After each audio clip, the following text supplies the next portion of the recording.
Hello, hello. How's it going, everybody? Hope everyone's having a fantastic Friday. Happy Friday, actually. There's no bad Fridays, are there?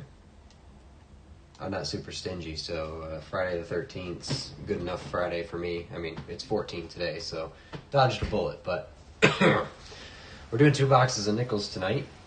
You'll have to excuse me just for a couple seconds, though, because I got home very late and did not have time to update the scoreboard. So we're going to do that real quick so we can get this out of the way. So my list resets here, and then we can start over. Well, we're gonna be putting 2 boxes in it, so after actually, you know what? I can show you guys this, so you're not just staring at nothing while I do all of it. But let's put that like that. That'll work. Actually, I don't know how well that shows up. Let me see. Let's see. Hold on. Yeah, it doesn't like that unless it's full screen, maybe. Maybe.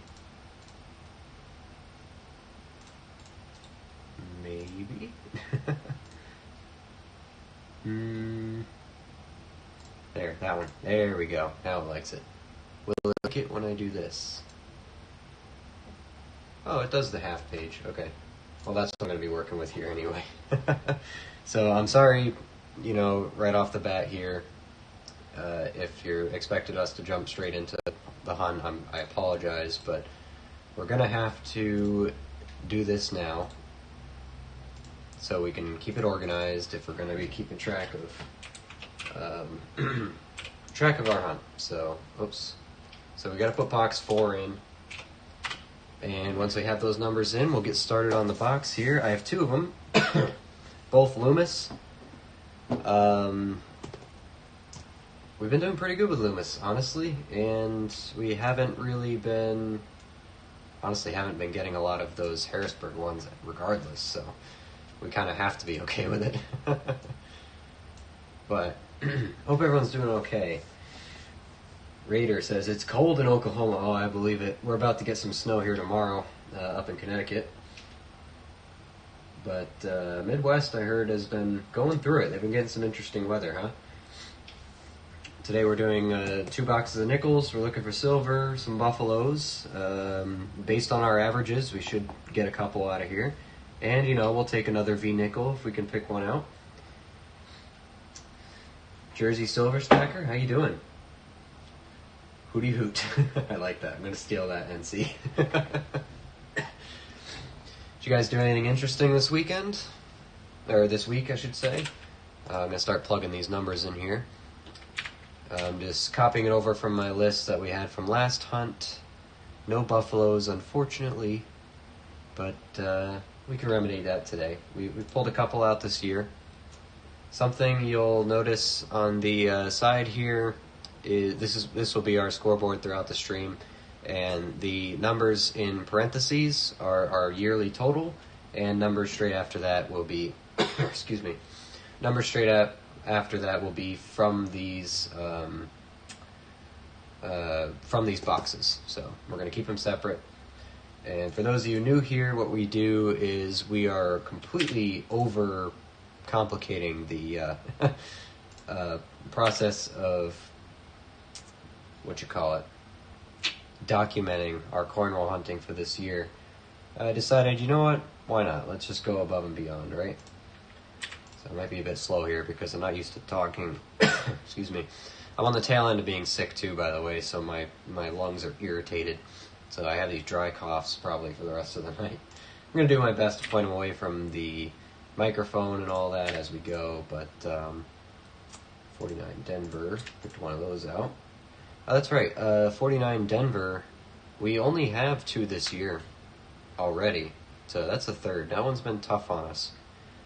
51 Philly, we got 2 of those. We did pick out 250 Denvers this year, so we're already way ahead on schedule for those.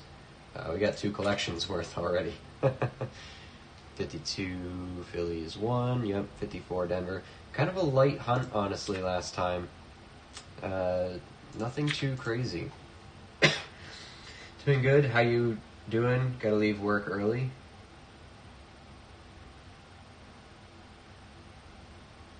Oh, sorry. I overthought that message too much.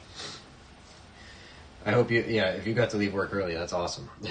I always strive to do that, especially on Fridays if I can. Family business, I have pretty decent control over my schedule, but sometimes, a job comes in, it's got to get done that day. You don't have a choice. You got to stick around and stick it out until it's done. 59 Philly, we got 2 of those. 2 59 Denvers, 3 69 S's, and 2 70 S's. And by the way, if anyone actually is interested, if anyone else are, nerds like me, you can look at this score sheet. The link is in the description to look at it by yourself. We also have a pennies tab here, but we're a bit behind on the pennies for documenting. I'm catching up slowly, but honestly haven't had the free time to do it. We also pulled our first 2024 Denver of the entire year, finally. So that's good. We're going to be able to add that to our list. And we picked out a Bermudan foreign, which I don't think I have a Bermuda in here yet. Nope. Let's add that. Whoa, what happened there? Okay. Add it there. Get to add Bermuda. And we get to add that in there. It's just a 5 cents piece. And it was from 1990. There we go. Our overly complicated score sheet is going well. Where are we on? Q. Boom, number 1. Then we'll have our totals back here. So that will get updated, that'll get updated. But for now, all those numbers are in, so we're good there. If you want to look at this again yourself, there's a link in the description of the stream. You can check that out. But now that these numbers are in here, I can get rid of it for now. I'm going to go through my scorecard here, update the numbers so that we're all set for this hunt. 41. I told you not to switch to unfiltered cigs. No, if you make me laugh, I will cough, so. No cigs, just, man, this year, beginning of the year, allergies have been destroying me. It's relentless, and I think I had the flu too, which is nasty. But this weather, it just doesn't let up on me for some reason. I can go through pollen season, not a problem, with the help of, a little bit of medicine. But the winter is just, there's not even medicine I can take for it. It's just, it gets me every time. It sucks. Also, I wanted to show off. I went to the bank yesterday. I got some $half for Sunday. And I asked them, while I was there, I said, hey, you got any $2 in the register that I can buy from you? And I got a couple of them. I think I got probably 20 of them or so. And I found this one in there. It's a 1976, which, we like anything bicentennial, right? 1976, also a very low serial number. I'm sure it's not super rare to find these, but it's in okay shape. It's been folded a bunch of times, but 7,000 about serial number doesn't seem too bad to me. I saw all those zeros in front. I'm like, wow, that's not bad. And I like these $2. They just look good. Still valid currency. You don't see them a lot, with people buying anything with them, but they show up at your bank. So when you're at the bank cashing a check or doing whatever, and you're into $2 bills, you can ask them for them. By the way, quick tip. Most tellers are pretty good with it. That puts us at exactly 500 2001 nickels for our 2025 challenge, by the way. So there you go. You can see it right there, 500, right on the dot. Let's see how many we can do today, huh? Nice too. It's not bad. I like it. It's not in any kind of collector's condition based on how many times it's been folded already, but I do want to start getting into bills as well. I know it's not the bread and butter of the channel, and I probably won't do too much content for it, but I thought it was neat, you know? The rest of them this was the oldest one. I got a couple 76s, but this was the coolest 76. The rest were 2003s, 2013, and 2017 series. But I think that one's pretty cool. I like how low the serial number is. I'm going to hold on to it. All right, we're updated. I think we're ready to go. Phone is muted. And the good thing about doing that big collection, breaking into that big collection we did on, I think it was Tuesday night. You can still find it on the channel, by the way. Skip through it. There's some really cool stuff we found. Not going to spoil it because I plan on making some videos on it, but just a quick teaser. We had a bunch of these steel cents, actually in great shape too. I really liked these. Those were a surprise. And then a 1971 silver proof San Francisco Eisenhower. You got the Apollo 11 inspired design. Thought it was neat. It's a nice proof, and it was definitely circulated. It's not the best condition ever, but I like it. It's something new to my collection, something I don't have. You can see my finger mirrored in there. It's not awful condition, but it's 40% silver. Melt value of the silver is probably around $10, but I think the coin's worth a little bit more from a numismatic perspective than just silver value. But enough messing around.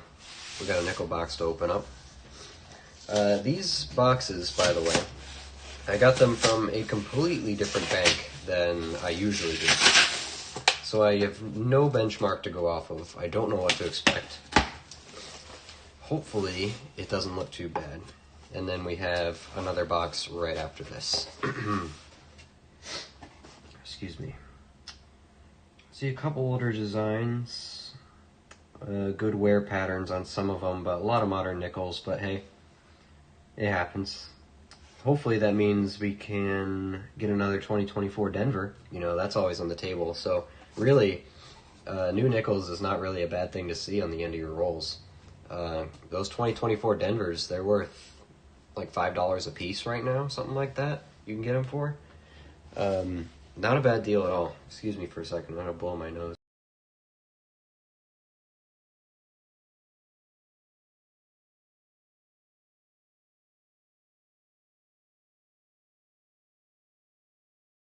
Yeah, no one needed to hear that. Do you have any coin books? We do. We're working on nickels primarily. That's what our focus is. The 38 to 61 is what our bread and butter is at the moment. We need a 38S. We're looking for that one. We also need a 43 Denver silver nickel. And finally, oh wait, is that it? Did I find the other ones? Oh no. I have a 54. I just need to pick a nice one out. I have a bunch of these, but I haven't picked one. We do need a 55 Philly though. That's one I've been struggling to find as well. So 55 Philly, 38S, and 43 Denver silver. That's what we're working on right now. But we've gotten that far in the book with, actually, how many boxes was that? Hold on. What box are we on? It's like 12 or something? Let me see. Oh, it just shows up on stream now every time. Whatever. 9, 13. Oh, okay. This is box 14. 14 and 15 is what we're doing today. Again, if you want to look at that. Oh, oops. Why does it show that? Alright. There we go. Turn that off. So if you want to look at the scoreboard yourself and see what we've found so far this year, you can definitely do that just by clicking on the link in the stream description there. Okay, let's get going, because I want to get through 2 boxes today, so let's not dilly-dally. Let's get some rolls going out here. We're going to try to, the goal is to average 10 rolls every half an hour, which means I have to, you know, get into a groove. But yeah, primarily we're looking for silver. Buffalo nickels, we've been doing pretty hot on. Honestly, we've been doing very good. Dated 1914 has been our oldest one that is legible, or, readable. So I'm going to try to go a little bit quick, but I'm also going to make sure I don't miss anything. So once we get warmed up here, we'll start flying through. Of course, 64 Denvers, we're going to set to the side. We're going to check all of them at the end, because if I throw every single one under the microscope, we're going to be here forever. 2020 Denver. 2004. I'm not going to look at the piece nickels anymore either. They just take up too much time. It's a really nice 2000. Wow. Wow. Let me get through the first roll, and then I'll pay back attention to the chat. Alright, there we go. First collection find. You have to excuse my hands. I just came out of the shower, so my hands are dry. 1947. It's a Denver. We like seeing mint marks on those. We'll put the finds over here. I gotta get situated here. But yeah, and maybe, with all these nickels, we might get lucky with a proof or two. That would be pretty nice. It's been a while since I pulled some proofs out. Let's see. I'm gonna get a dump box here in 1 second.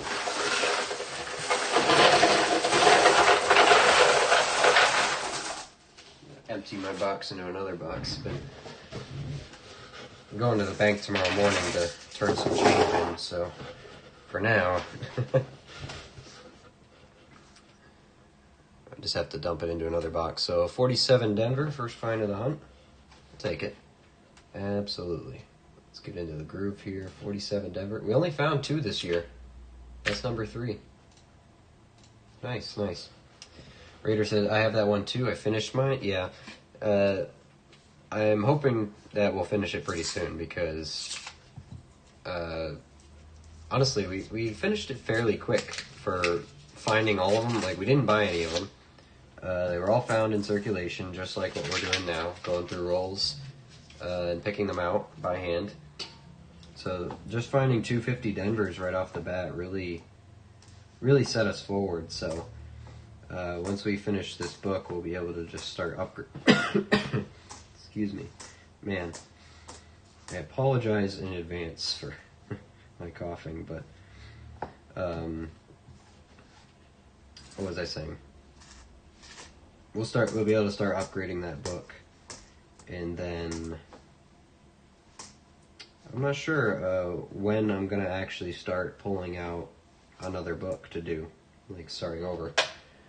We'll be checking the bisons. That's the one exception. I'm not gonna check the piece nickels, but I will check the bisons for the spear and the doubling on the obverse, just to be sure. 94, 64 with some toning. 64 Denver. I'm not going to check the piece nickels. Already talked about that one. 98, 92, 23, 18, 17, and 22.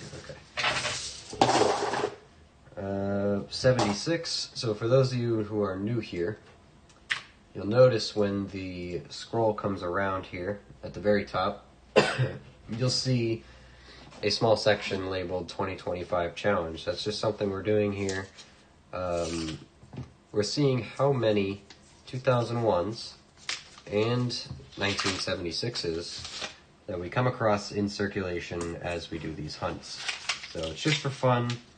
So if you see me just throwing the 2001s and 76s aside as we go and then counting them, that's what that is. 70 Denver. It's a shame, it's nice. It was so nice, I thought maybe it was an S. There's a 70S. Not a proof, but it's okay. Also, we're going to be looking for 2009s, any other low mintage, obviously, stuff like that. So I see some older color back here. I'm interested in that. But yeah, it's been It's been a while since we've pulled proofs out of circulation, so you can get them. Just gotta look for them. 64 Philly. I don't think I'm gonna bother putting them under the microscope. I'll just kind of scan them by eye. If it's an obvious DDO, then I will put it under the scope. But I'm not gonna waste time putting every single one under the scope when we have this much to go. 2001 and 70S. 70S. Perfect. S's will go up there. You won't see them, they'll be off screen, but they're there, I promise. So are the 64 Denvers. We'll check them out at the end.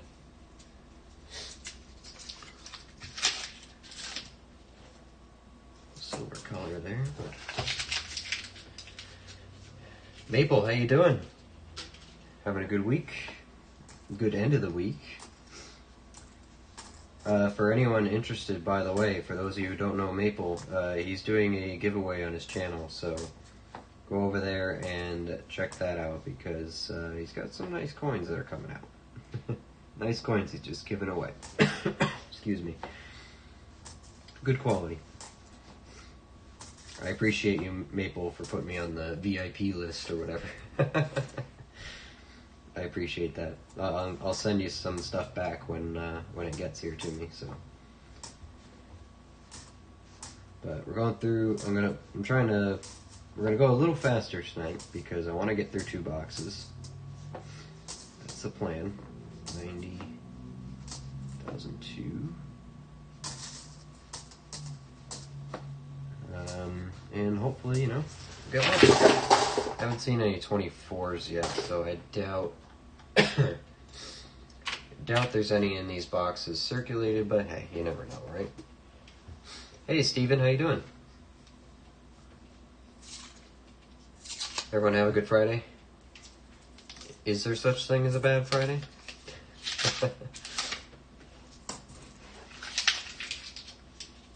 I don't know.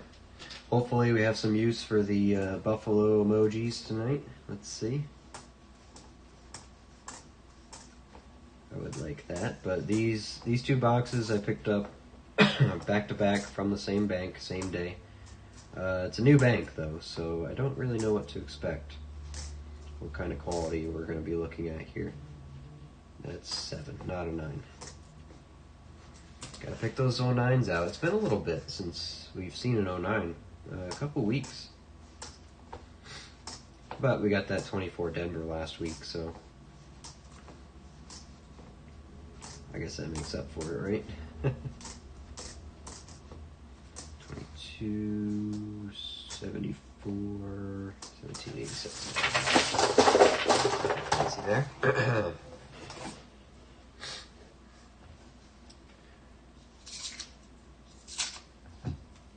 Hello, hello.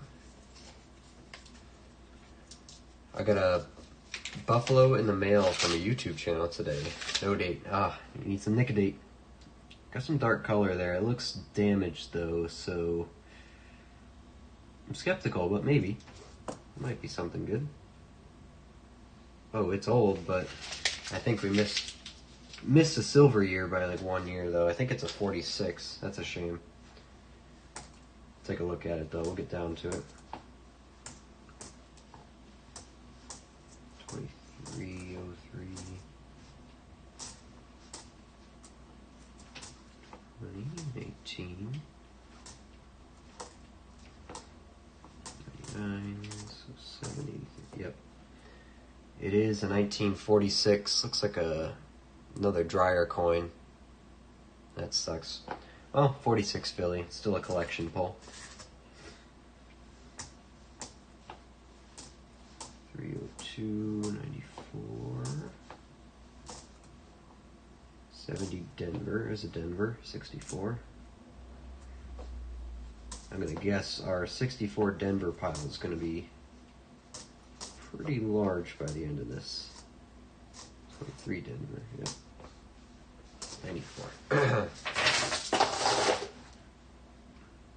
2001. And and 46 Philly. What do we got? There it is. Next to our 47. No 50s finds yet, just 40s. That's could be a good sign, but there's also only 2, and well, I guess that was just 6 rolls, so could just be getting started. At least it was free Steven. Yeah, that's true. Free Buffalo is better than no Buffalo. Or a free no-date Buffalo is better than no Buffalo at all. Oh, I just had to open my mouth. There's a 58 right on the front. 1958. It's Philadelphia. Better than a Denver, I think, right? For 58s. Yeah, that's our 3rd one this year. We've only found 2. That's a good one. 64 Philly. It's pretty messed up. I don't see any obvious doubling. Starting to get some older coins here now. That's a nice 76. 17, 92, 80, 85. Denver, 64, of course. 90, 2008. Ever vigilant for those 09s. Another 1958. Come on, be another Philly. Yes, keep them coming. No Denvers. Not in the 58s and 59s anyway. 64 Philly. Just eye scan it. Yeah, nothing obvious. 8, 10. Bunch of 2010s. Doesn't want to give me 9s. 501 and 64 Philly. Don't see any obvious doubling. Alright, 258 Phillies. That's a good pick. That's a good pick. Actually, that 76 is nice. I'm going to keep it. 258 Phillies. That doubled our yearly right there. And 76. Alright. All day, baby. So tomorrow, I have plans. There's not gonna be a stream tomorrow night, by the way. I'm gonna spend some time with family. But tomorrow, I'm planning because I'm gonna be out and about all day, and I'm planning on maybe stopping by local coin shop and looking for some constitutional silver. So hopefully, on Sunday night, I'll have some constitutional stuff to show off. Whatever I can find. See if I can get a good deal for them, you know. I did a little bit more research into constitutional because I haven't bought any before. So I think I have a pretty good idea on what's a good deal, what's not, what's a good price, you know. Denver there, 64. So I'll let you guys know how I make out. And then obviously if there's anything else cool there that catches my eye, I might pick that up too.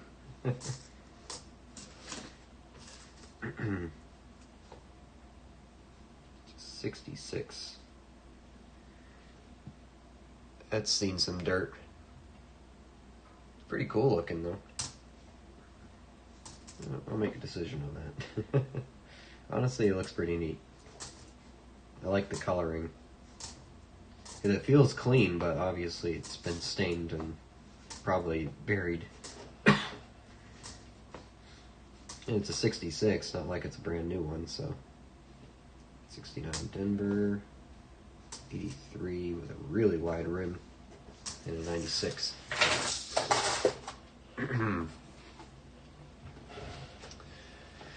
Called my guy today. I have a date at 10 a.m. It's the best kind of date, right?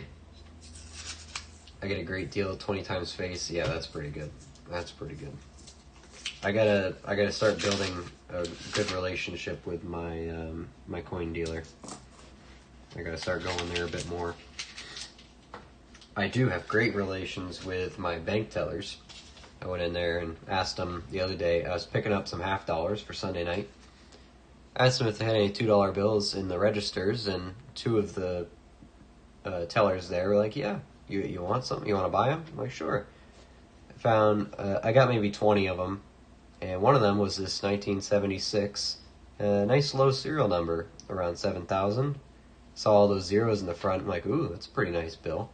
Not in the greatest shape, it's been folded quite a few times, definitely been circulated, but it's not awful. I did get some coin, some bill plastic folds to keep them in, so they come in tomorrow. I think I'm going to hold on to this one for now, but probably not super rare or anything, but I think it's neat. And, anything that has the bicentennial 1976 on it is a good pick, right? So remember, when you're waiting at the bank for a transaction to go through, don't be shy to ask for anything, You never know what you'll run into. Because I want to get into collecting bills too, but I don't know a lot about them. I know $2 are pretty common, so you can get them for face value from the bank, so why not give it a shot, right? And then one of the other banks I go to that I have been working with the tellers for a while, they know to, check their drawers when I go in, because they pick out, they're a bank that accepts hand rolls of coins, so they'll hold on to hand rolled $50 and stuff for me. Speaking of, the $50 hunt we have scheduled for Sunday night. I was only able to get my hands on one box this week. I misordered, so that was my bad. But I have 2 boxes coming for next weekend. But I have the 1 box of $50 plus a couple hand-rolled $50 that I have not looked at yet. So we get to go through some hand-rolled, customer wrap rolls of $50 as well. So I think I got, it was like $70 worth of $50 hand-rolled, and then the $500 box that I picked up from the other bank, so maybe we'll get lucky with some silver, who knows, so. 64 Denver. Real cool. Yeah, I like that thing. And, $2 are, it's always a cool bill because they're all worth face value, well, from a bank, right? But it's legal tender that people can use all the time, but you just don't see anyone use it that often. That's why I think they're neat. I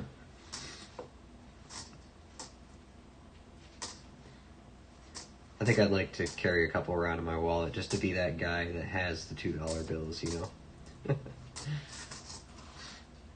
Sometimes when I'll go bowling with a couple guys, some nights we'll put some money down, in a card game as we go.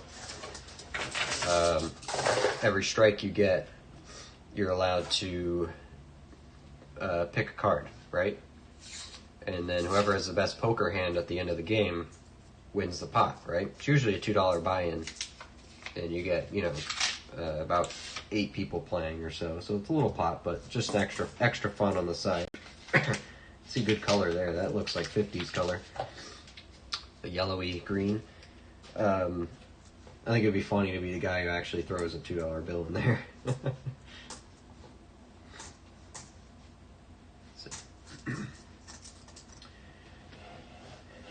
Collector, how you doing? For 15 pounds? What's the context behind that? I'm sorry. I've been talking a lot, so I don't know what you're responding to. Thanks for stopping in, though. Appreciate it. Hope you're having a good Friday. 2023. Also, hey, Maple, if you're sticking around here, do you have any $2 bills, or any American bills? Because I'd love to send you some. I think the $2 ones are kind of they're the weirder ones that not everyone would have. So I was mistaken. It's not 50s green. It's 41 green. We get 41 Phillies all the time. So yep, there it is. But hey, we'll take it. It's not in bad shape. Definitely worn. 60 Denver. I've just been pulling these 60s out too because I know there's varieties in them, and I'd have to go back and look exactly what, so I have been pulling them out just quietly on the side, so if you see me do that, that's why. That's not a bad pick, a 41 Philly.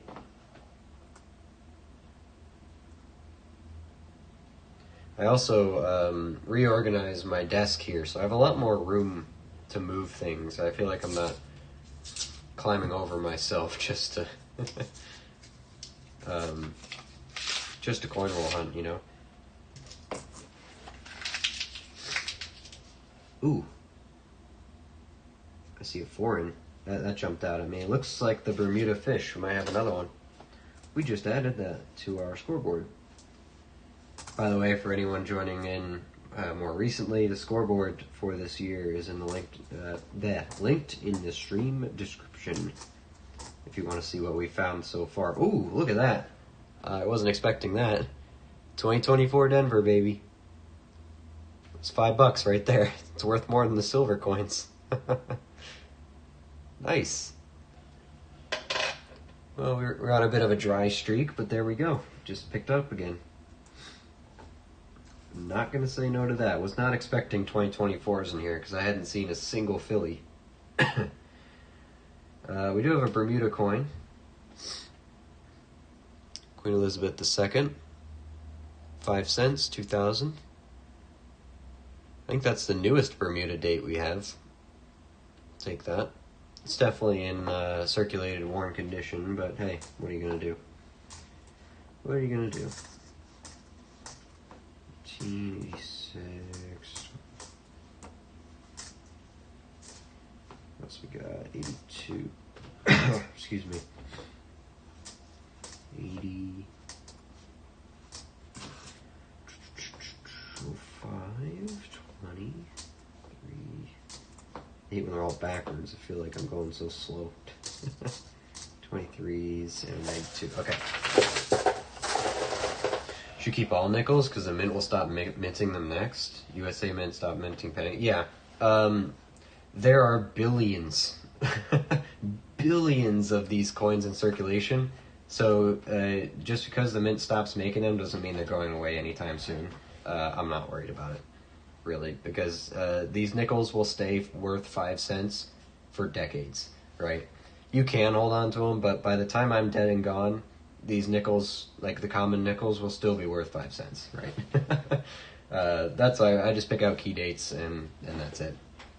Because yes, the U.S. Mint did stop minting pennies as of this week, but there are billions upon billions of pennies in circulation, and you can still pick out wheat pennies like that, no problem.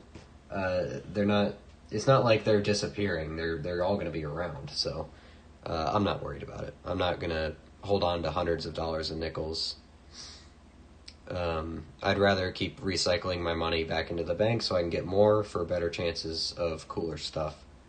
But there we go. 2000 Bermuda. Get to mark that one in. What was our other Bermuda?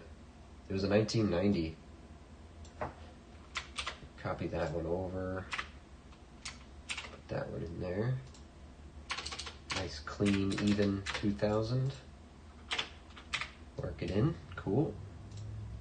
Save that one. And the 2024 Denver. Second of the year. 2 boxes in a row. Finally got one of those. Man, I'm sorry about my cough, guys. I really, really am. There we go. Making good time on these, I think. Not doing too bad.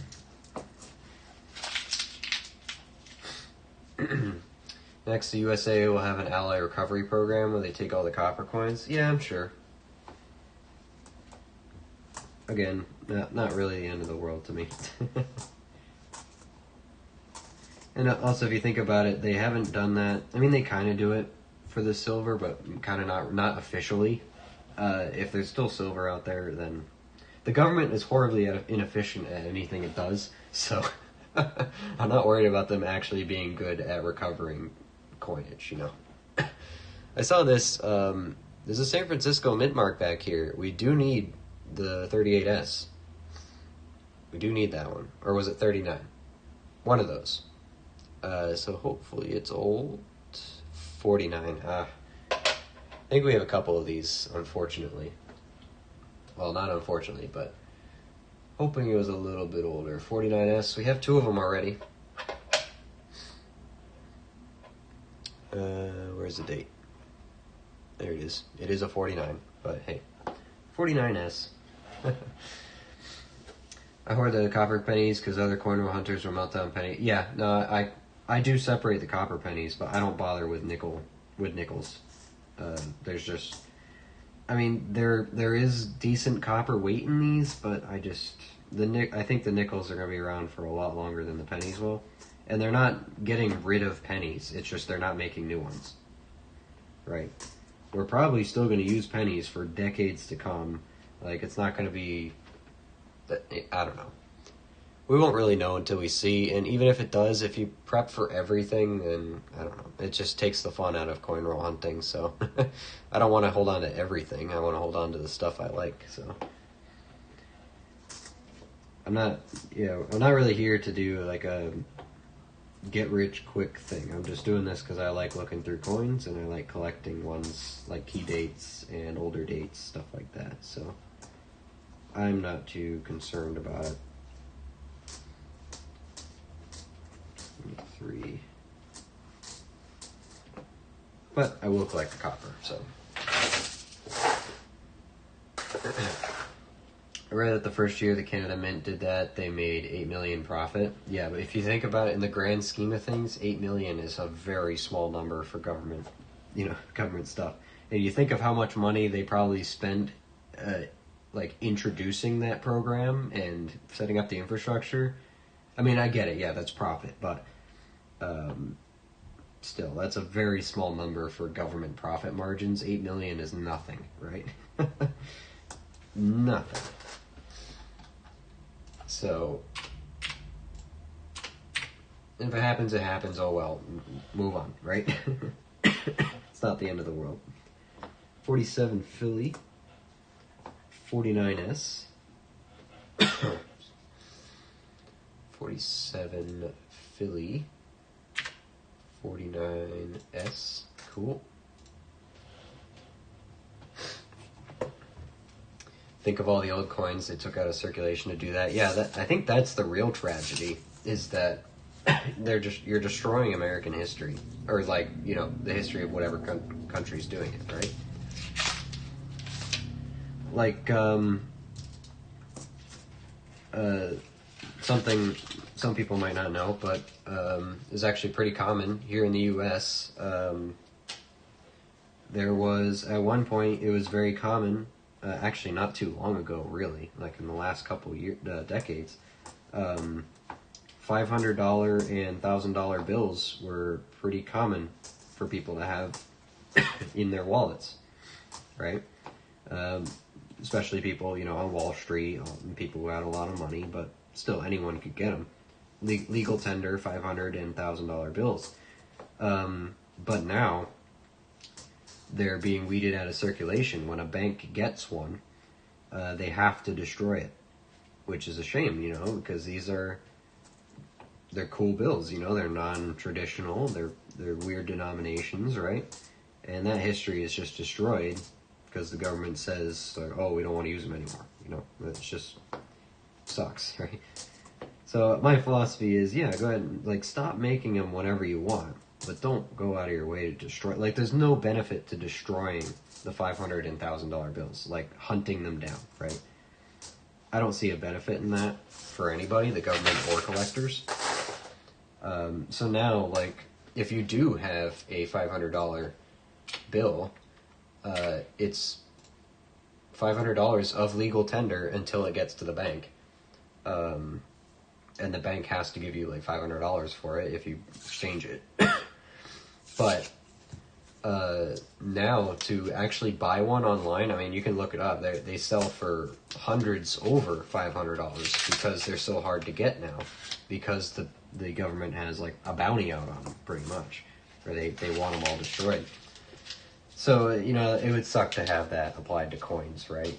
Where especially stuff like silver, which is what we do this for primarily, right? it would just suck, you know. Jersey, any finds yet? Yeah, a couple. This row up here is 40s. Here, I'll just bring the camera in so you can see it. 41, 46, 47s. That 49 is a San Francisco. 258 Phillies. That's one we struggled with. We only found 2 all year. These just doubled our finds. We did find a 2024 Denver. That's always a good pick. That's worth $5. And a 2000 Bermuda foreign coin. Not too bad so far. A little bit slower of a box, but good quality overall. Like, only finding 250s, and they're both good dates. I'll take it, you know? I'll absolutely take it. The wife brought me home a roll of dimes, a roll of nickels, and a roll of quarters for Valentine's Day. She's a keeper for sure. New great finds in the quarters when I was going through the dimes. Just now found a 60 Roosevelt. Nice. Good silver. Good silver. Keep that one. That's 90%. I think they're worth, the dimes are worth, they're about $2 in mount value, a little bit more. I found a nice 2021 Canadian 5 cents with a matte finish. Is that an official mint finish, or was that circulation finish? I don't know much about what other finishes they have in other countries. Oh, hey, that's a 2009. Almost threw that away. Another low mintage year. 09 Philly. That's good. We like that. I realize I have move my camera over. There we go. Oh, I'll keep the fines out here, I guess. It's some kind of error? Oh, really? That's cool. If you have a photo of it, send it to me. I'd love to know what it looks like. Couple 23s just got mixed in.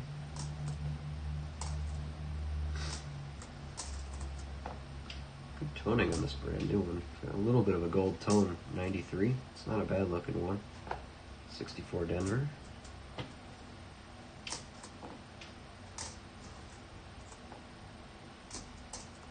488, 15, 20, 21, 77, and 17. You know, I was just saying earlier, you know, man, it's been weeks since I found a 2009, and there it is, you know.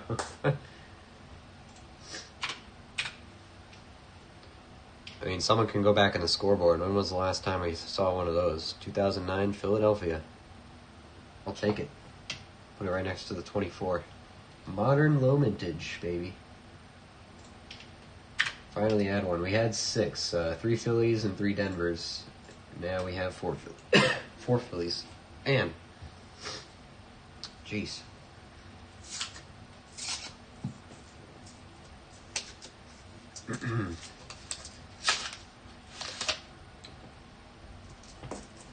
Oh, whoops, I missed a message from you, Maple. They made $1,000 bills basically illegal in Canada. You have to send your $1,000 bill to the Bank of Canada. Too many criminals use them, apparently. I can imagine, because that's, you know, it's an easy, quick, high denomination to, like, forge or whatever. Is that a U.S.? It is a U.S. That one always tricks me sometimes. Looks like a foreign. Yeah, that sucks. Because you think about it, it's so cool. It'd be a cool thing to, you know, highlight in the collection, right? But it is something you have to buy privately now. You can't get them from banks because the banks just destroy them. Oh, that's another 2009. Look at that. We got a Denver now, one of each. I think this one was 09, slightly lower minted. Let's check the book. Matt's back. What did you miss? Couple 40s, 41, 46, 47s. This is a 49S. 258 Phillies. That's the good 58. 2000 Bermuda. I don't know when you left, by the way, but we just pulled this 2009 Philly out last roll, and now we have a 2009 Denver in this one. And we also found a 2024 Denver, so there's $5 right there. Not too bad, you know? We're about 15 rolls in. Let's see. Let's look at what the difference between the 2009 Philly and Denvers are. Because I know they're both low mintage. It's been a while. Usually the Denver is better, but sometimes it's not the case. 2009. Oh, it is a Philly in this case. It's better. 09 Philly, 39.8 million. 09 Denver, 46.8. You can just see right off the bat they're worth more. And this is MS63, and these numbers are never right. But it just shows you the difference in value from these normal ones to these low mintage. It'd be cool to find a 2009 proof. That would be wild, wouldn't it? 09 Denver, nice. You can melt down coins, but you can't sell the bar at a scrapyard. Yep, we do know that. That's why when people ask, I just say in general, it's illegal to destroy American currency, the coins and stuff, like if you melt it down, because even if you melt it down, you can be arrested if you try to sell it, right? Yeah, because unless you like super purify it, they're going to know that that combination of material was U.S. currency. But, you know, the government is not bound by those rules, so that's why they can destroy those bills and stuff that they don't want in circulation anymore, such as, you know, the 500s and the $1,000 bills. I just saw this at the end. I picked it out. Didn't look at it yet. It's a 59. It's most likely a Denver. We'd like a Philly. It is a Philly. Cool. Cool. We'll take that. 59 Philly is the better date for that. It's still not a wild date, but it is harder to find than the Denver. We find the Denvers all the time, so it's nice to find a Philly here and there. 201s, and we get to add an 09 Denver now to our list. One of each, 09. So the Philly's better, but hey, it's an 09 either way. 09 is quite a bit lower mintage compared to the years around it. Yep. That's why when people ask, I've always called it a modern low mintage. Modern meaning, you know, the most up-to-date design of nickel, basically. Well, that's my definition of it, right? Anything in this century. So I say that 2009s and 2024s are the only modern low mintage nickels that we have, right? And really, the 2024 Philly kind of officially is not low mintage anymore, but the demand for Denvers is still very high. So if you do find 2024 Denvers, which I did a little short on it after our last box when we found one, basically telling people, hey, you know, don't spend that. At least not as 5 cents, you know, sell it for $5 instead. You can sell it very easily online. People are desperate for these because people are crazy. But I get it, you know, it's the first, you know, exciting low mintage coin we've had in years, so everyone's jumping on the hype train for it.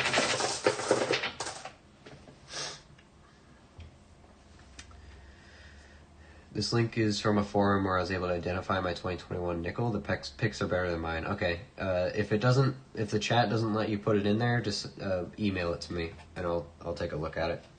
I don't know if chat kind of disallows links. I don't know. In 80 years or so, it'll be worth something. You just have to live that long, yeah.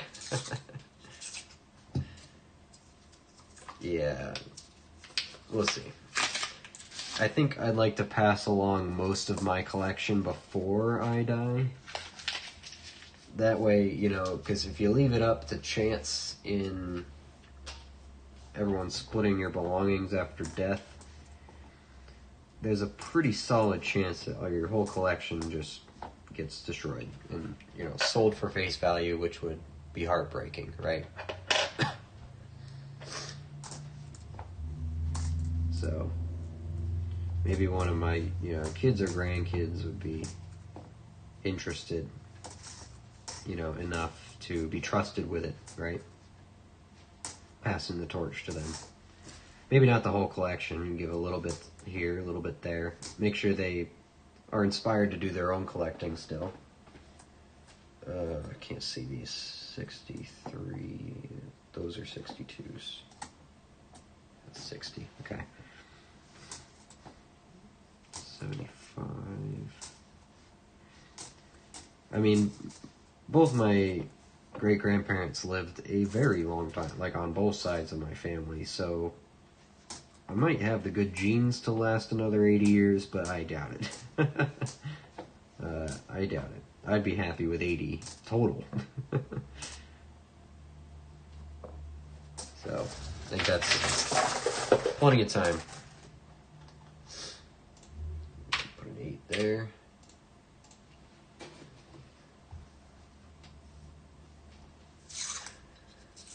My grandpa spent his whole life collecting coins. Nothing extravagant, but when he died, a coin dealer offered $3,700 for it. So it's like, yeah, yep, that's the reality. You know, the collection we just went through, you know, on Tuesday, was my great-grandfather's collection. And he collected coins most of his life too, but he was very particular about what he picked out. It was only like mint state pennies, steel pennies, stuff like that. But the foreign bag he had in that lockbox was wild. I say foreign, but it's really foreign and old American. Wow, there's some cool stuff in there. If you missed that stream, I'm sorry you did, because it was so cool. So cool. He also had a 72, a penny, 1972. He had the double die obverse in a flip, marked as a double die obverse. So I haven't done the research to see if it's the variety 1, like the one that everybody wants, or if it's another one, but I think regardless, that's a valuable coin. It's worth a couple $100 maybe. Just a penny, you know. So he has some cool stuff. A whole roll of mint state 1958 wheat pennies. Beautiful coins, like they're blindingly blazing shiny in the camera. So cool. Some of the 43 wheat pennies too, some of the corrosion didn't get to the middle of the roll where it was kind of airtight. So I have some nice 43s. No perfect ones. Even the good ones have a little bit of corrosion. I just didn't get to them quite in time. About a decade too late, you know. I see a 24 Denver. I can just pick it right out.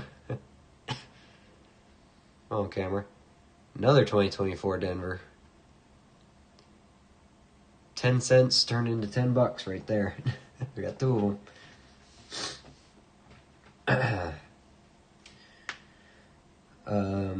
I will post some coin picks under posts on my channel this weekend for you. That sounds good. I'll look for them. Slab it? Yes, I have to make sure that part of the collection I can actually get, because the ownership of that part of the collection still belongs to my grandparents. They want to give it to me, but I told them if there's really good stuff in here, I will pay you for it. So I have to talk to them first, because that's a good coin, right? Regardless if it's the good one or a normal one. So I'm going to do a bit more research on it first. Some stuff was just given to me, like for example, the Eisenhower was given to me. So this silverproof does belong to me. Some of the other foreigns belong to me as well that we looked at, but I want to be fair to my grandparents, because, you know, it's my grandmother's father. That's all his stuff, right? And I'm the one in the family who is really interested in this stuff, and I'm not ever going to sell any of it, right? It's going to be in my collection, displayed properly. So I want to tread carefully, make sure I'm not saying like, oh yeah, I'll just take it all. I want to pay for it if they want me to pay for it, right? See a 1940 here. It's Philadelphia, pretty common, but it's a 40 nonetheless. We'll take it. Some coin roll hunters on YouTube often melt down some pounds of pennies from 59 to 82. Yeah, yep. Not all 82s are copper, though. You gotta be careful there. You gotta weigh them. And the 59s I actually collect because they're first year memorials, so I collect them. Do you watch Silver Dragon's YouTube? I just found him this weekend, or this week, and yes, I do. I've been binging some of his stuff. Great info on it. it was from him I learned the what is it? The $1.40 face value is 1 ounce of silver, not counting half dollars, but $1.40 in quarters and dimes or all dimes, whatever, is exactly 1 ounce of silver, minus the circulation wear, right? So it's about still, but yeah. 1941 Philadelphia as well. Come on, give us 42. The silver one. Keep it going. 70 Denver. He has a lot of good info on Constitutional. Yeah. That's what's kind of inspiring me to go out and get some Constitutional this weekend. Also, the place, we're going to my family reunion, taking the trip out to Pennsylvania in a few weeks here. There's a great dealer out there that always had Constitutional. It's just I never bought it because I didn't know anything about it. But now that I do, I think he had good prices last time I remember. So I was trying to rack my memory. I'm like, how much was he selling that stuff for? Granted, that was last year, so the prices have gone up a little bit because the price of silver's gone up. But regardless, good haul here. 276s and an 01. Let's get those out of here. 2024 Denver number 2. These two coins together pay for 5 rolls. We got a 1940 Philly and a 1941 Philly. Let's get these over. Is that in camera? Not really, kinda. I'm impressed that we're finding this many 40s and barely any 50s, but I guess we'll take it. I mean, it's better, technically. Let me have a drink here. Oh, I gotta mark them. 40 Philly. 41 Philly. Pretty common, but hey.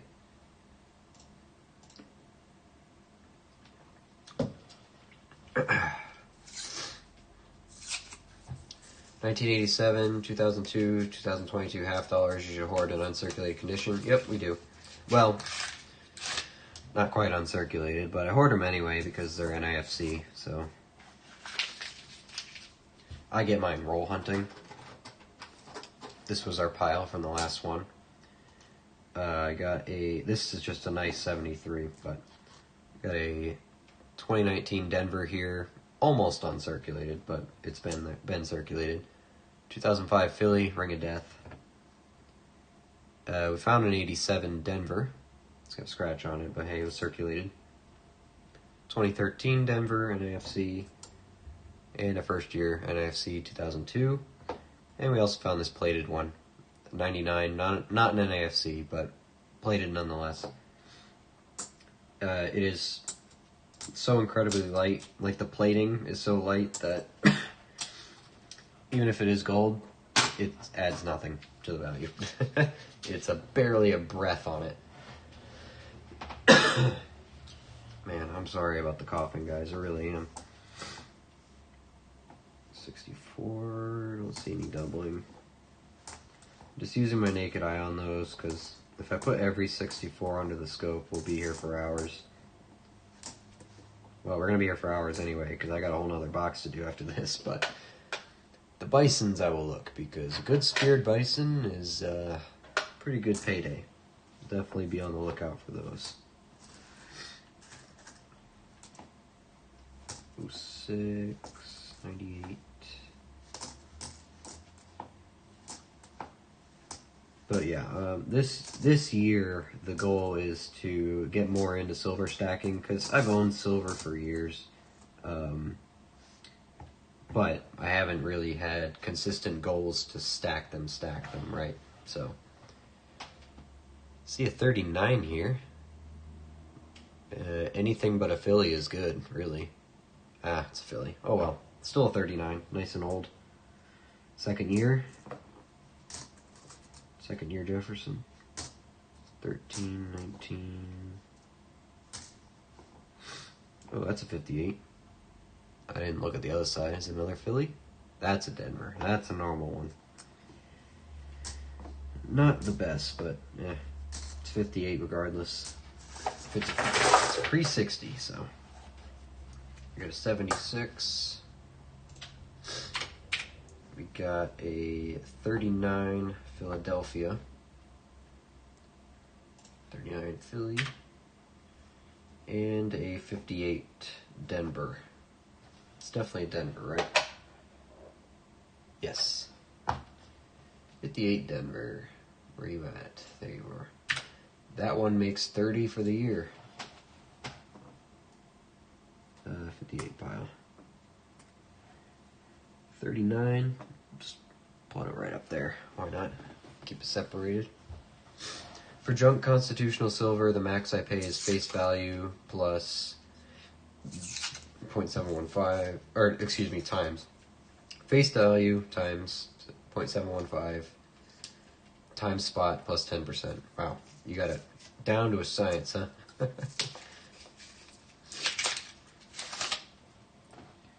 I think mostly what I'm shooting for is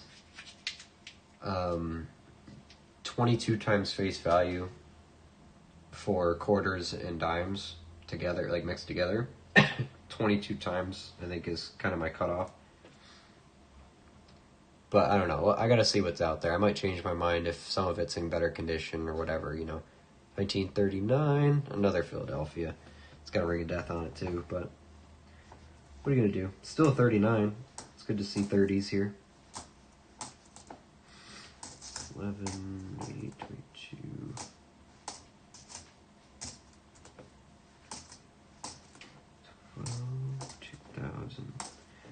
But now I'm more excited for that trip because there's lots of cool places, even along the way out there, that I've always passed every year that I want to stop and see. So, related to coins and silver and all that. I have gold too, but I'll be honest with you, I kind of lean away from the gold unless it's in really small quantities because you ever have to sell it in a pinch. Gold is not easy to get rid of in large amounts. So keep that in mind if anyone here stacks gold as well. So tiny, tiny amounts of gold is better, and then yeah. Well, in my personal opinion, everyone's got their own. 39 Philly, it's fine to that roll. 2 there. I'm gonna blow my nose again real quick right here. One moment.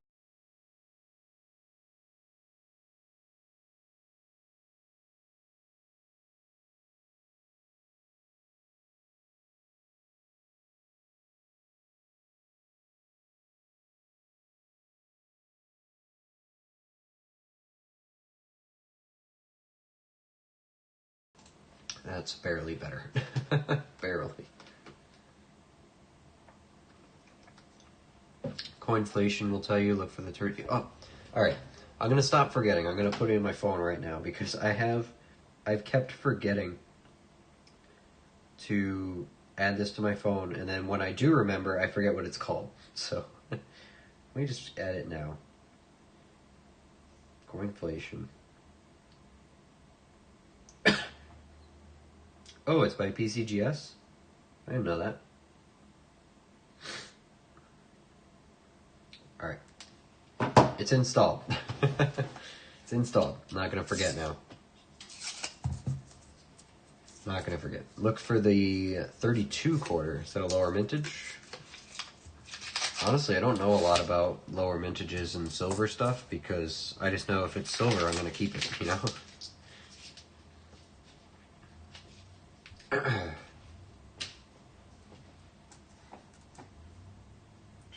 72.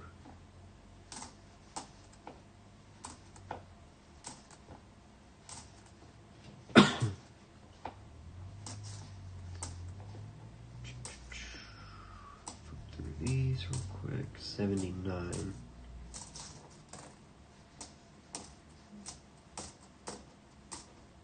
2020. 6. There's a 1.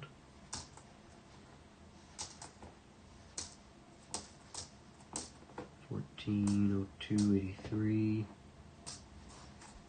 89, 16, 11, and 94. Okay, nothing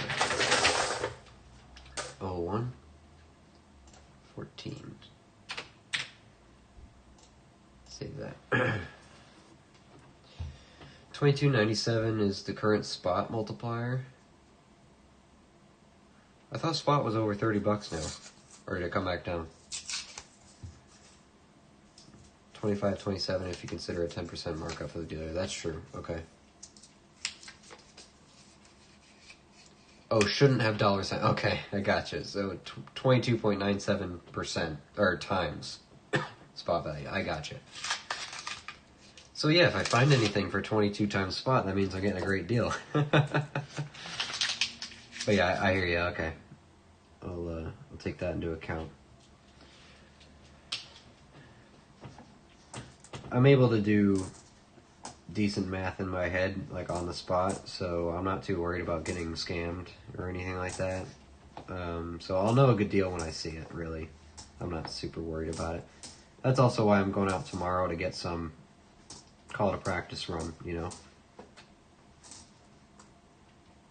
It looked interesting, but it's just 1997. Thought it was much older. I do see some good wear down here, though. We got some good coins coming up. First one being here, which is a lie. That's a very worn 74. Another lie, very worn 70. Alright, never mind.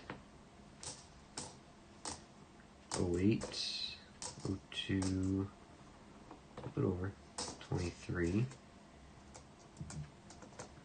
There's a bison. No spear.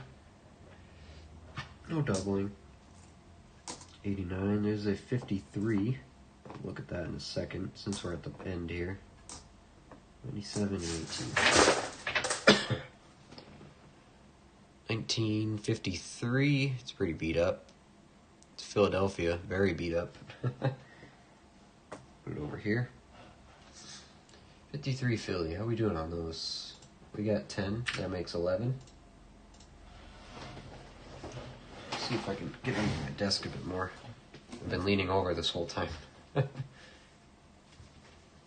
That's a bit more comfortable.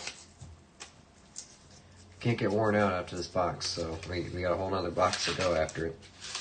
This marks roll number 25, so we're officially halfway through the first box. We're making good time? I think so. Maybe. 64 Denver. 69 Denver. 22. 19, 02, 22. I wonder where these boxes came from before the bank, because usually I see a lot more 2001s and 76s. I'm not complaining, because I'd rather have other coins than them. Potential collection finds, and also, I haven't found a lot of S's yet. We got a 48 Philadelphia. 2001. 14, 18. 22 and 97. Alright, 01, 76, one of each of those. 8, and the 48 Philadelphia. That makes 11 for those two.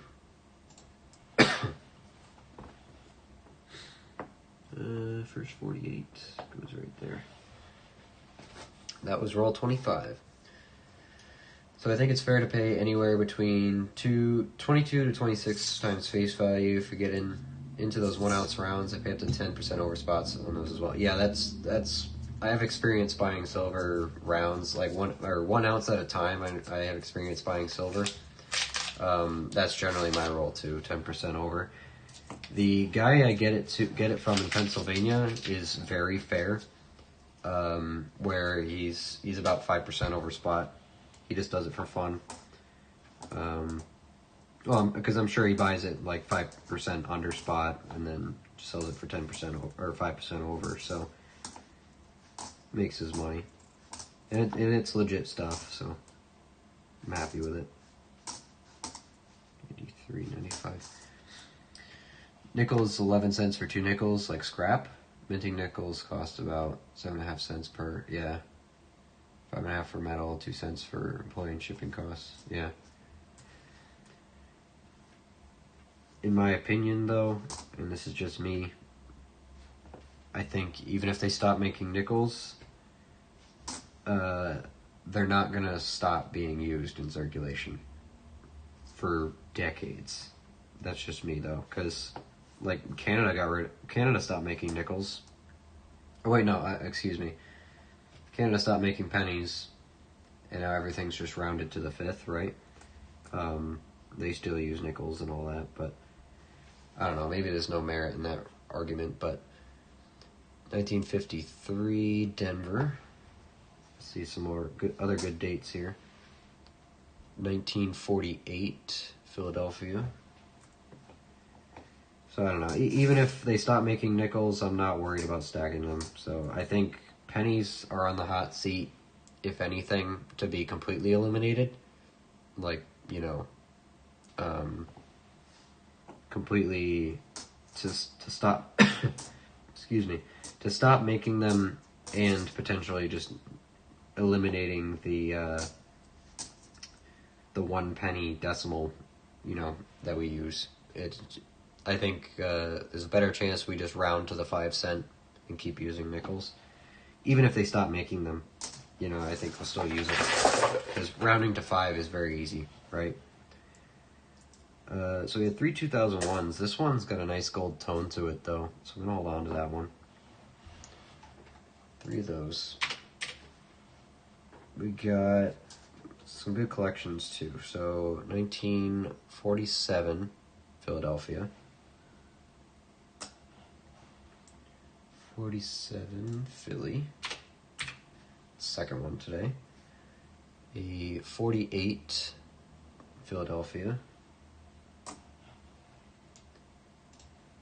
Second one of those. And a 53 Denver. I think Denver's better on 53s. Slightly. Not too big of a difference. At least not in our experience finding them. Does your silver guy have a website? I'd be interested at 5% over spot. He doesn't. He's just a vendor at he hops around flea market to flea market. He's a roamer. He's not official at all. Just a private guy. But I have had his stuff tested just to make sure, you know, because it can be sketchy buying from those guys, but everything I've gotten from him has been legit. Go to a pawn shop, ask them to scan it real quick. If you're nice enough to them, they'll let you use their x-ray. Most pawn shops have them. Everything has come back pure silver. So, but yeah, no, he's just a nomad silver dealer, you know. I think he's retired, and that's how he makes his money now. Just living life, hopping from flea market to flea market, coin show to coin show. Got a nice 70S there. Another bison. I probably wouldn't buy any kind of rare coins from him. You know, I probably wouldn't buy Morgan dollars from the guy, just because I don't know how well he tests the stuff he gets, but because, you know, Morgans are getting really easy, the fakes are getting really good. Gotta be careful. Very careful with them. But the fact that he is a bit of a wandering nomad silver dealer is why his prices are so good. So, 64 Denver. 01 and a a 70S. Second one today. 19 for the old ones. Alright. Rounding doesn't always work. People can't do math, so they always round up. Yeah. Well, you can't fix stupid and the economy at the same time.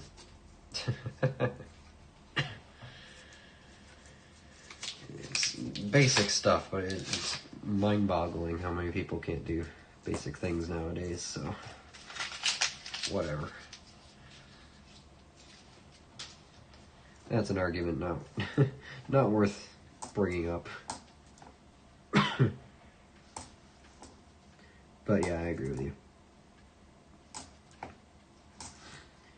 Because to anyone, with a little bit of sense, a little bit of brain power, rounding to the nearest 5 is not that hard. Or rounding up all the time, whatever. Whichever way you do it.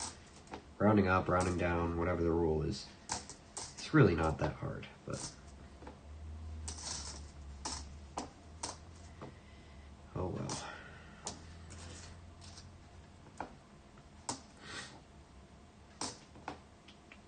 There's a 1, 64. It's not a Denver though. Doesn't look doubled.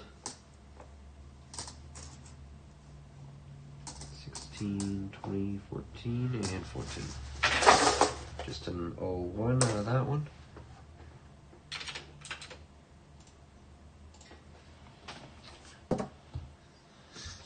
Anyone else pick anything new up this week?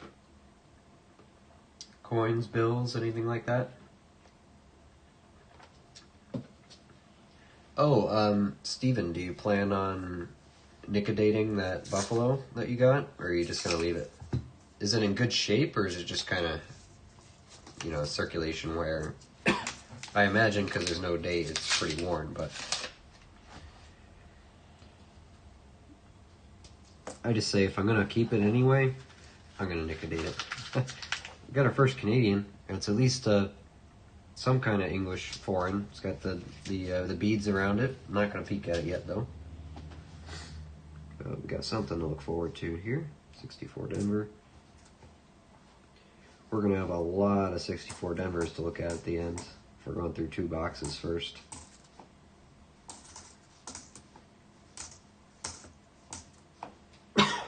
Excuse me.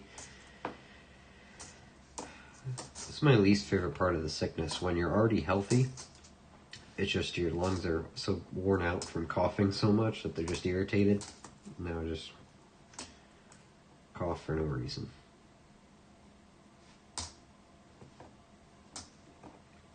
Cough because you kept coughing already. Come on. There's Lizzie. Looks like a Cupro nickel one. 1984. Any varieties here, Canadian guys? 1984 Canadian nickel. George Orwell would be proud. It's a nice 2000. It's kind of scratched. I am picking out nicer coins too because in the future I'd love to just send them to people, to you guys. 57 Philadelphia, anything nicer, for your collections. 2019, 2000, and 90. Alright, 2001, 21. We got a 1957 Philadelphia. Oh, gee. 57, right there. How are we doing on 57 Phillies? Oh, we got plenty. Plenty. And a 1984 Canadian. Put it next to our Bermuda one. 80, do we have an 84 yet? We do not. It's a new date. So that's something. We have an 83 and an 86. So we just need an 85 now.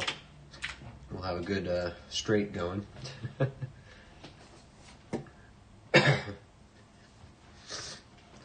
I want to liquidate pretty worn. I have a book I'm going to start on for buffalo. That's a good idea. I forgot to order my buffalo book, so it's not going to come in for this weekend, but I am going to start putting them in. I would like to make it completely out of, non-nickedated coins, but it might be a thing where I just fill it out anyway, and then as I find them full date, I'll swap them out, something like that. But yeah, the thing about Nicodate is I couldn't find it anywhere on Amazon. I couldn't find it. It was wicked expensive to buy privately. But found a guy on eBay who would sell it for $10. So, and really, the one bottle is all you're ever gonna need. The little bottle, because you're using a tiny, minuscule drop for every coin. Maybe we'll find a no-date buffalo today. We can nicodate it at the end.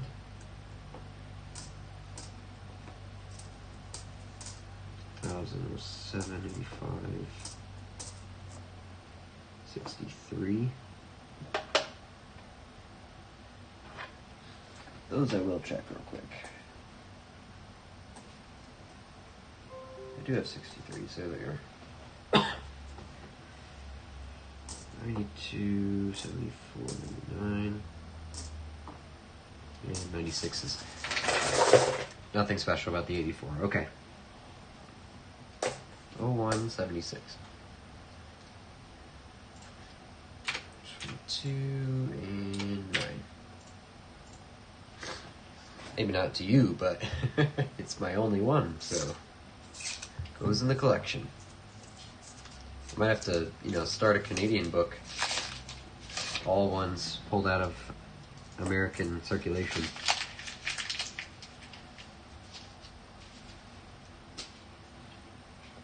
$2004. Oh, let me set something up before I forget about it. I've been meaning to do this, so let's get this out of the way. A little side maintenance here. Just give me a moment. Switch to that.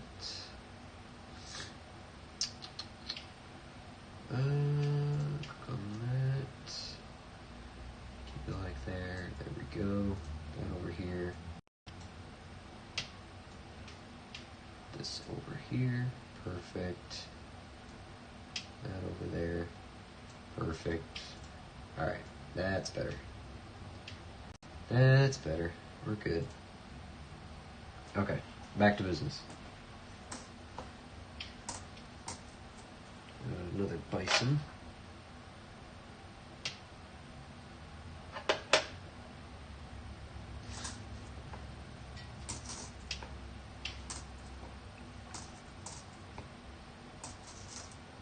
Who here stacks silver rounds, and what designs do you go for usually? Do you keep it simple?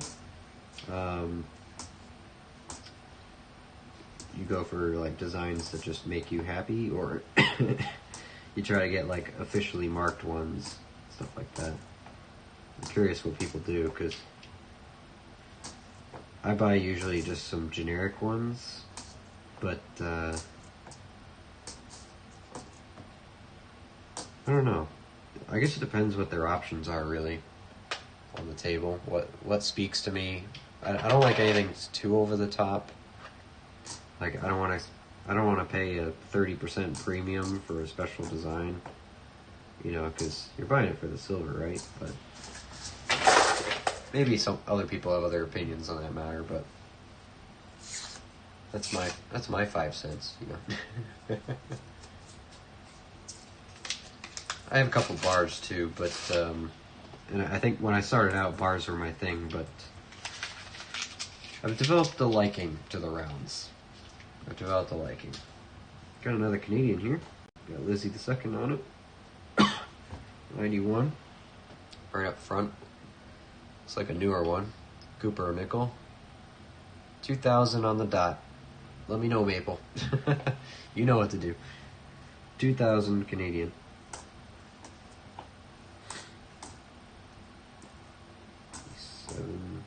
$7.20.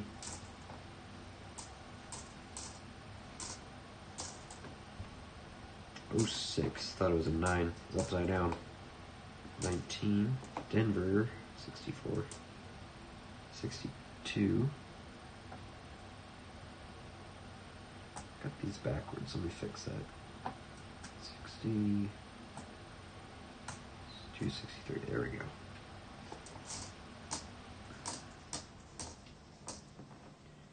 I do keep the 60, 61, 62, and 63s before the 64, just off to the side, because there are some varieties I like to go through at the end, but there's a bunch of things to look for, so I'm not going to bother doing it on camera. 2,000 Canadian 5-cent piece. I think we found one of those. Maybe? No, we don't have that one yet. We have an 02 and a 99. So now we're just missing a 2001 for that string. Then we'll have from 98 to 2002. But hey, it's a new one. Put it in there.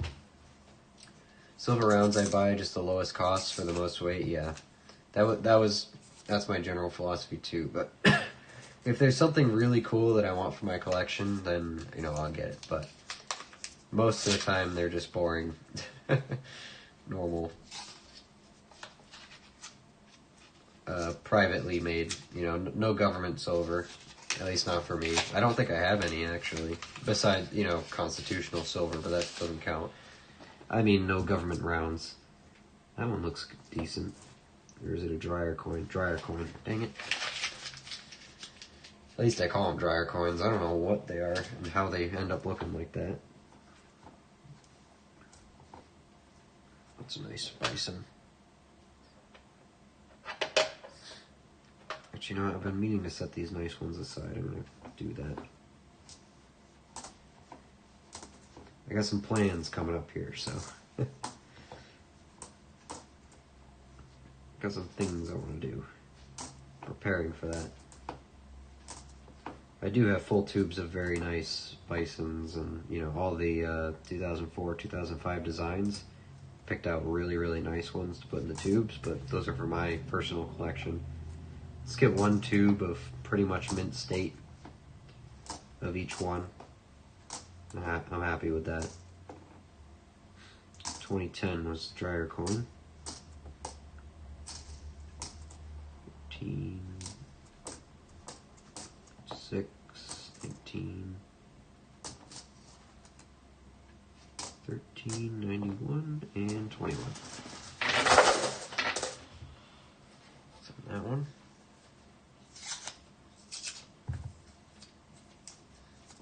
But yeah, hopefully I pick up a good amount of stuff on my trip, so when I come back we can have a good stream covering all of it, talking about it.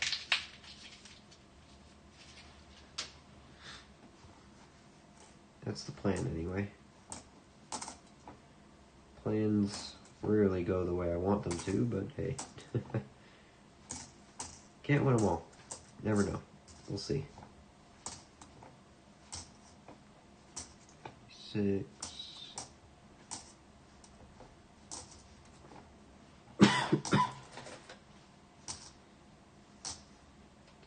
It's 76. It's been a while. Couple rolls. 19. Denver mint mark there. 55. We need the 55 Philly. I completely forgot about that. Are we missing that? Yeah. We have 6 Denvers already. That's 7. I need the Philly for the book. Still looking for that one. 62 here. S side. 69. Denver. It's not an S. Another one. 8 and 89. Got a 76 and a 55 Denver. Mark that while we're down here. So close. So close. So if we can find that 55 today at least, I'll be pretty happy. The 38S, though, that might be a different story. Is it a 38 or a 39? I keep forgetting. I found one of them. 38S, okay. We found 39S, but 38 is much lower mintage. 4.1 million, but I mean, we found 250 Denvers at 2.6, so we should be able to find this thing. Shouldn't be that hard. But hey, chance has to be on our time, you know? Or, yeah, chance has to be on our side. Wow, that didn't make any sense. Need a little bit of luck along with our quantity. You know, you need quantity and luck at the same time. Let's see. It is a Denver. It's 61 Denver. It's been a while since I've seen a 61. But there it is. There's a 59. What you want to bet? It's a Denver. Oh, it's not. It is a Philly. Nice. A little bit better. It's a really beat up 64. Good thing it doesn't look like it's doubled. That would suck. To have a, finally have a DDO 1964 and it be all scratched up like that.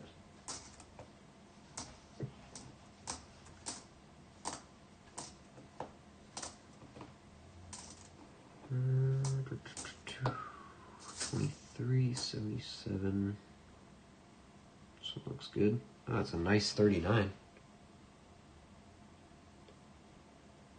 It's in pretty decent shape. The back actually looked pretty good. Well, for a 39, the rim's still solid. It's Philadelphia though. Not crazy. But I'll take anything in the 30s when I can get it, so. So we got a 59 Philly and a 39, well, also Philly. 59 and 39. 59.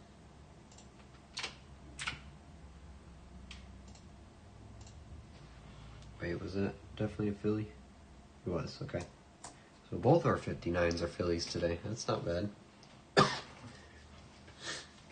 Dropped your channel name a few times at another channel I watched, Stacking and Packing. Man, I don't even have to pay for advertising. I got Steven to do everything for me. Are they streaming right now? They get anything good? Or what are they working on? I imagine stacking, right? 305. Oh, that's a bison. My brain almost didn't look at it.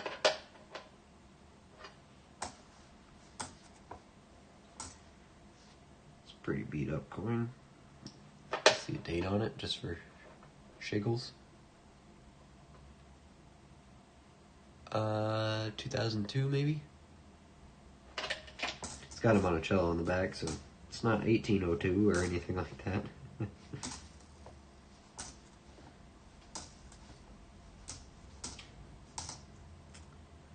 99.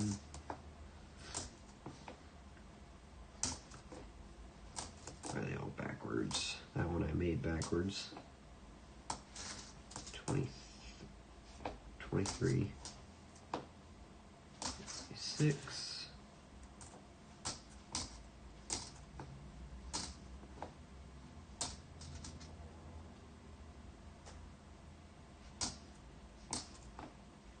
Thought about keeping that one, but it has a cool gold tone to it. Gold tone to it, but it's been through the ringer in terms of circulation. Ah, pretty. 2001. 3.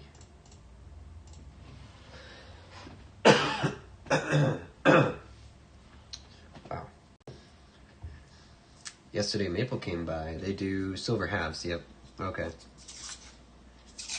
That was, another one of the reasons why my I decided not to do half dollars on Friday night because that seems to be the night where everyone does it, you know? So we do Sunday night silver. That's what we're going to stick with. Not that it's really a competition, but if they're doing halves, I want people to, you know, be able to go and watch it, watch their stuff.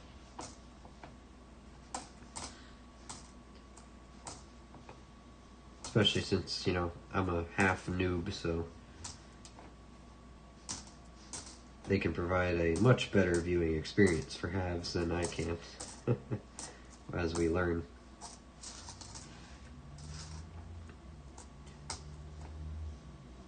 But next weekend I'll have 2 boxes to go through of halves.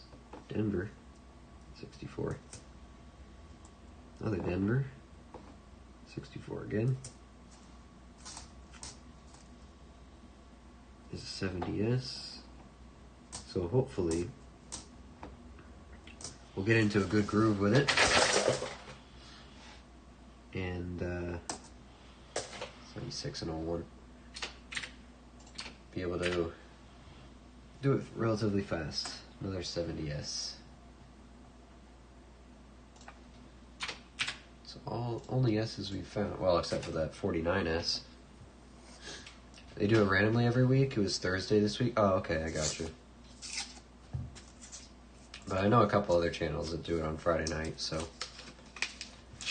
And again, it won't be the end of the world if I decide to do it on a Friday night, but this one looks pretty good. It's got, looks like the right amount of wear. No, wait. Oh, it is. We got silver. Sound the alarm. I knew it looked good. I knew it looked good. I'll pick it out. It won't make you wait. There it is. At first I wasn't sure. It looks pretty good. It is a Philly, so it's not going to be the one we need. But it's a clean silver. It's like, it's not quite a green yet. The edge kind of is, but it's still pretty silver for silver. 42, right year, wrong mint mark. 42, Philadelphia. Still looking for that 42 Denver. 42, 43 Denver, whichever one. Regardless, it's silver. It's not in bad shape either. You can still see the columns, roughly.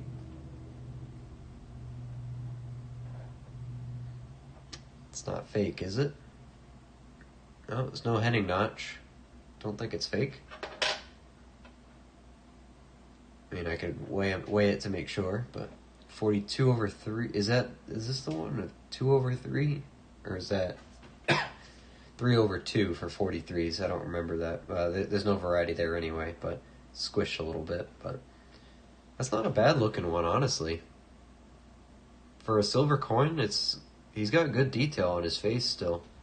If you look at the nose and eye area, he still has the smile dimple.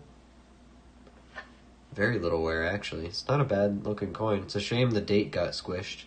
Because, you know, these silver coins, they're a little softer. They wear a lot faster, so that's not too bad, honestly. It's good detail. Nice. Silver in the box. Put it over here. Silver in the box. Nice, clean, normal nickel color. You just barely tell by the edge. It looked good. Woot woot, sound the alarm. Oh yeah. Headings are only 39.44. Okay, thank you. I keep forgetting the exact dates. So 44 is the fake silver then. Well, can be fake, right? Honestly, I'd love to find one. A Henning. I really want to have one.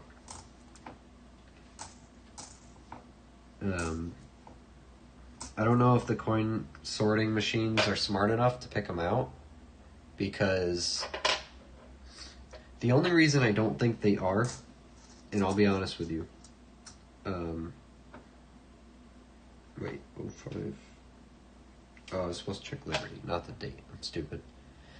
The only reason I doubt the sorting facilities weighing the coins very well is because we had that East Caribbean Islands 2-cent piece in there, and that weighs it weighs 2 grams instead of the normal 5. So that should not have been anywhere near allowed in, but it was. We also found that plastic penny. Remember that in the penny rolls? Was that in penny rolls or was that in a nickel roll? Actually, it's right here. Actually, I think that was in a nickel roll, wasn't it? Who remembers that?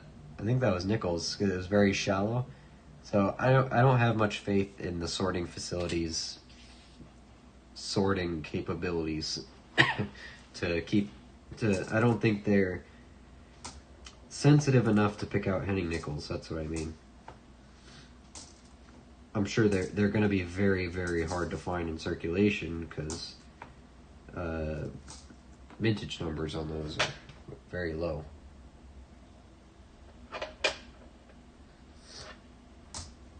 But hey, we did it. We found silver. We're not going to walk away from this box empty-handed.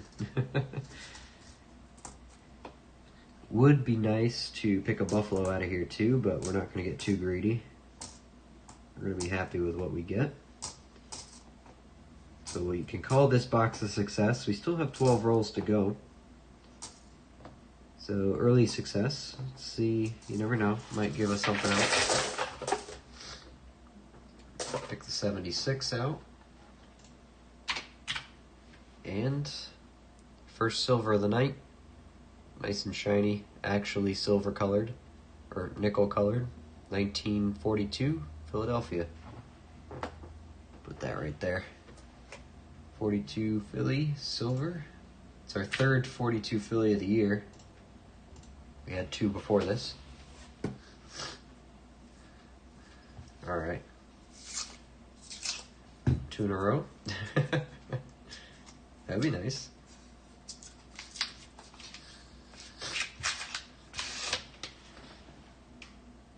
That one actually looks good too. It's at least old.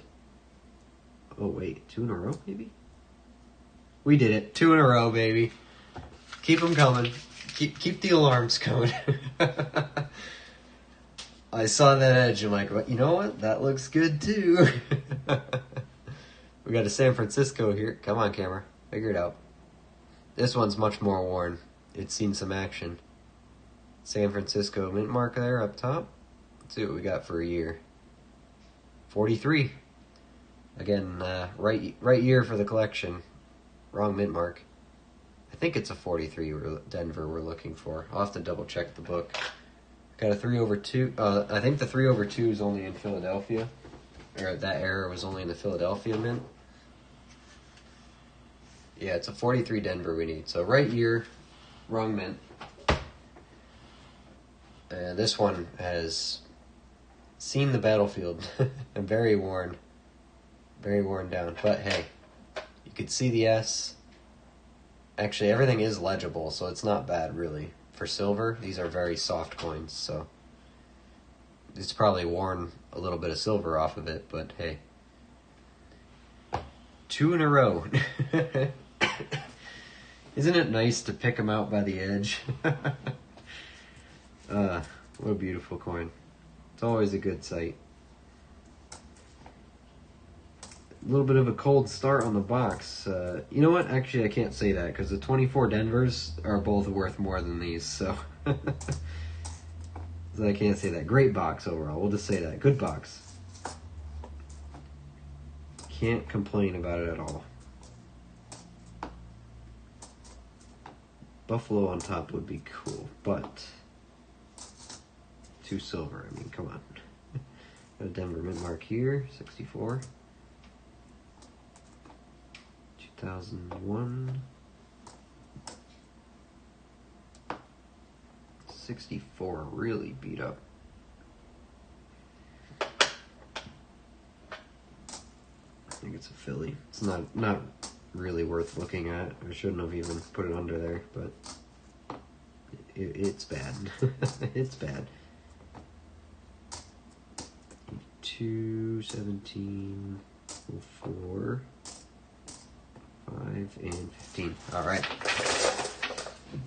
Let's Let's mark the 2001, 25, and we can mark our San Francisco minted. I mean, it's close to Denver, just not Denver. 1943. Nice. You know, I was saying 2 in a row as a joke, but the box giveth. Box absolutely giveth. All right, 43S we do have already this year. That's number 2. I'm going to take it, though. 3 for 3, big money. Let's see what we got.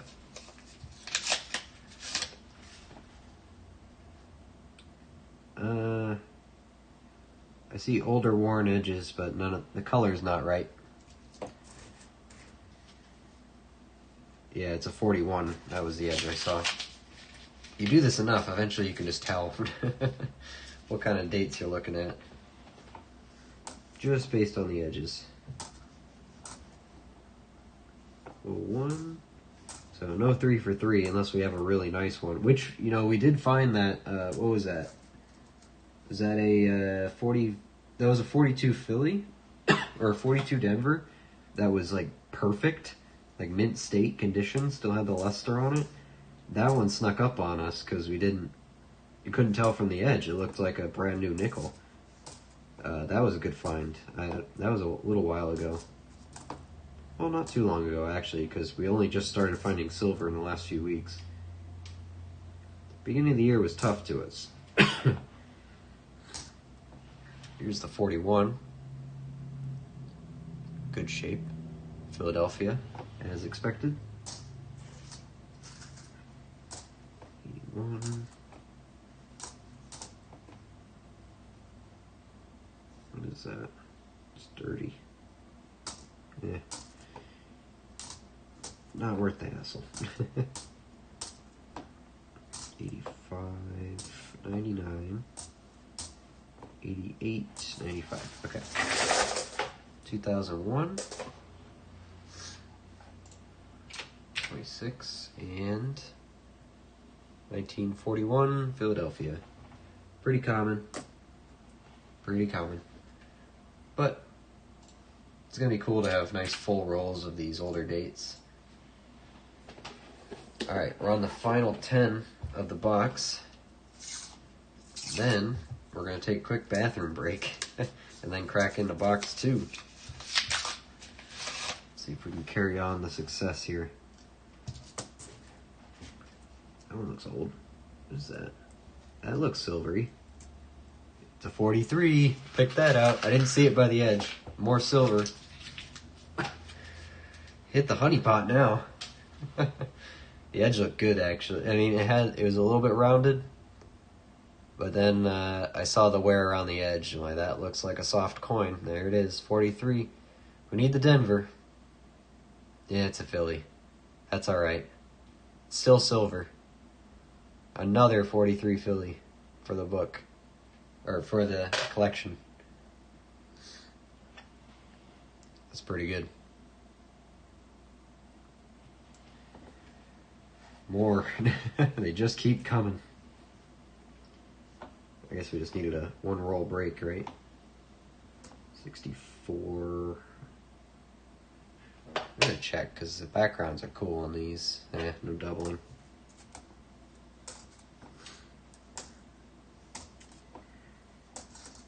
I guess that goes to show. I was bragging about, you know, how good I am at picking out by the edge the silver, and I mean, I saw the worn edge, but the color didn't look right. So I said, like, I don't think that's silver. I think it's just old. Then when I pulled these back, I saw that the outside rim, when it's worn like that, up to the letters, and then I saw how soft Jefferson's head was worn down. Like, yeah, that's silver. That's silver, all right.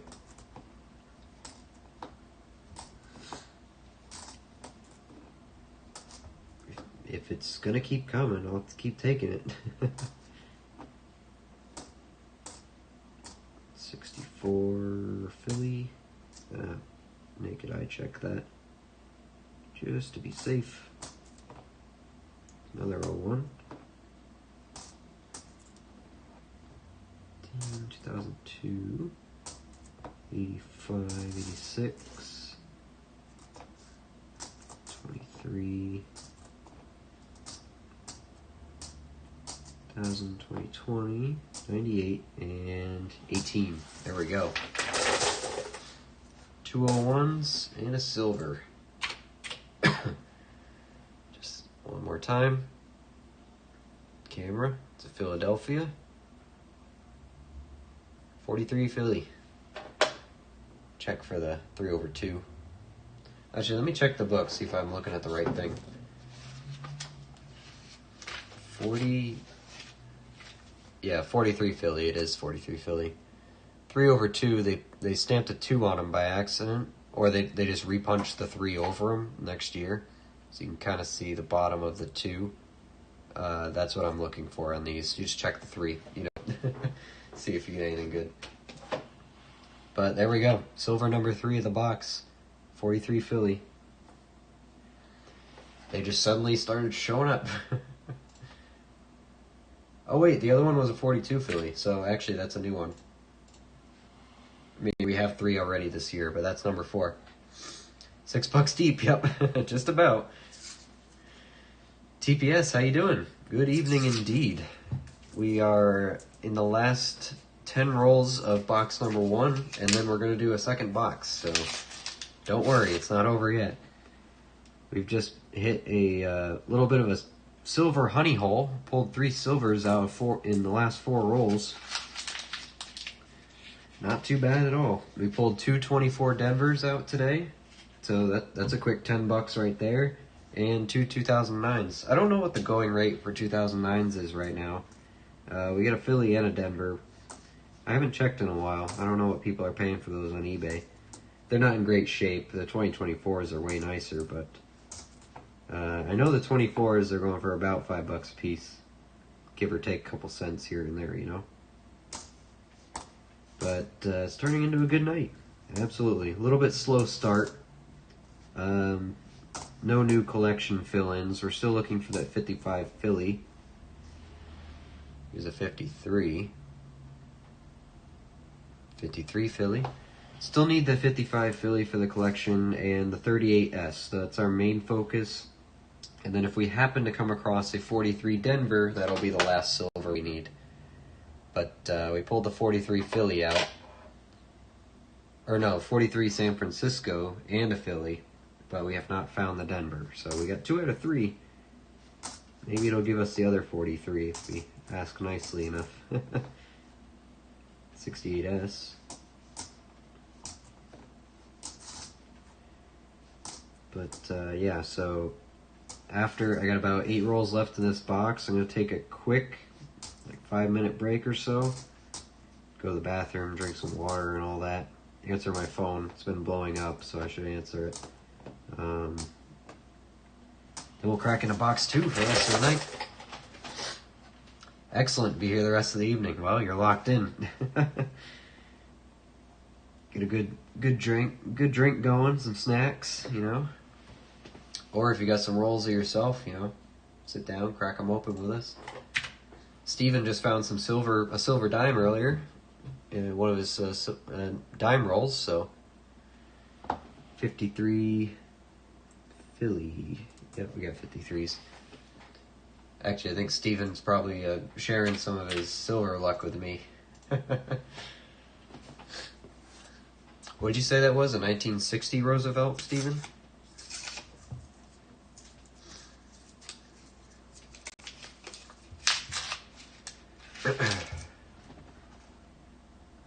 Nothing on the edges of these.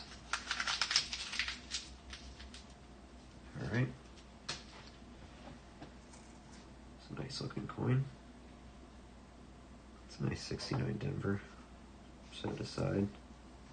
I like to make a set of the 69 Denver, Philly, like 68, 69, 70. I can make full sets of those, minus the proofs from coin roll hunting, but because they have a relatively decent chance of finding the San Franciscos, you can actually make sets of 3 out of them, full mint sets.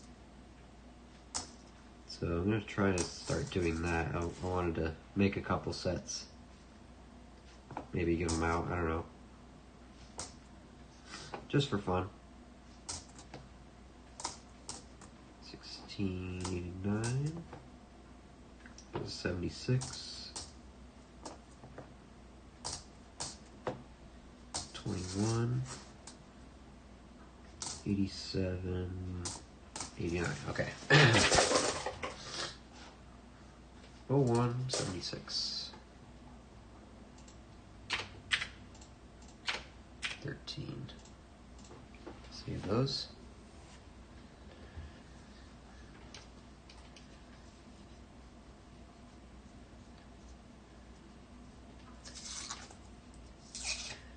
So yeah, Steven's on the silver high, so he's gotta keep looking through stuff.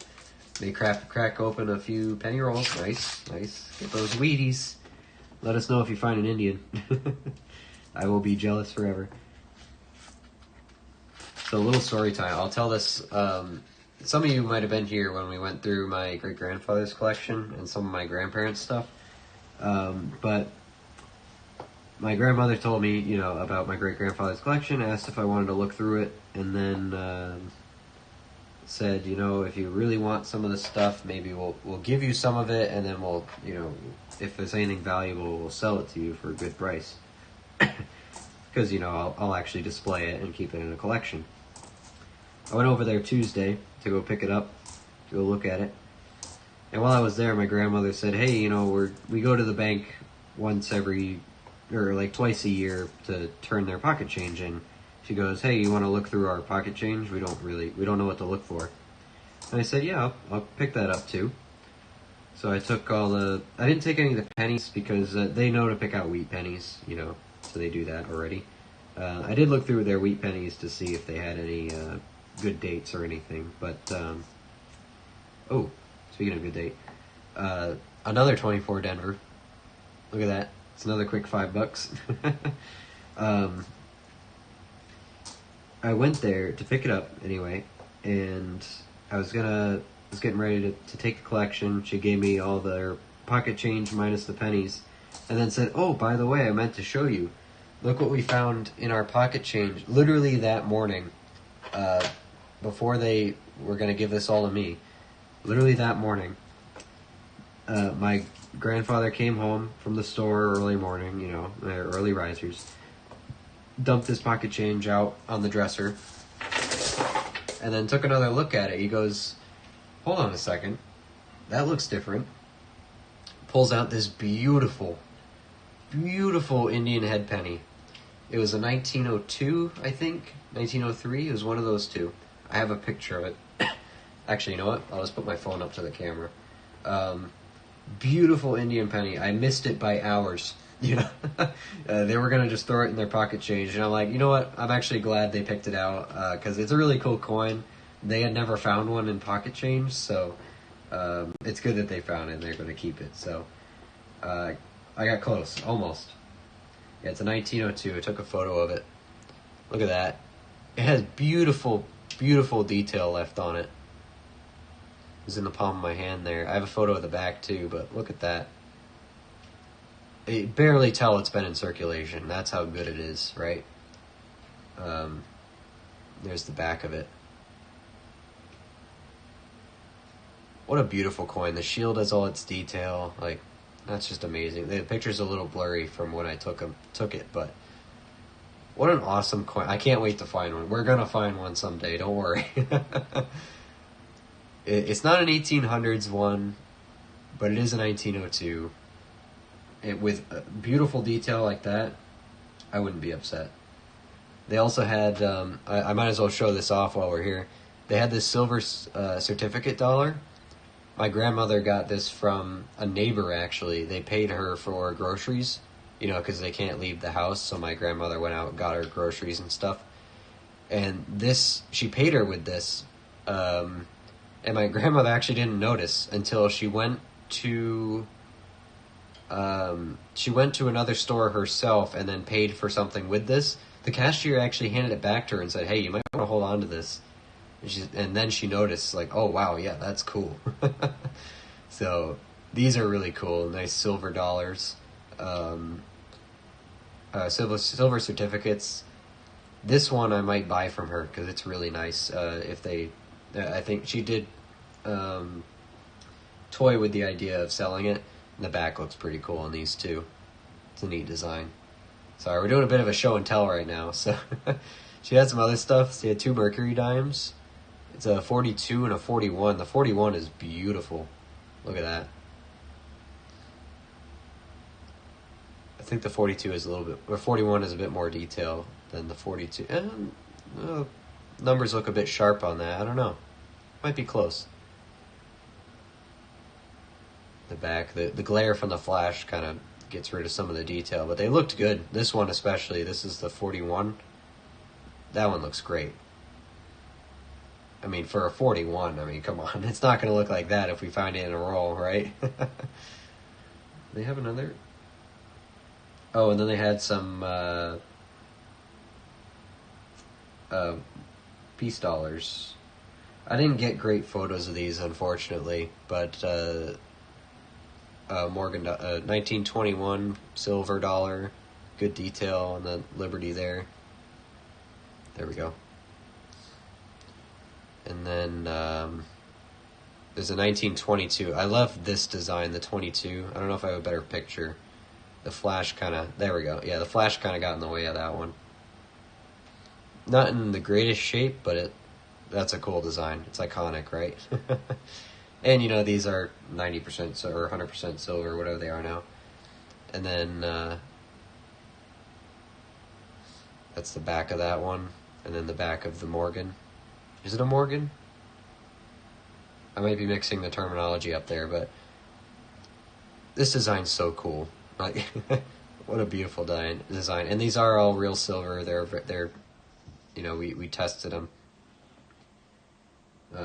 So yeah, little show and tell of some of the other stuff that was in that collection that I didn't take home, you know, because it's theirs. But, you know, we took the silver Eisenhower home, so, well, 40% silver Eisenhower proof even. Look at that mirror with my finger. That one's pretty nice. I'm still happy with this. I made a quick little short on this if you go on the channel. It's the most recent one. A little bit of history of that. The Apollo design on the back. Apollo 11 design. Really neat. So that one's mine. But anyway, back to business. 2024 Denver is another quick $5. We're making good headway there in this box. We got 3 of them. I forgot to mark the last one, apparently. I get caught up in stuff. So there we go. We're up to 3 2024 Denvers. $15. Paid for 15% of the box right there. So yeah, a little bit bummed out that I didn't get to, you know, pick out that Indian head in the change, but I wouldn't have taken it from them anyway. I would have told them, like, hey, you should hold on to this. Or at least ask to buy it, something like that. Because that was a very, very nice 1902. Like, no getting around it. It's in great shape. But yeah, show and tell's over. We got rolls to look through. We got some progress to make. Oh, also I gotta take this. I'm gonna use this. excuse me. Break to doing some laundry. I gotta throw it in the dryer, so I'm gonna do that. 5, but we got 5 rolls left after this one. Then I'll do that. 76. Lost my mojo. I gotta get back in the flow here. Get fast again. 85. 7, 15, 84, 21. Yeah. Hey, Ogier. I don't know if I said hi to you, but I did see you there. I think I just forgot to say hi. My bad. I was in the middle of my monologue. 30 and 15. Nice. All right. Fifth from the last one right here. Any more parting silver? Got a little honey pot there. See if it keeps going. I see nice new ones. That one looks good. For wear, anyway. But the fact that I just lost it probably means, yeah, it's just a Denver. Ah, it's a 55 too. Dang it. I need the Philly. 55 Denver. I knew it was old. I could tell it was old. It's 54 right behind it too. Let's not skip too far ahead. I just thought maybe it'd be silver, so. Oh, 41. Oh. 41. Oh, it's a Denver. Finally, it's not a Philly. Take that. The amount of 41s I flipped over and seen nothing. It's good to finally see some Denvers. Well, for that. Don't want them in everything. Just some things. There's the 54. Looks like we're just going to have a nice... Ooh, it's an S. Look at that. 54 San Francisco. What do we got for mintage on that? I always forget the 50s. San Francisco's. 29.38 million. So 29 million. There is a variety in S over D. I guess we can zoom in on it real quick. See if we can't pick that variety out. That would be nice. It's a good, decent shaped coin. Ooh, is it? Looks like there's something under there. Or is that just a soft strike? There is a bunch of gunk around it, but that looks like there's a second strike under it or something. What do we got going on here? There's no photos of it. I don't think it's the S over D, but I think there is something going on there. Maybe that might just be really extreme die wear. Like this is one of the last strikes before they swap the die out. It's cool looking, don't get me wrong. That's really neat. We'll take a bit better of a look at that later. We gotta keep moving here, so. But there we go, not bad. That's a 54, San Francisco.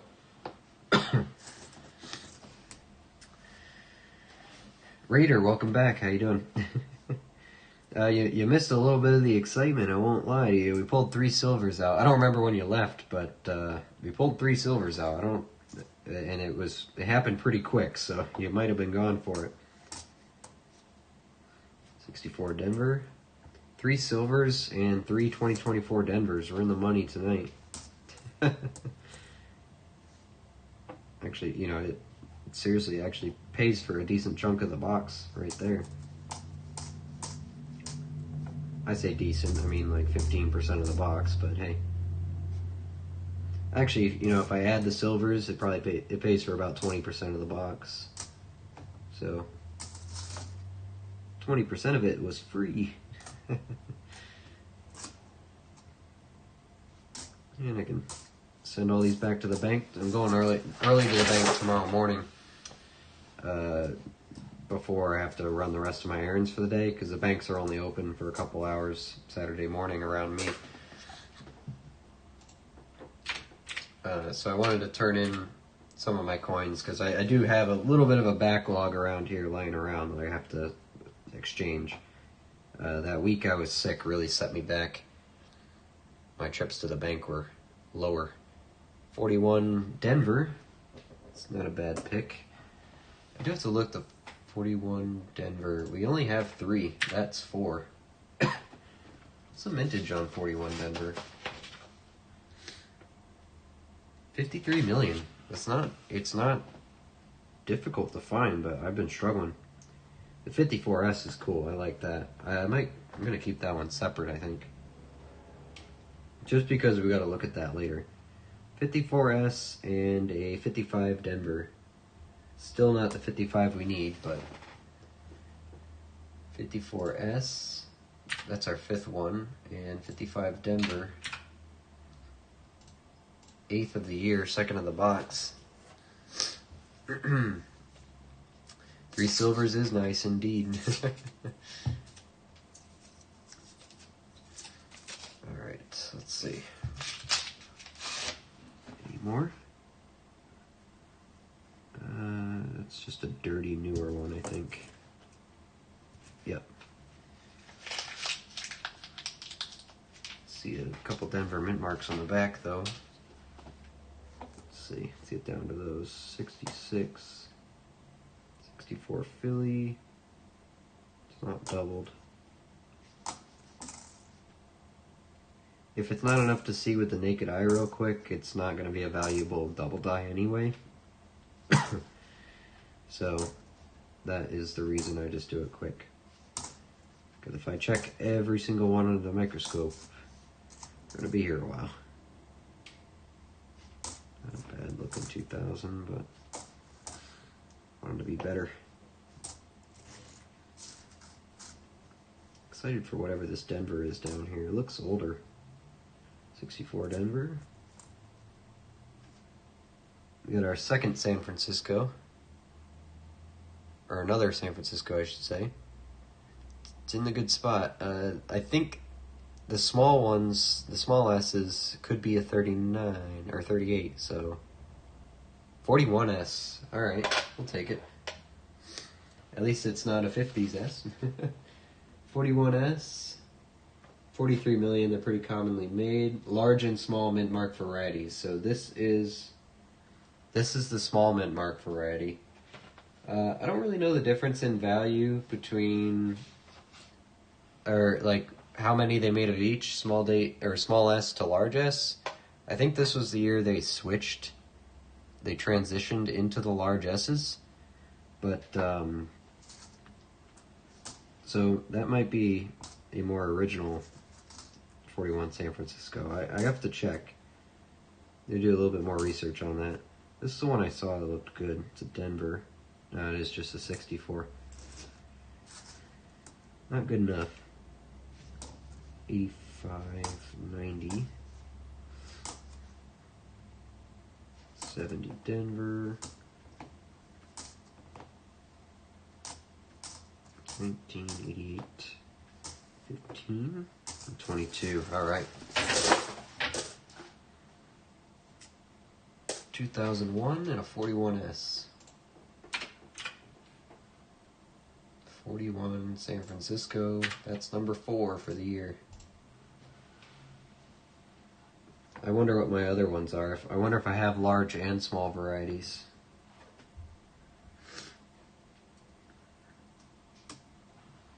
But it's not necessarily hard to find, so it's just going to go in the stack there. Alright, this is third to last roll right here. A couple more. We'll take our short break. This one right in the front looks good. Good wear. It's going to be old. Or fake weared. Fake worn. Got a Canadian in here too or something. This is not actually good. Yeah, it's an 89. Fake worn. Not real circulation wear. Got a Canadian in here though. 23.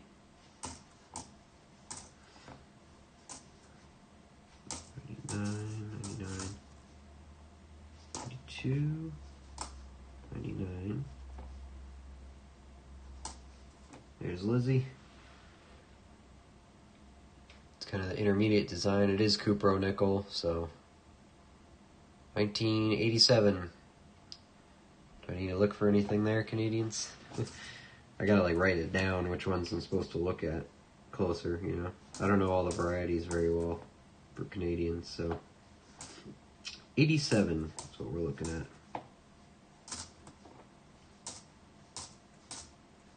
19, 714, 71. It's a really nice 88. Keep that one. It's got some gold tone going on. Alright, 2001, 83, and 1987 Canadian. Do we have 87 yet? It's another new date for us. We have 86, 87, missing 88, but we do have 89.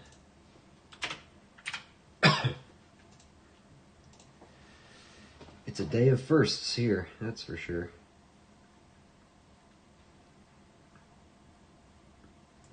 All right.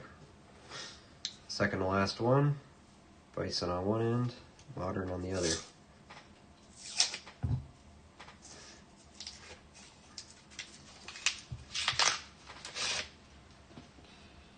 Got a dirt coin.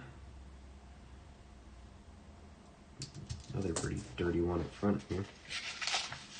Oh, I see a buffalo. There he is. Oh, the box keeps giving. Get the buffaloes out. We got one.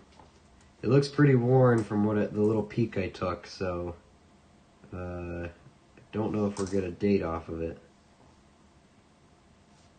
Is that a Denver? No, that is an S. 68S.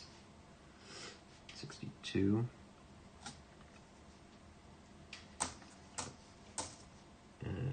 88, 21. Let's get down to that buffalo. We got a 1952 here. 52 Denver. 86, 14. There's the buffalo. There she is. I always like when they face this way, so the date is the surprise. Not in great shape at all. No mint mark, unfortunately. Has all four legs.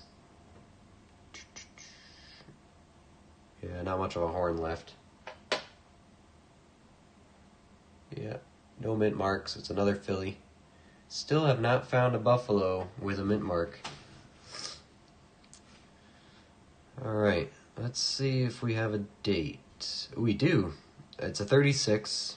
Very common, but we can see it, so that's good enough for me. 1936, pretty clear date for a buffalo. You know what, it doesn't look too bad. Actually, on this side, the buffalo side does not look good, but the Indian side looks great. Let's compare it to our totally real example. 35, 36, look, we got a series going on here. I still think this is hilarious. I love it. I gotta hang it up here right above the desk. But there we go, 1936 dated buffalo. Hey, at least it's dated, you know? At least it's dated. 20. So we're pulling silvers out, buffaloes out. I don't know if we've really found any key dates yet, but then again, I haven't really been investigating them. Oh, the 24s. Those themselves were well worth it, so. And the 09s. 307. 82 is a 2001. 19 and bison right on the end. No spear going on. Okay. Can't tell the difference between my giant buffalo nickel and a real one. I still get a kick out of it. I'm so glad I saw that at the thrift store. I was looking through the jewelry cabinet, you know, for sterling and stuff. 68S, and I was standing there for probably 10 minutes looking at the trays, right? And that was just sitting there in between the trays. My eyes skipped right over it. 52 Denver. Put that out here. Scoop this row over a bit. A lot of good stuff in one box, man. Okay, 52 Denver. What we got for those? We got 3 already. That's number 4. And 1936 Buffalo nickel. It's dated, so hey, it's good. 36, Philadelphia. That's our second dated one. I think we found a couple, or when we nickel-dated some of them, I think we have a couple more 36s, but they don't count as dated because we nickel-dated them. So this is the last roll, by the way.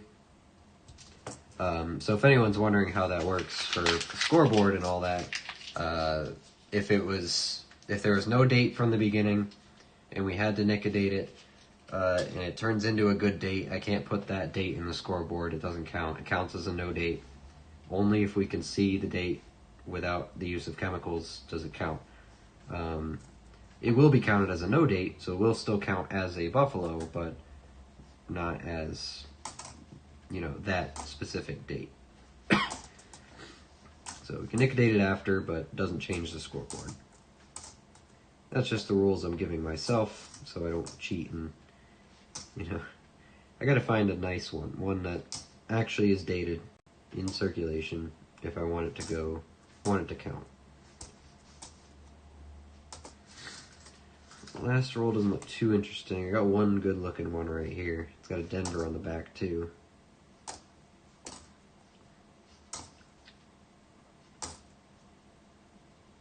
Looks decently old, but still has detail. Oh, it's a 38 Denver. Didn't think it would be that old. Okay. Obverse doesn't look great. The reverse looks a little better, though. Look at that. Look at the detail in the hallway there still. Got all the columns. 38 Denver. I don't remember. I know this one's lower, pretty sure. Oh, yeah. That's a key date for sure. 38 Denver. 5.3 million. That's a great one. So close to the 38S. That is a good coin. Okay, my bad. I didn't know it was that good. Even the 38, the normal 38s are good. So anything 38. But so far we just pulled some 39 Phillies out. But 38 Denver, that's a good date. 5 million. Which reminds me, I have to check our 39s for doubled Monticello. I always forget. So I'll do that here in a second. But that's a great find. So we can say we had a key date, silvers, buffaloes, 2024 Denvers, and 2009s, as well as a bunch of foreigns. I think that's more than good enough for a box. More than good enough. All right. 38 Denver. Fantastic pick, actually. 38. Oh, that's actually my first one for this year's hunt, actually. 1938. It gets a spot added. 0 and then 1. I think I had one beforehand. That's why it's in the book, maybe? Or is it not in the book? I think I have one in here. I do. Let me double check that one. 38. Come on. Yeah, it is a Denver. I had this beforehand then. Is it an upgrade? It's really all about the front. I don't think so. The detail on this one's actually really good. It's just, dirty. Or, it's got that green going on. This one's, whoops. That 38 Denver is pretty worn down, but hey, it's still a 38 Denver. That's a good coin. No, even in that condition. Put that 59 back. Alright, so put this 38 Denver back in.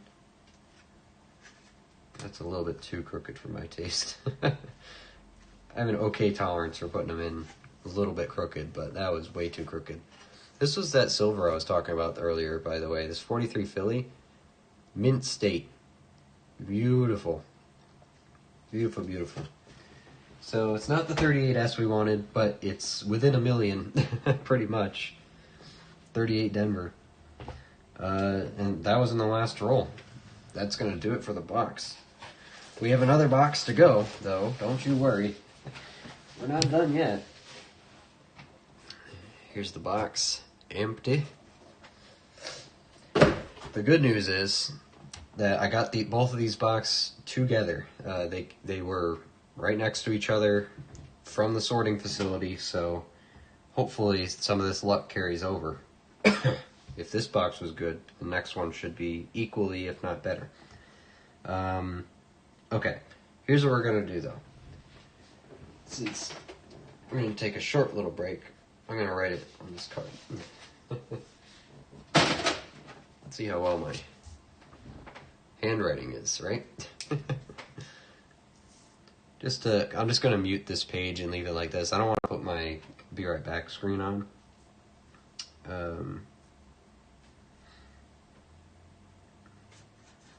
Whoa, that's not.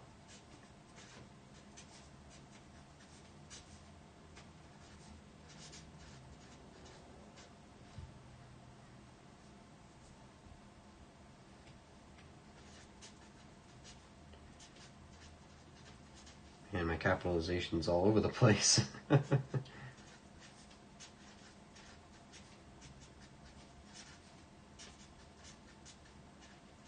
they're committed now.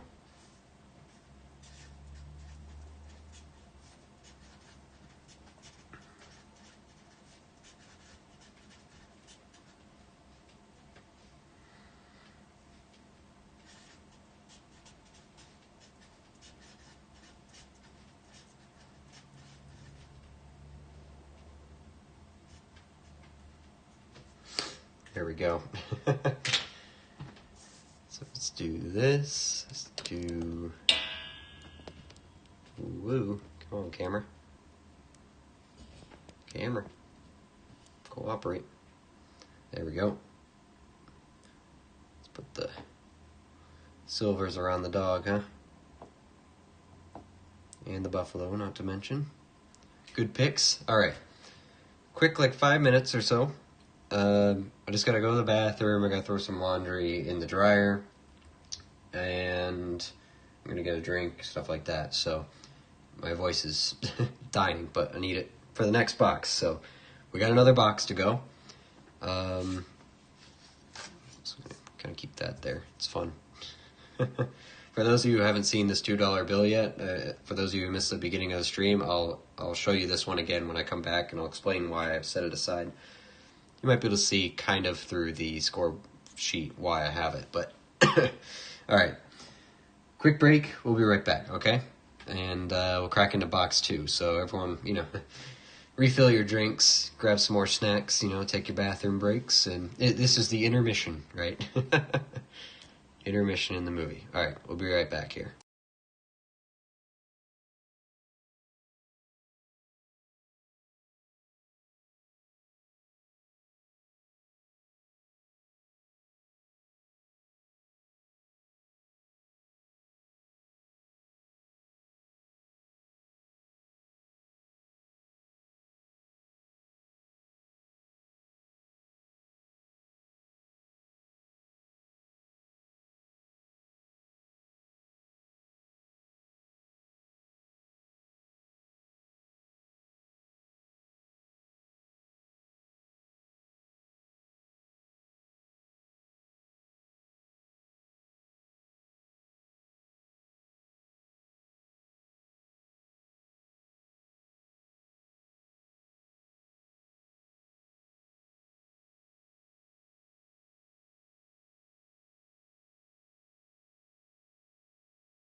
Alright.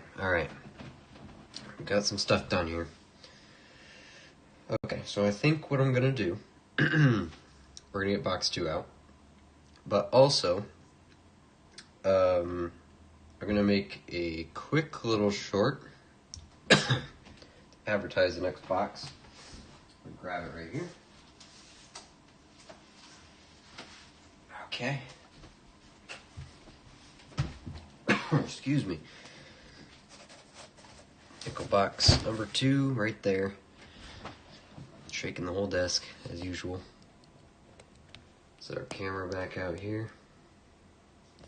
Come on. Get where I want you. That'll do it. Excuse me. Man, okay. We're going to set this aside right here. Set the 2 aside. I'll talk about the $2 bill in a moment. Let me make this short real quick. Let's get our silver out here. Perfect. Gotta do a little advertising, you know. Gotta make YouTube happy, make the algorithm happy. I'm gonna steal this light real quick. That might shake for a second, I'm sorry. Make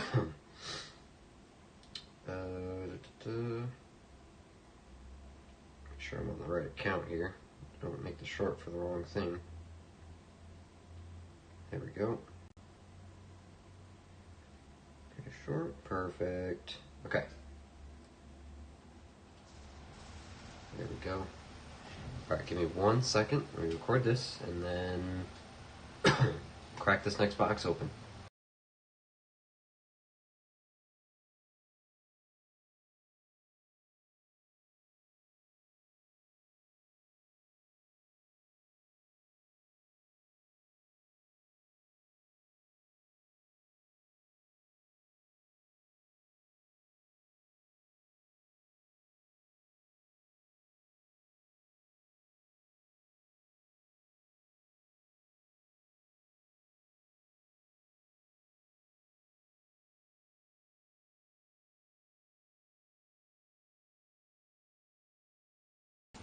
Alright, there we go.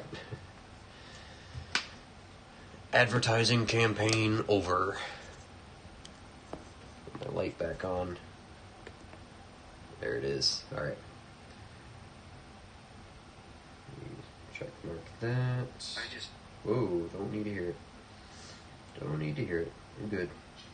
I don't need to listen to my own voice.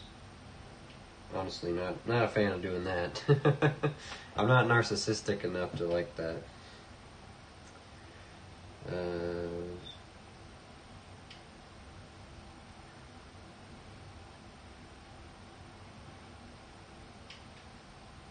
Let's see what's...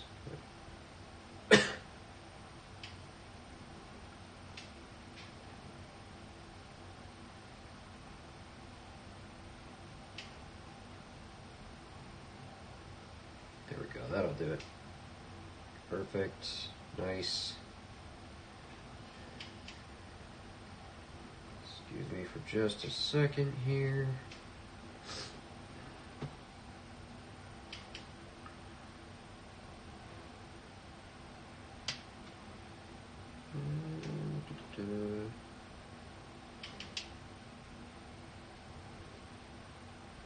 Yeah, you know what, that'll do it. Call search, call contain, silver, buffalo, perfect, related, and that one. Okay. Oh, jeez. Stupid nose. Alright, hold on. Let's blow the nose, and then we'll crack this box open.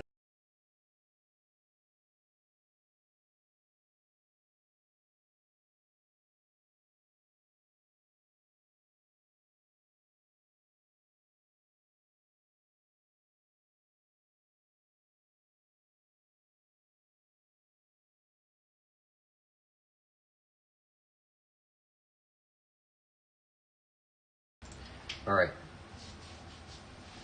Let's do this thing. Let's get our silver over here. No, I think we're going to put it down here. Off to the side. Keep the buffalo right there. Okay. Whew. All right, I'm ready. Everyone strap in. We're not done yet. Hopefully, this box should be pretty much the same because picked up from the exact same bank from the same shipment at the same time. I got them back to back. So hopefully, it also looks good.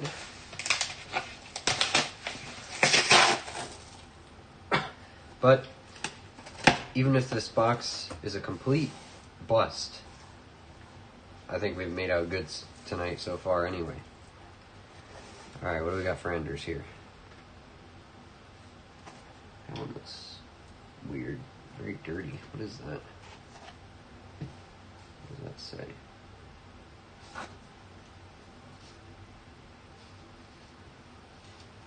I don't know what that says.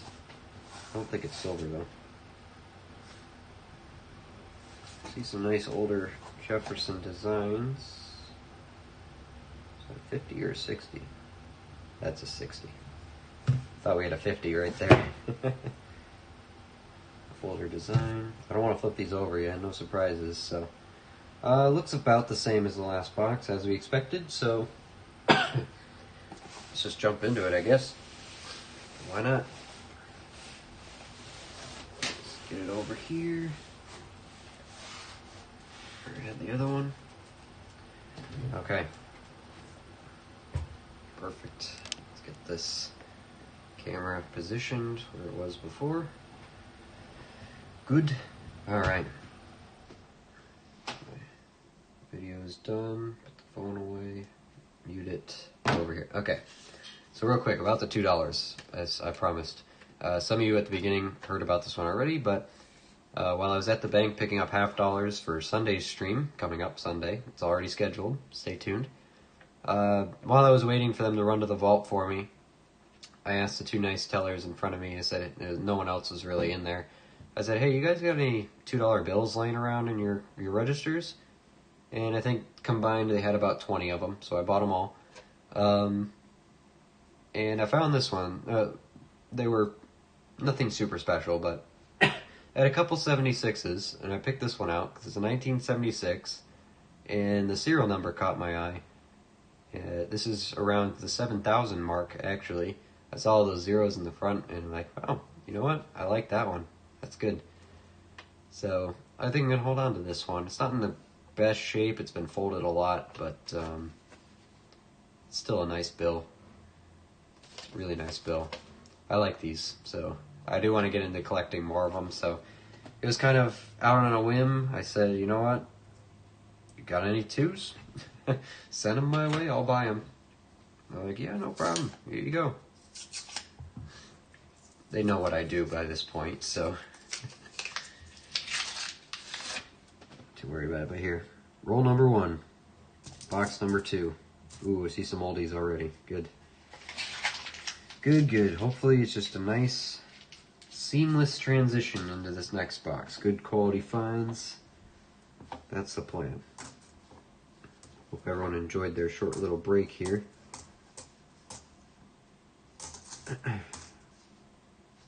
But we're back on the hunt.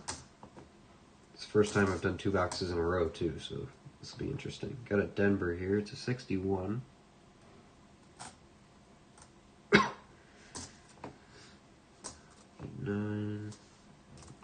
Another Denver, another 61. Got 85, 90. Something I did forget to do is empty my dump box though, so might have to do that real quick. Because I like to use the big box set. It's a quarters box. But it's just the right size where I never have to empty it out in the middle of a box or anything like that. So here we got a 1958, and it's a Philly. Better than a Denver, I think. Actually, yeah, so that's proof that I think that might be proof that this is definitely a sister box, because that was all the 58s you found before. They were Philadelphia's.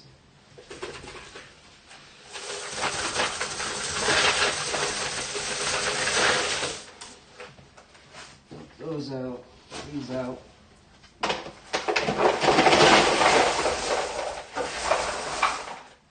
I'll have plenty of nickels to take to the bank tomorrow morning, that's for sure. Alright.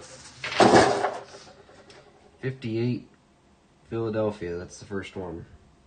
I think we had one Denver maybe so far out of the 4. Yeah. Oh, whoops. Okay, I gotta do this now. Perfect. I put a dash between the boxes so I know which one came out of which box, so that's for my own sorting habits, you know. Round 2, indeed, ding ding. Here we go. Let's see what we got. If we get one more silver, one more buffalo, I'll be happy. Or just a couple 24s, you know. Alright, so are we going to play this game, Chair? The squeak game? You're going to squeak the whole time? Yep, it's answering me. Okay. I want to sit up nice and close, but then my chair squeaks when I do that. Because it's pressing up against my desk. Oh well, we're going to have to deal with it. 12-2. I might get sick of it very soon though and try to move.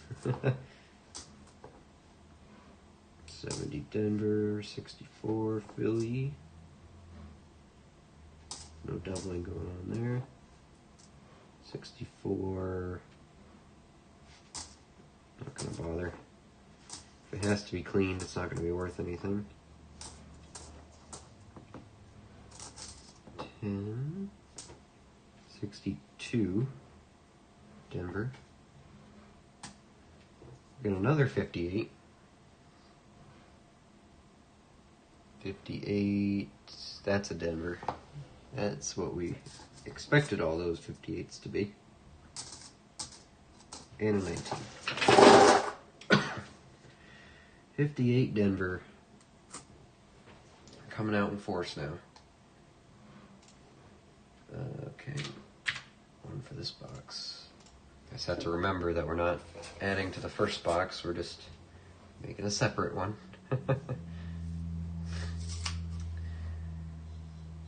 I had to take a break, my neck hurts. Old guy issues. Hey, honestly, even just the one box leaning over this and getting in close, it wears you out. Wears you out. That one looks good. About the right color and wear for silver. Let's see. No, it's just filthy. Okay, never mind. That's an unfortunate coin right there. I bought a 21 Morgan from the SMP channel last night too. 30 bucks. I think it's not bad as long as it's real. Like we talked about earlier, Morgans are... There's a huge market for counterfeit Morgans. You gotta be real careful with those. You gotta do the ring test. See if you get a good silver sounding ring to it.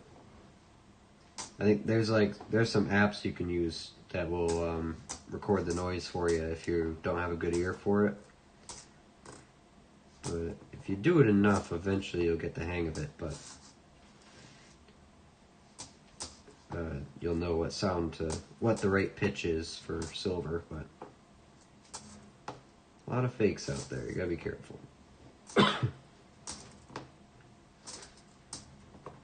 19, 22, 98.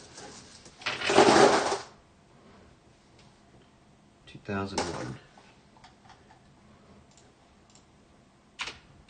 5. You had it as a giveaway, and I said, "Can I just send you $30?" It's on the way. It's on the way. Nice. It's like I don't want to take chances. Can I just buy it? Looks cool. Gimme.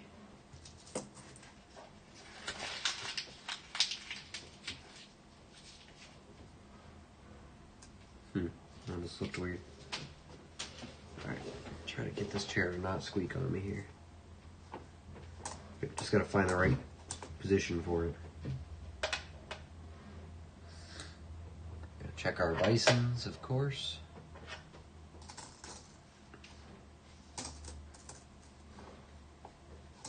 To 84 Philly. That's pretty nice. And full steps.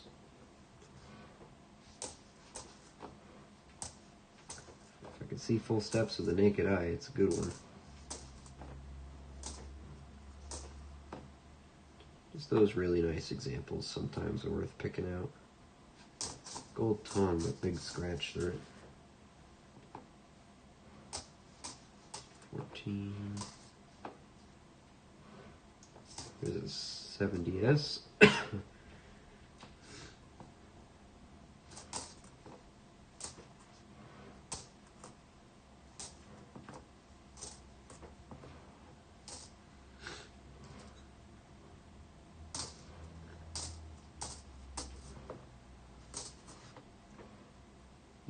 To 2023. Okay. 76 and a 70S.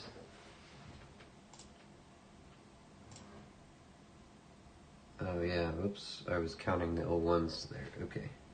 Alright, starting from now. A little bit of a hiccup. 70S. One. There, if I'll save that. Okay, there we go. Back on a roll here. Trust him like I would you, wholehearted. Oh yeah, if you want to like send your social security information and all your credit card info to my email, I promise I am very trustworthy with it. Wholehearted. You can also do an ice test and put the ice cube to it. It'll melt extremely fast. Yes, I have heard about that one too. I haven't actually tested that myself yet. I'm gonna have to try it. Give it a go. A good looking one back there.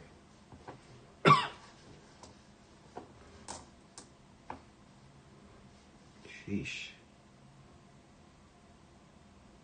It's a worn coin, so I kind of want to know what it is, but in this condition, yeah, it's not worth it.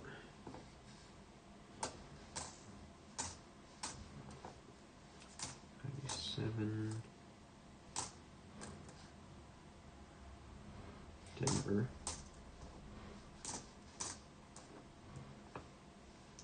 It's a nice 47. 1947. That's in good shape. It's Philadelphia. Steps. Not really. But still a nice 47. Nonetheless. See some good green back here. 63.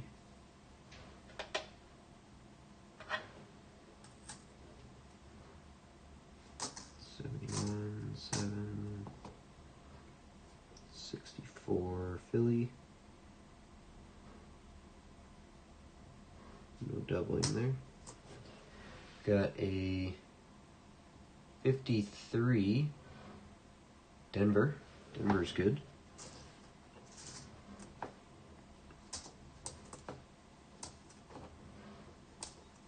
23, 90 Bison.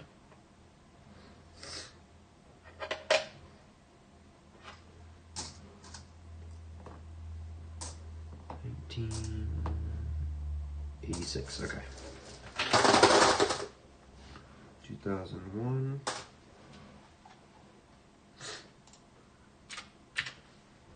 Got a 53 Denver.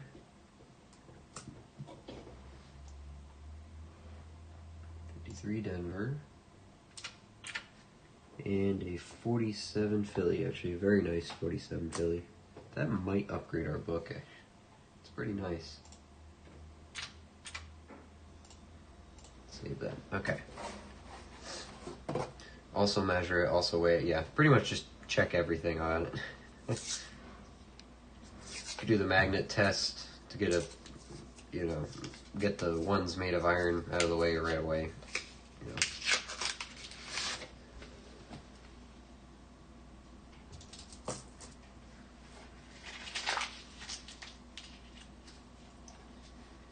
A lot of things you can do.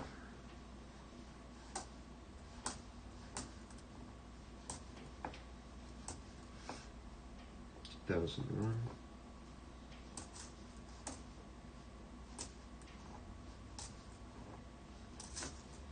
$17, $20, 2002.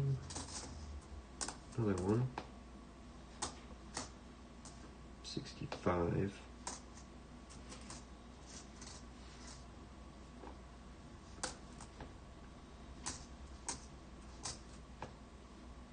$3, $22, $23, $20, $64, Philadelphia.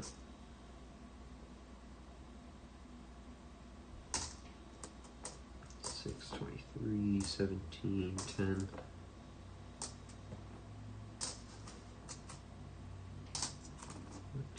$16, $23, and $15. Okay. And 301s. Put those in there. Have a good night. Later, everybody. Hey, O'Gear, thanks for stopping in.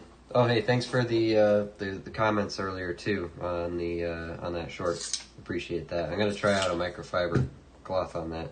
I gotta get a good one though, good small one. Actually, I might have brand new ones from some glasses I got a while ago. I might be able to use those. That wear looks good. But yeah, hey, thanks for stopping in. I appreciate it. We'll see you later. Let you know if we find anything else good. 96.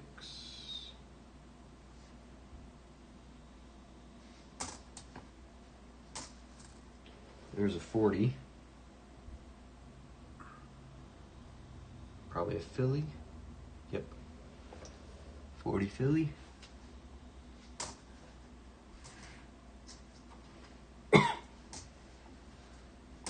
$20.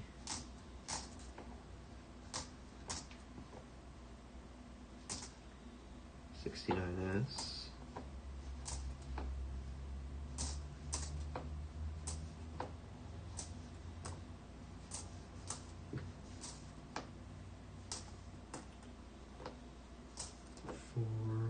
$91. 83. 06. 17. 16. 91. 2000. 85. 98. 69S. Put that one in there. Oh, first one. Okay. And a 40 Philly. You know we have one of those. Yep. Alright. On number 7. Kind of starting out how the first box did. A little slow at the beginning. Come on. Get it. There we go.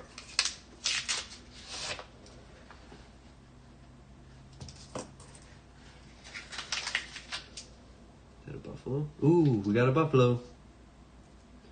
I'd say that one looks a little weird. I love how they have all been on the reverse too, so we get to reveal the date. Let me work down to it, but we got a buffalo. Box is already giving. 70 Denver. Another 69S. Right after I said, a bit of a slow start, you know. Kind of like first box. Oh, that's a 1940. It's a really messed up 1940 Philadelphia. 71. All right. We got a Buffalo. Oh, hold on. Check something. Is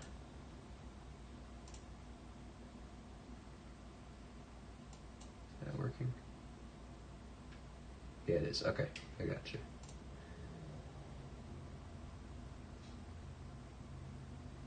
Okay. There we go. Alright, I fixed it. Sorry. I got something on my end causing a delay. There we go. Got it fixed. Alright, here's the Buffalo. It's got all four legs. Same thing. The horn's pretty much gone. No mint mark. But, so probably another 36, but let's see if it's got a date. It does have a date. That looks like a 29 to me. Just barely make it out. I forget I can put this coin a little closer. 1929, naked eye, is that better? Oh yeah, no, that's a clear 1929. Looks good under the microscope. We'll take that. Another Buffalo. What do we got for 29? Philadelphia, 36.4 million. Pretty decent. Still no mint marks though, but hey, anything with a mint mark is kind of tough to find for Buffaloes, so we'll take that though. The box is giving, and it's dated, so can't be mad about that. 1929 dated Buffalo. Very good. Very, very good. Let's see more of that, please. Now, if you want to be like the other box, you gotta give us some silver too, alright? It's pretty nice, 77. Not nice enough, actually.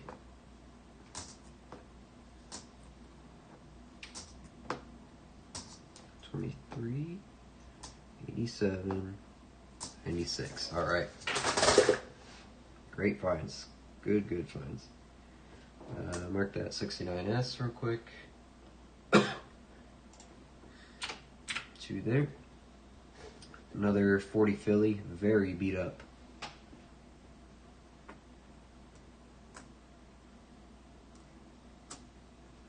Got those mixed up. There we go. 40 Philly. Second one of this box, and then the 1929. There it is. Almost 100 years old. We've got 96 years on that one. Nice. You know what? It's dated. We'll take it. 1929. We get to add a new date in. That there.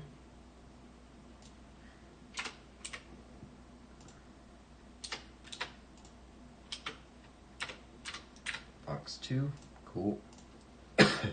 Alright.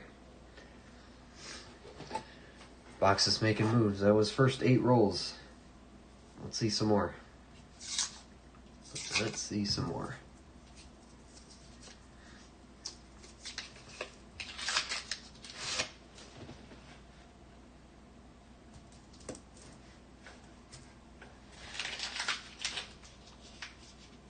Okay. Looks pretty normal here.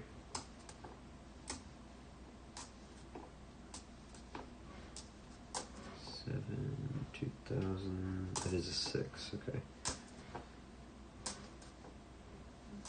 Read them upside down too fast. I think it's a 2009. Nope, no 9.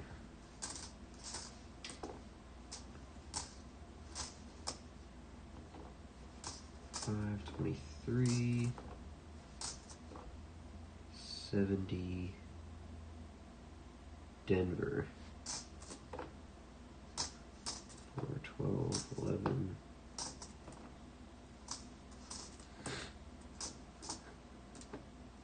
$64 Philly, not doubled.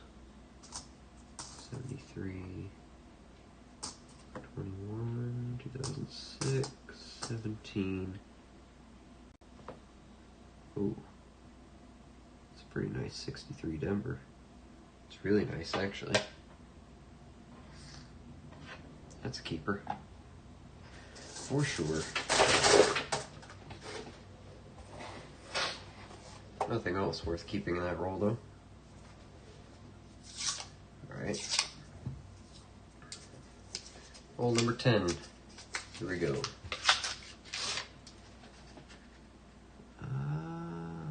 Where looks good right there in the middle, honestly.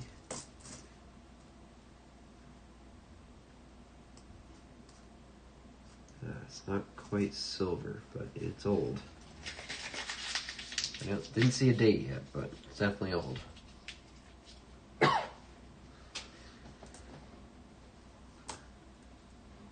Denver mid mark here, 64. Oops. Let me move this to the side a bit. There we go. That's better. 64 Philly. No doubling going on there. 16. 64 Denver. 81, 05. 88. 02. Is a 1940. Ooh, it's Denver. Right? Yep, it's Denver. Better than the Philly.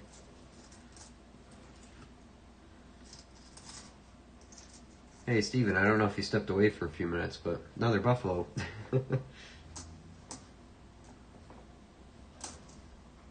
83, 2, 23, 73, 23, 73, 70, 7, 82, 80, 91, 23, 85,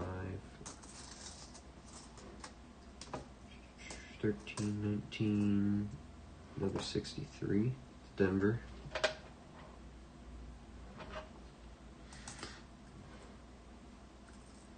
Yeah, it's nice enough. 03, 2000, okay. 1940 Denver. We picked 40 Denvers out yet? Actually, no, not this box. Or not tonight. It's the first one. I'll take it. That was roll 10. Making good headway into this box already. Already pulled out a Buffalo, so I'm happy with that. Love to see some silver in here, though. Really thin nickel there. That one's pretty beat up. Some good on the ends, maybe? Oh, that was that weird tone one. It's a 96, just dirty.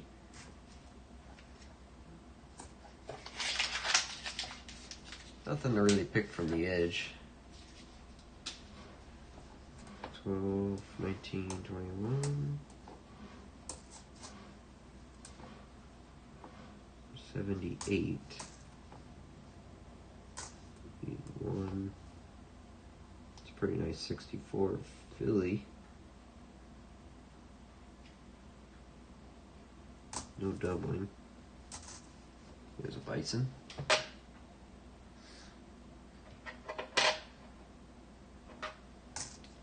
$16. 89. There's an 01.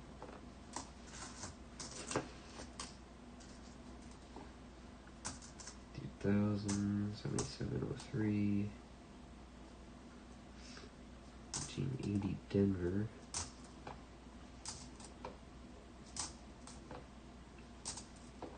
84, 10, 23,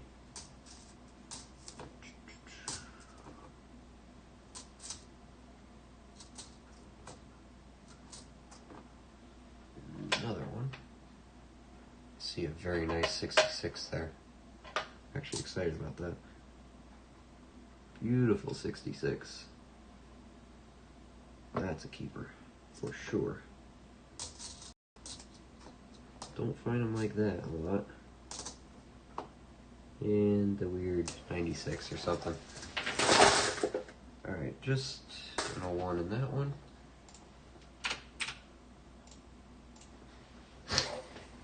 Alright, let's keep it going. Keep it going. This box has a lot to live up to.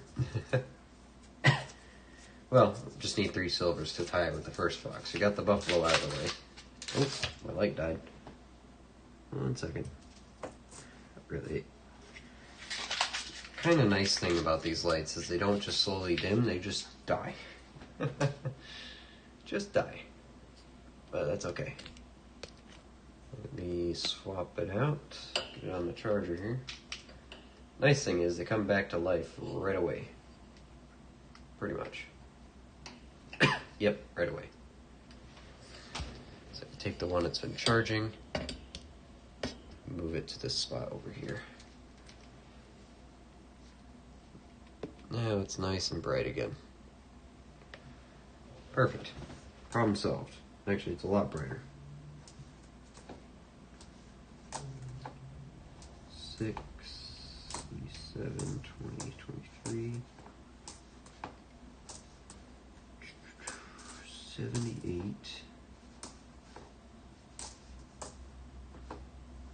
Denver,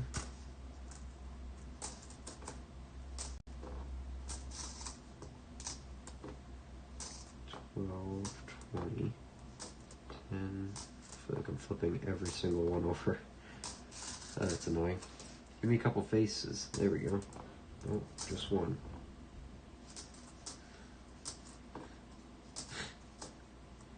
There's a 70S. It's something. 72, 11, 2003. Okay. Take a 70 San Francisco. Take something home with us. Alright. Onwards.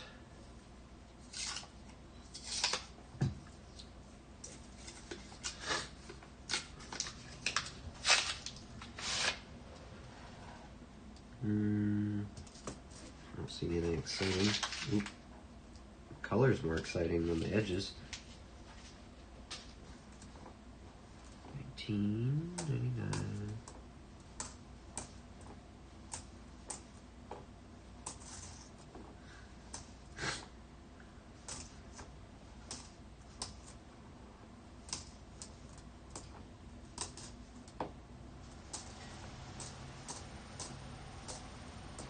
Six, 97,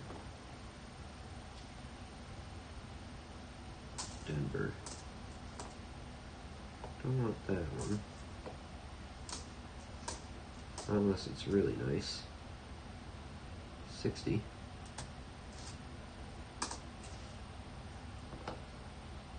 '64, Philadelphia.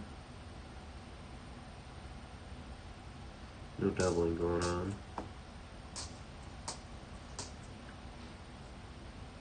76 and 80. Okay. Just the 76 in that one.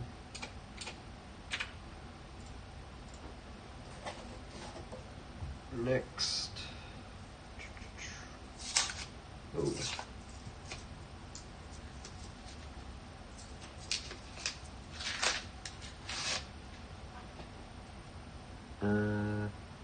Okay.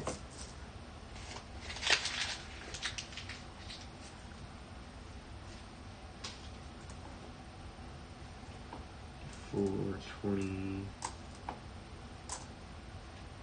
There's a bison. There's a bison. Check them for the spear. Always worth a check. Want that one. That's a 2006. Box hasn't been bad so far. Excuse me. I mean, the buffalo makes the box, really. 64 Philly. Check for doubling. The edges looked okay on this, but didn't turn out to be any good.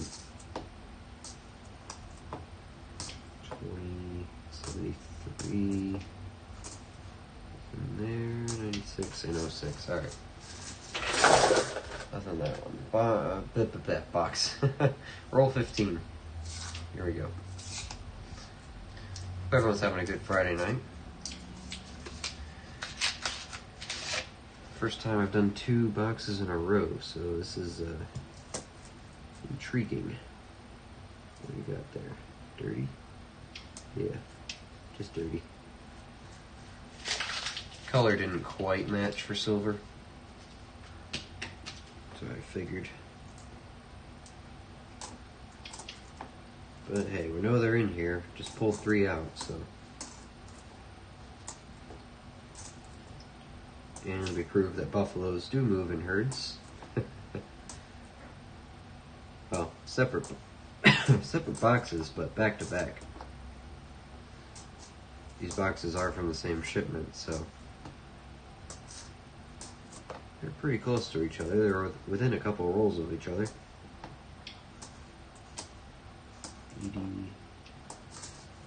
And all that silver we found in within 4 rolls of each other.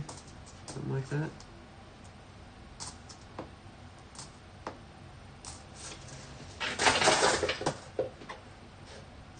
See if we can get any more silver to show its face.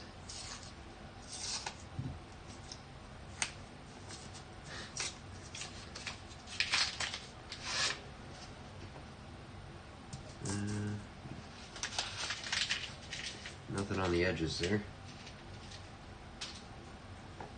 There's another bison. Check for spear, check for double.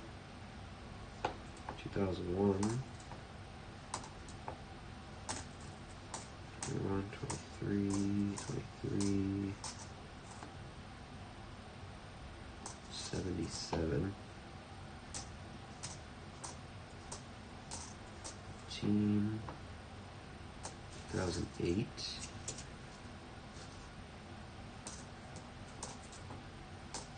3, 85, 64, Denver. Pick that one out. Forgot about those. We gotta check all those at the end. Just in case. Got a DDO. Or DDR, excuse me. Or no, repunch, my bad, not DDO. Here's a nice oldie. 1940 again, probably a Philadelphia. It is. Pretty common one. It's better than not getting a 1940 though. Okay, 2001 and a 40 Philly. Been plenty of those in this second box. 3 of them out of the 4 have been in this one box. That didn't work at all. That's a disaster. There we go.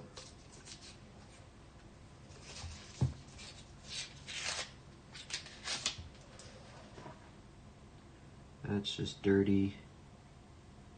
That's a new one. I don't see any real silver color, but we've been tricked before. Well, one of these silvers didn't look like the right color from the edge either, so it happens. That is a 78.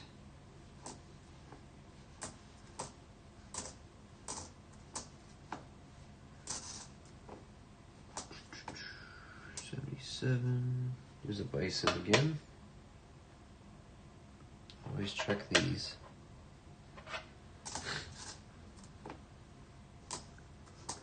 23, 76.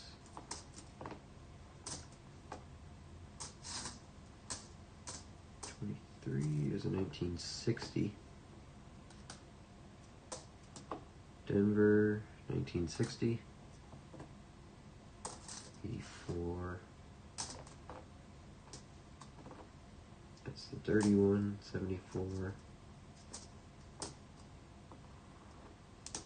14, 99, 81, 92. Okay. Just a 76 in that one. For the challenge, not for keeping. Alright, this is roll 18.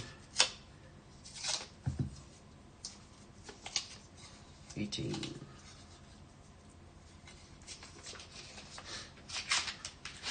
Supposed to be getting a pretty decent amount of snow tomorrow afternoon, so I'll try to get all my errands done in the morning. But I still want to go out and have some fun, so we're gonna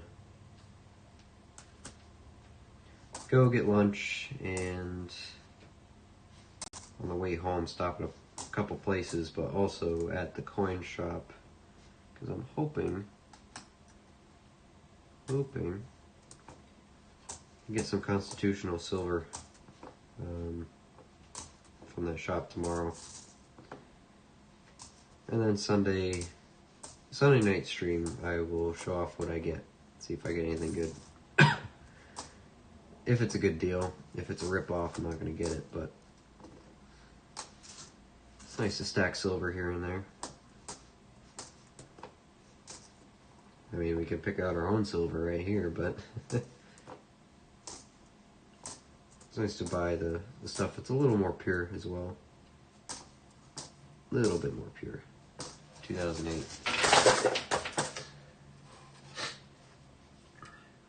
Getting a couple cold rolls here, not gonna lie.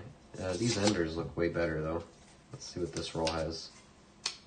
These both look like older designs, and they got more wear on them.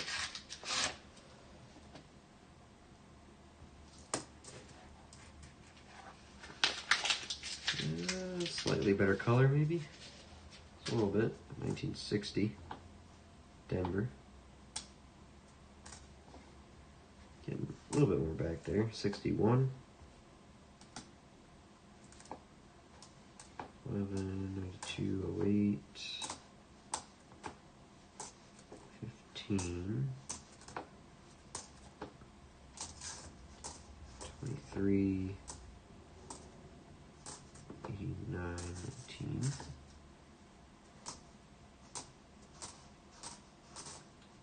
7, that's a pretty nice 67. On one side anyway. 2000, 98, 19, 16. 19 and 16, not 1916. Don't think I'd throw away a Buffalo. Denver mint mark, 60 again. 60 on both Denvers. I think they're both 60 Denvers too. So, a lot of early 60s, but nothing else in there that we wanted.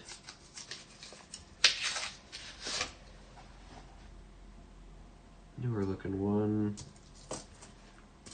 Decent wear patterns. Yeah, maybe not really. It's gonna be a tougher box. Definitely a tougher box, but at least it coughed up the Buffalo already, and it's dated, so can't really cry about it. Ooh, that's a very nice 59. 1959. It is a Denver, but it's got a couple steps. Nice and sharp. That's definitely a keeper. Yeah, it's a keeper anyway because of the date, but it's in great condition too. 64 Philly. Let's check that by eye. Not going to waste time under the microscope. We already went through 2,000 nickels, and if we're going to get through these 2,000 more without me losing my sanity or my voice, I'm not going to put every single one of those under the microscope. 64 Denver.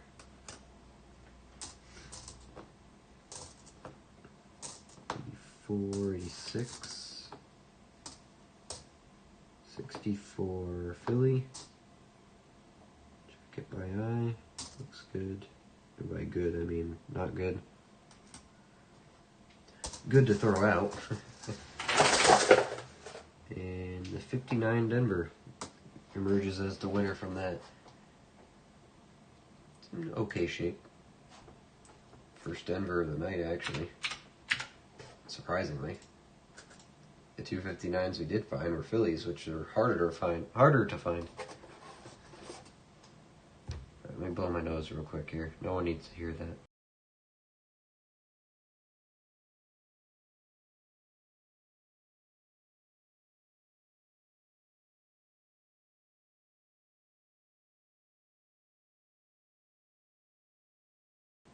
That's a little better. All right. Keep it going. Oh, gee. There we go. Get it open. There you go. Really mangled up coin there. I don't know why I keep putting them down here. I gotta show it to the camera. Really mangled coin there. Looks a bit big. I guess it is a nickel. I think because it was mangled, it looked a bit wider. Something like that.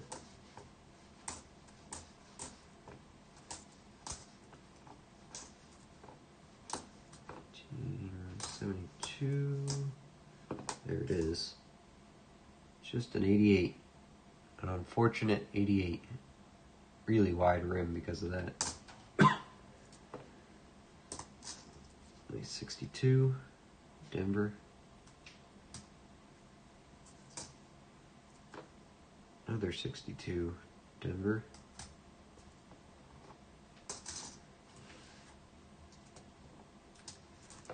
$16, 2000,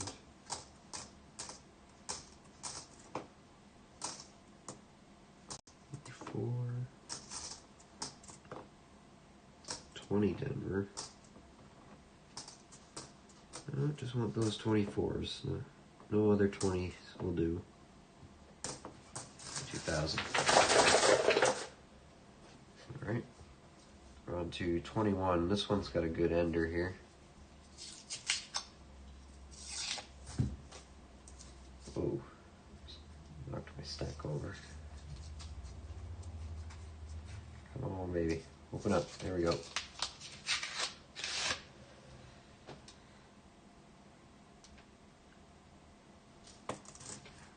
Edges don't really impress me. Got good color here, though. That might be older. Don't know what's on that end, though. 94, 72, 02. Nice bison. No spear. No doubling.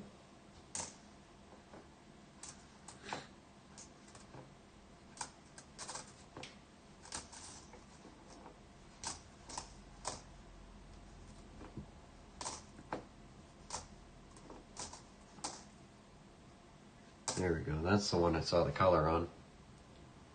1948.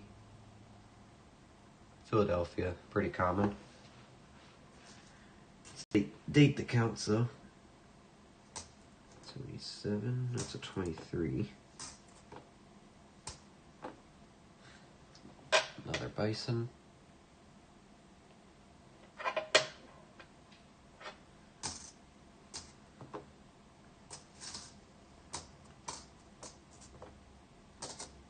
Two, 23. Bottom one looks like a 59. 11, 2002. Come on, there it is. 1959. Denver, probably. Nope, it is a Philly. Slightly better date. The Denvers are everywhere, so 59 Phillies are a little bit nicer. I'm gonna keep this really nice one on top, though. 59 Philly. A little harder to find, so it's better than the Denvers. Then the other one, 1948 Philadelphia. Slap it right there. These aren't too hard to find. If I remember right.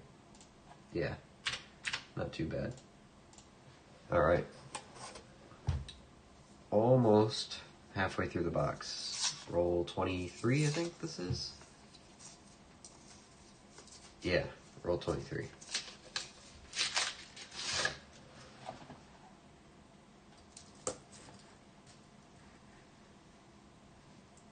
See some 64s and stuff.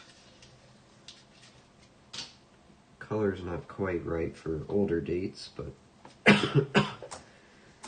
I've been surprised before.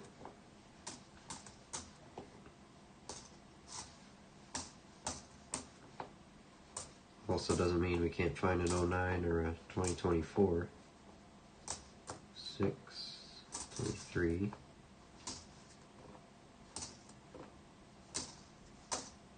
76. 64 Denver. Keep that one. 80, 22, 18. 7. 64 Philadelphia. Look at it by eye. Not interested in that one. That's a nice 67 though. It's got a little bit dirty, but really nice strike on it. Just a 76 in that one. 4. Save that. Good boxes, yeah, it's not too bad. Second box, little bit slow. You know, started off strong with the Buffalo right there, dated 1929, but it's slowing down a little bit. I mean, and box 1 had that 1938 Denver. That's a key date. That's a tough nut to crack sometimes. So, see a really nice one back there. At least it looks nice under the light. 5.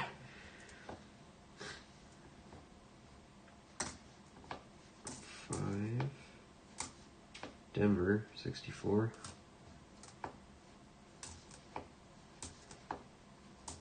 23. 74. 4. Bright side, when we're done with this box, we're gonna be fast with it. We're gonna be good at this. 70 Denver, 83, 85. That's that really nice one. That's an 88. Those are all nice. I think it's actually harder to find a bad shape 88. Same as like 81. Very common date that they made them very well that year or something. Every single one I come across looks great. Beautiful. Alright, this is roll 25. We're halfway through this second box here as of this roll. Oh, come on, just cut my fingernails.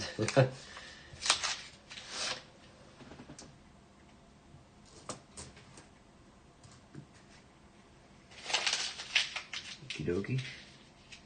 Yeah, another really nice 82 in there. Those early 80s, they're solid. They knew what they were doing.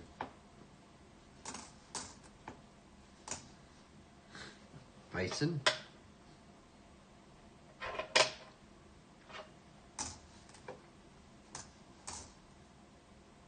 Speaking of, 87. There's an 01. I haven't seen you in a while. 61. 23. 82.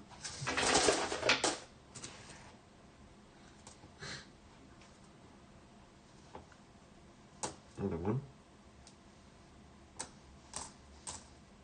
Denver. 64.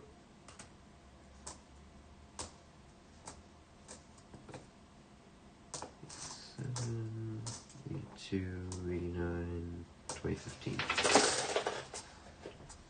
201s in that one.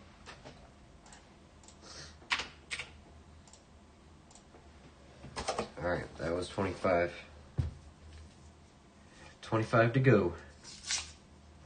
Come on, box, show us something good.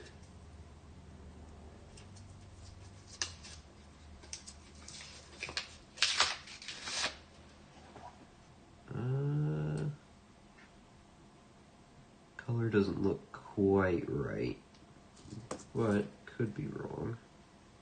Yeah, no, I think those are just dirty. Didn't look quite how silver does. Let me take a drink here.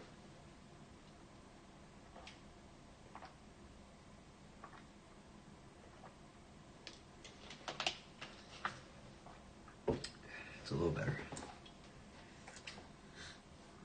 22, 23.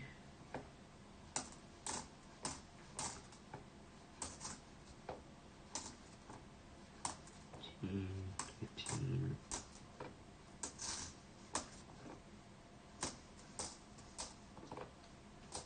23.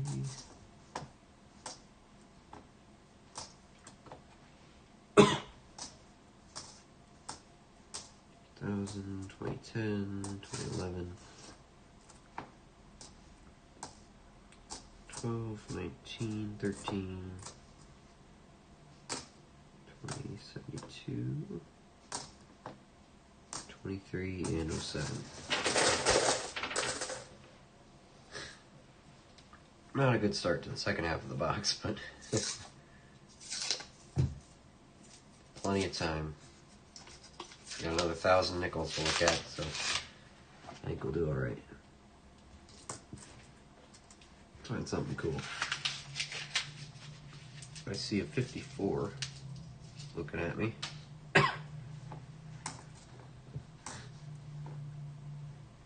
64 Philly.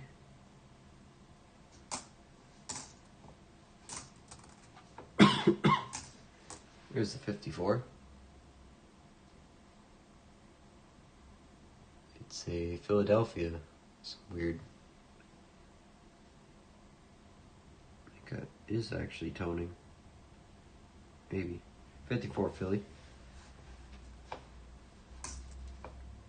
64 Philly.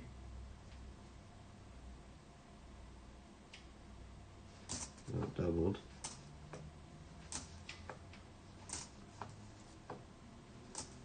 90, 90.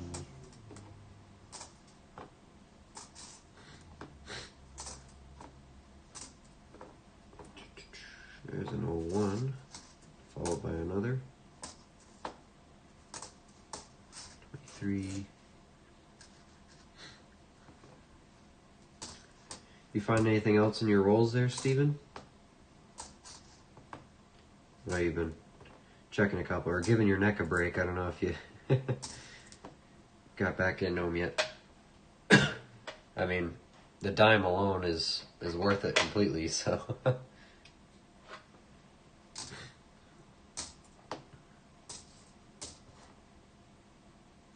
Also, I think I said it earlier, but if your wife just, for Valentine's Day, just brings you coin rolls, you know she's a good one, so. You're good there. 54, Philly on that one. Even better that it's a Valentine's roll with silver in it, so. Can't get mad at that.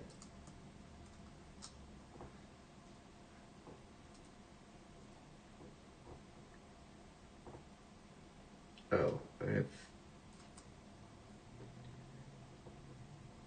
Oh, that's a 55. Okay, 53. Yeah, I had two stacks of 53s going on there. Just burying a 55. There we go.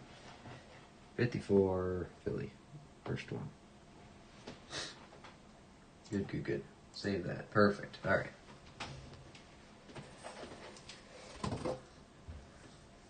I have a huge pile out. I'm redoing States, Parks, and Ladies. Nice. I told her she made a core memory. Yeah, you're not going to forget that. Not going to forget that. So are you just, so you're redoing it as in you're picking out nicer ones, or just, you know, starting from scratch, making a whole new collection?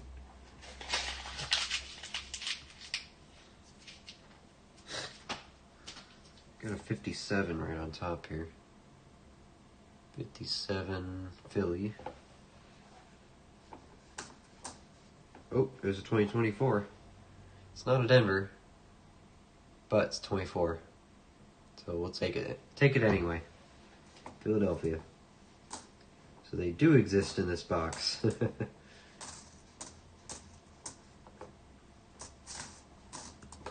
Got a chance for Denver's.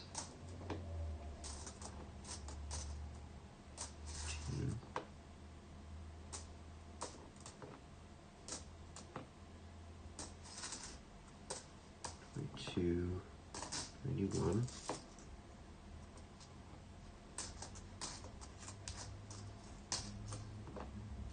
21, 87, 96, 23, 83, 2000.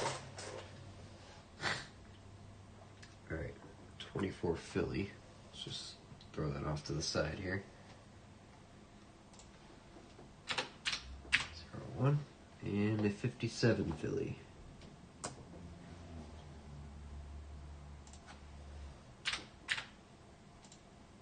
Perfect. All right. I want Philly and Denver of all. Yeah. No, good idea. Once you have nice ones, you might have to start shopping around for some proof ones of each one too. The quarters they're genuinely or generally pretty affordable for proofs, so just spice up the collection a bit more and have those nice mirrored proofs in there. We got some good dates in here already, I can see them, so this roll is older at least. Got 1957 Denver. Decent shape. 64 Philly.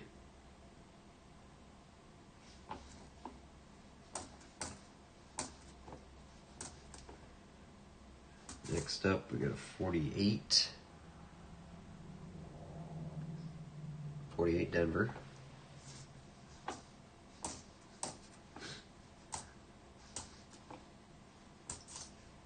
And a 47 Philadelphia.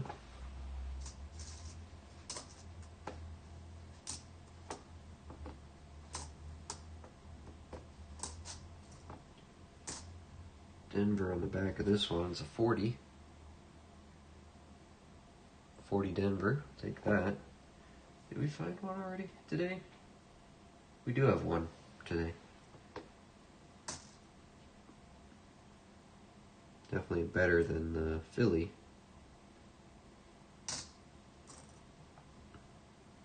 Bunch of 64 Phillies.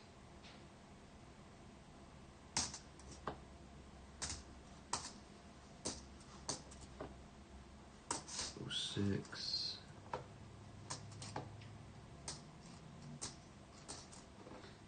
$23.88. Plenty out of there. We got, okay, 1940 Denver. Start at the bottom of the list there. Good stack of 40s today. 40 Denver, second of the box. We got, next is a 47 Philly.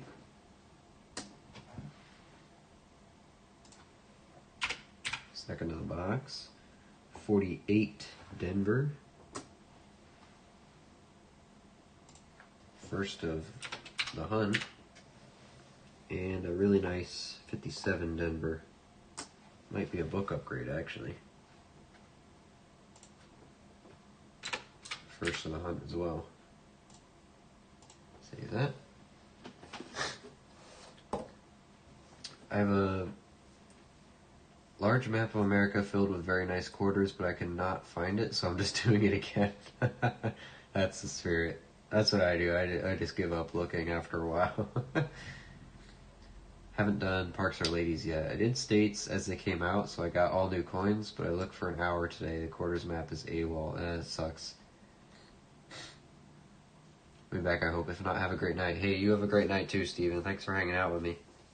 It's been a long one, so I don't blame you for stepping out. But oh, what a hunt it has been. You're here for the highlights, so let's see if I have any more. That looks like a dryer coin, maybe. Yep.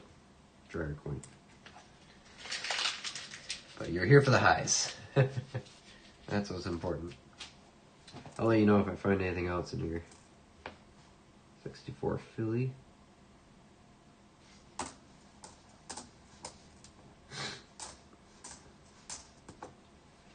Allergies are just really trying to kill me right now. Just let me hunt Denver. Another 40 Denver. And a couple of them today. Let me check the book again. I forget. 40 Denver. Yeah, it's like 43 million minted. I mean, it's way lower than the Philly, so 64 Denver dryer coin. Probably won't be able to see anything on that. That's a nice 76. That's beautiful. That one we're going to keep. Count and keep. It's not a count and toss.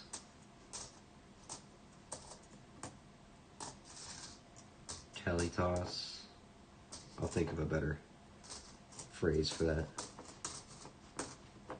And 2022. 40 Denver. 40 stack looks good.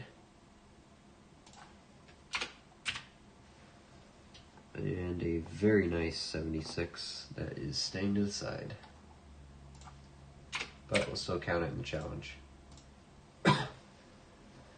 Alright. Roll number 31. 31.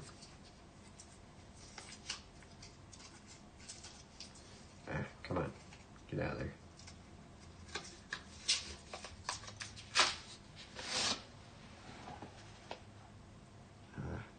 Looks good for a second. I think it's just dirty though.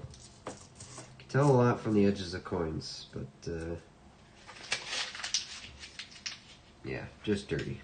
Didn't look too messy. It wasn't uniform color.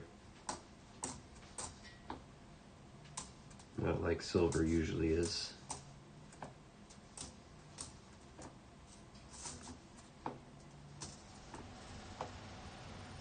It wasn't half bad, 79. Yeah, it's pretty scratched.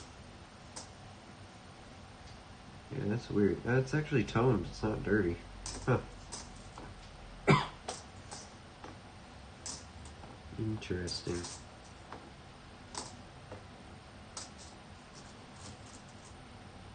Made a mess of this pile. 64, it's Denver.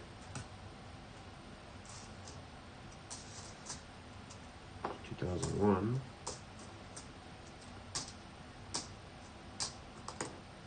23 and 88.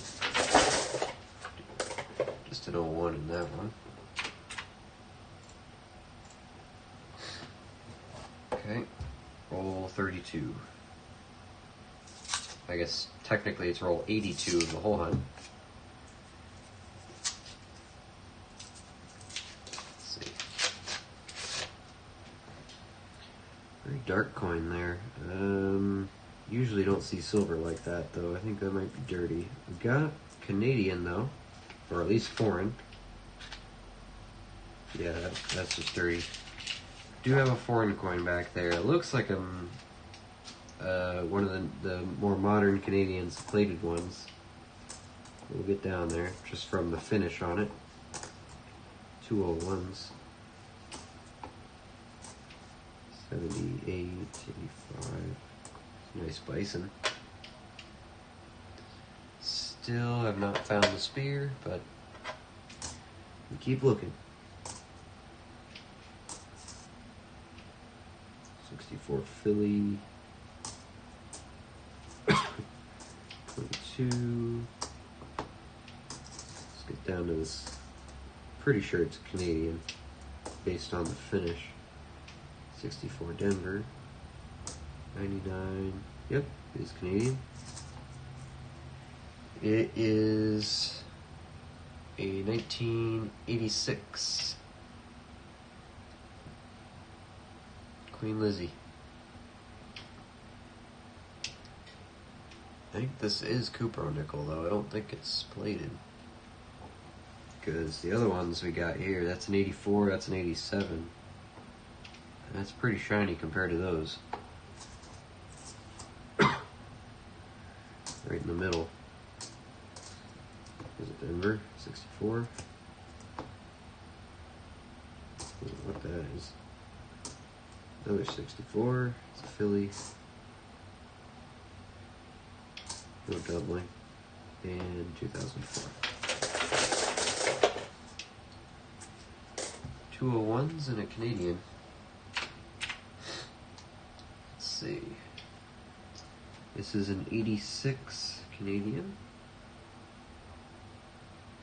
Put it in the row. We do have an 86 already. Actually, we have 2 of them already. So we get to add one more to it. Finally, some repeating Canadians. Most of the stuff we've found has been new to the collection, like dates we don't have. But it's exciting to start stacking some dates, even if they're pretty common in Canada. I mean, I'm not in Canada, so anything I pick out is Canadian. That's half decent. So we'll hold on to it until I have reason otherwise. I like finding foreigns. I know a lot of people don't like finding foreigns. I like finding them.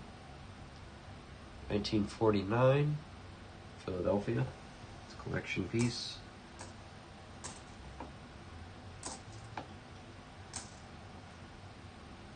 It's a pretty nice 05.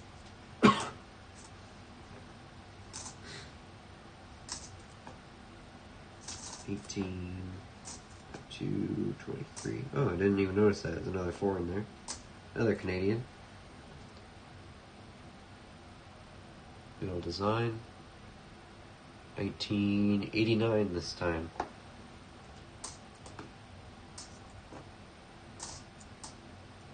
A little bit of a Canadian dump in here. 2001. That's the right kind of wear you want to see. 41. I'll take it. It's a Philadelphia, but hey, it's 41.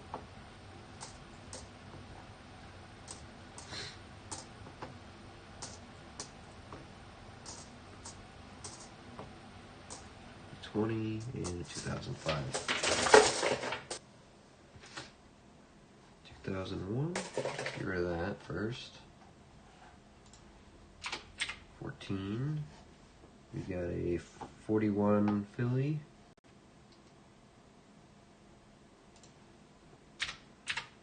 Third for tonight. 41 goes there. Got a 49 Philly as well. 49 Philly. What's the other 49? I forgot to mark it. Oh, the 49S, that's right. So I did mark it. Forgot about that 49S. And then a 1989 Canadian. I like that we're picking out so many. Do we have 89? We do. We get to have a double. Nice.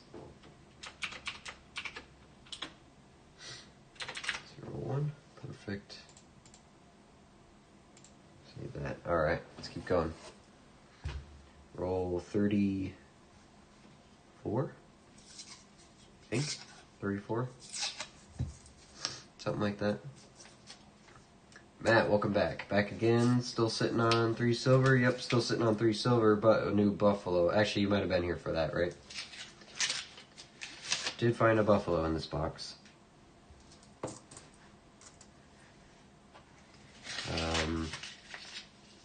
A lot more Canadians in this one. That's been the theme here, which I'm not unhappy about. So, do like finding some good foreigns. So, as you can see, our Canada row is getting there. Found our first 2024 non-Denver. Did find a Philly, which, you know, is not technically ideal, but hey, at least it's a 24. 1, 2001. That date, excuse me, that date's nowhere to be found, is it? Yeah, that's not happening. That one's not happening. 80, 11, 21, 05, 88, 04. Just 2001 in there. 15. Save. You saw the buffalo, yeah, okay. I thought I remembered you being here for the second one too, so. Now, buffalo is still the highlight of box 2, but we have, including this one, 16 rolls to go, so still time for something to happen. A couple hundred more to look through, so.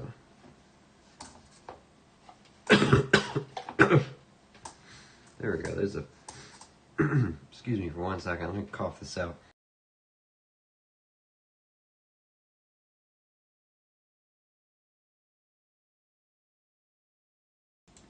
Oh, jeez.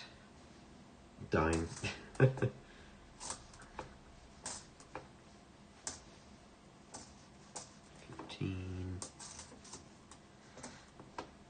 23,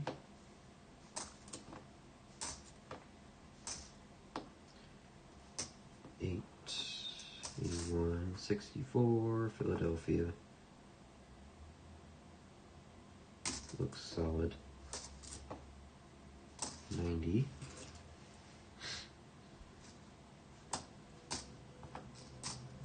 88, 20, 70 something. Philly. 01, 23. There's a Denver. 61.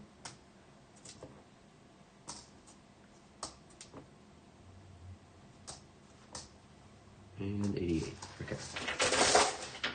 Just an 01 in that one.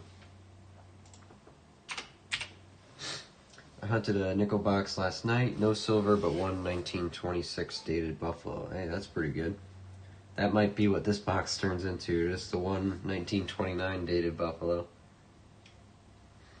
Did half a box of pennies while I was away. 3 Wheaties and 3 Canadian. Ooh, 3 wheats and half a box. That's a rough ratio. Getting a little hosed over there. Sorry about that, but any good dates on those or just some 50s?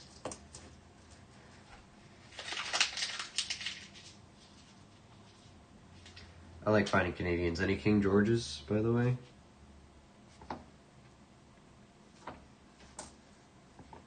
Always like to see some King Georges pop up. Especially the pennies. Like my 1940 is definitely my prized penny. King George.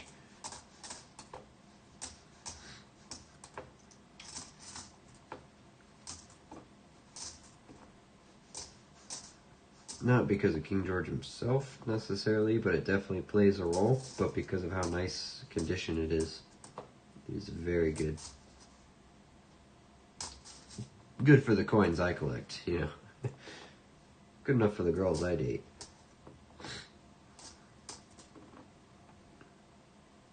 $80,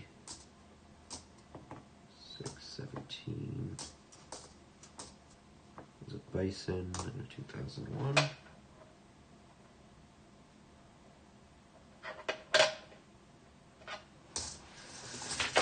Oh, cigar there. Just two 2001s. Let's be the pattern here. It was rough, yeah. I would be having a hard time going through that box if that was the results I was getting. 2 41s and a 44, just bracketing the steel, huh? Oldest Canadian was a 61. Oh, and I forgot one dime as well, so I made 9 cents. Nice. I found one dime in our penny boxes this year too. I think it was box 3 or something like that. I got excited by that edge. I thought it was a buffalo. The wear looked the same.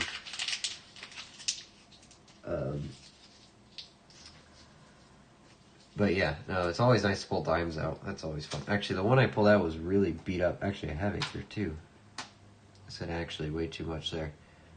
This is what the sorting machine did to it. It's a 1990 something. But that was mine in the penny roll. They really chewed on it. But it went in.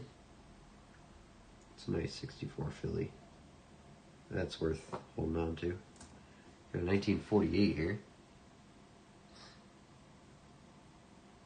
Denver.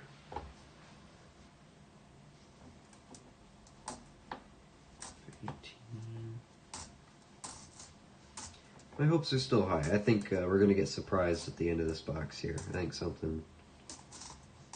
I'm kind of feeling another Buffalo coming, you know? Have that 6 cents for it, I guess. 1947 Philadelphia. Especially now that we're seeing all these 40s coins. 61.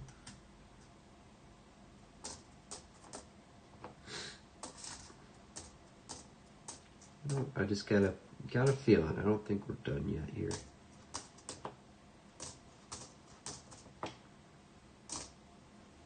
And 96. Alright, 47 Philly, 48 Denver. 47, 48. 47 Philly, 48 Denver. Perfect. Thing is toast. Yeah, it went through the ringer, literally. I don't know what the machines did to it, but, well, I know exactly what they did to it. They did that to it. That poor little dime. Still worth 10 cents, so. Well, Buffalo's not in this roll, but it's going to be in one of these last 12. That's what these boxes have been like. It's been the enders. Or the very beginning and the very end. That's been the good stuff. 2010. 64 Denver.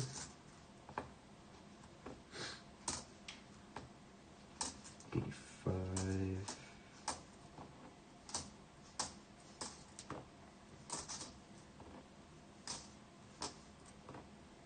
Yeah, when Steven was coin roll hunting earlier, he opened a roll of dimes right at the beginning of the stream, pulled out a 1960 Roosevelt right there. So his dimes are a bit nicer. That's always a nice surprise. After a long day, crack open a roll and there you go. Silver right on top.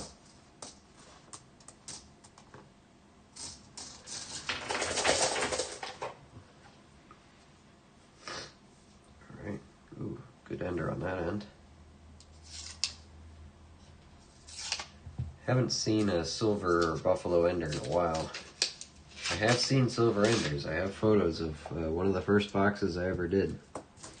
Had silver right on the end. See that big old mint mark right there, but it's been a while since I've seen it.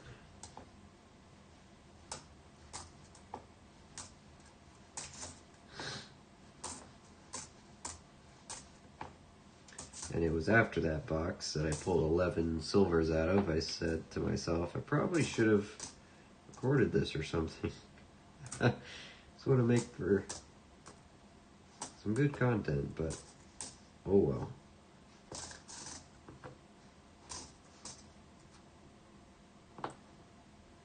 '64 Philly.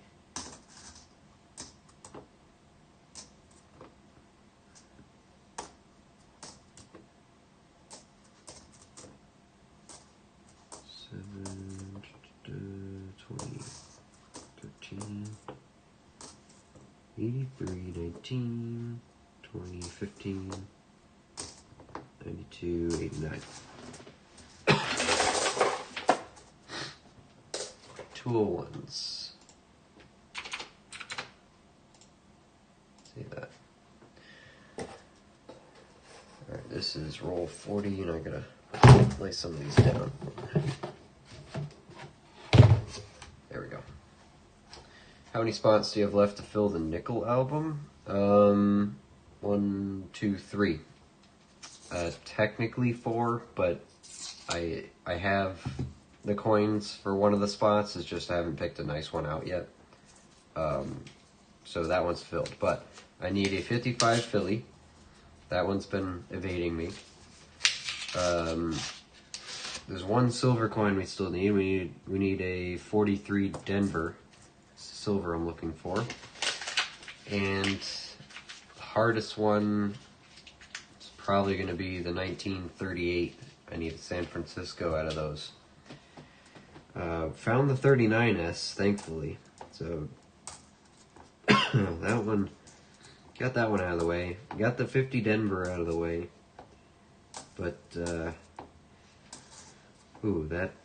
38S is going to be tricky. And that 55 Philly is proven to be tricky to get as well. Very low mintage coins, so not a surprise, but I was hoping if, whoa, that's a nice 41. I didn't even think that was old. Look at that. Is that full steps 41? That is. That's pretty darn close anyway. That's a book upgrade for sure. Look at that. 41 Philadelphia. A little bit of a ring, but I think the rest of it is nice enough to where that's a book upgrade. I didn't even think that was a 41. That looks like an 80s coin. Nice. That's good. That's a good find.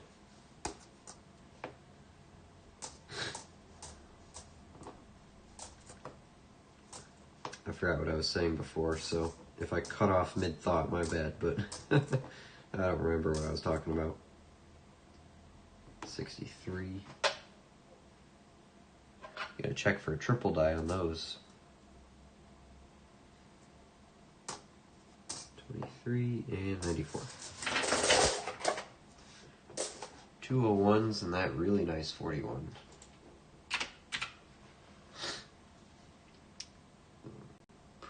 Pretty. Looks like it almost just came off the mint line. Almost. Right there on top. 41 Philadelphia.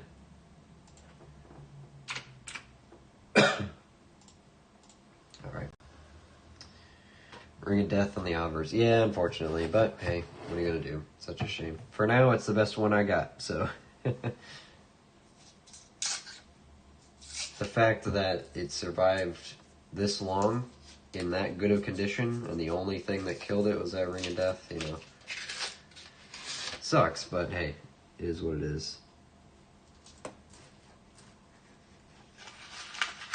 At least it's not a full ring. It's kind of just the bottom part through the bust.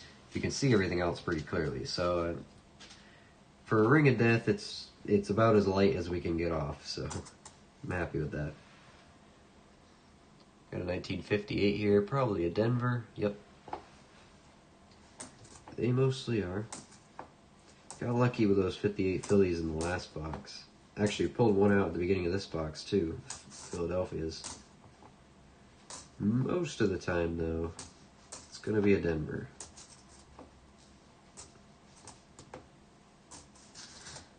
'80,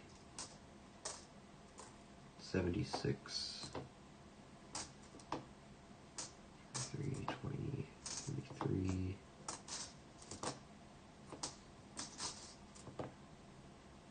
2006, 13, 64, Philly.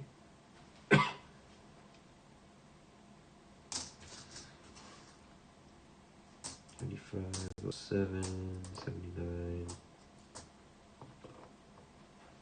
There's a Bison. No spear. No doubling. 86. Okay. 76 and the 58. 58 Denver. Where's that at? There it is. 2 in that box. I had that pretty nice one up on top. don't think they'll upgrade. That 59 Denver might upgrade, though. That one came out good. Right up top there.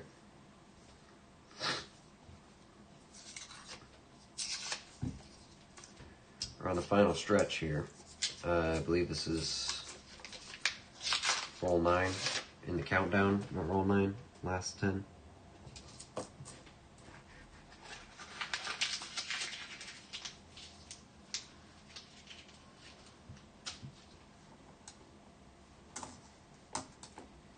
Let's see. Give us a surprise for the road. Still feeling a buffalo. I think there might be one in here. Still just got a feeling. But my gut is often wrong, so.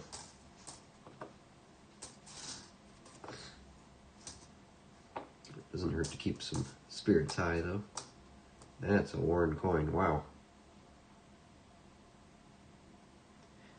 That's not art. That's not natural. Someone sanded it or something.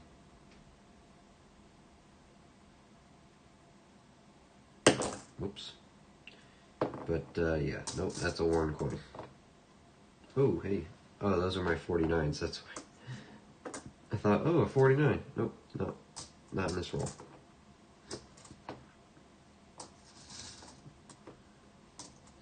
Or Philly.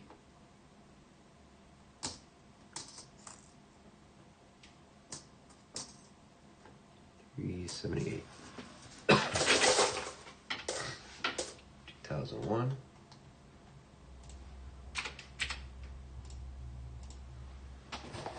All right.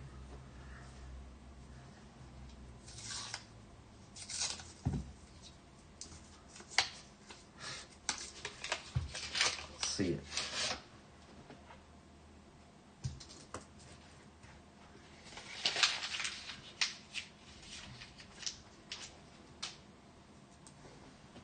$23, 1960. There's a 53. Philadelphia.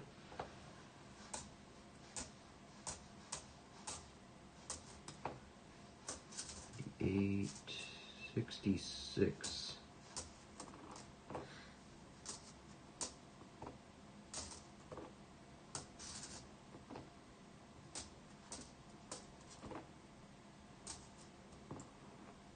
$2007, 2000, 92. The Denver mint mark here, 63. I don't know if the Denvers have the tripling too, or just the Phillies. But I've been checking all of them.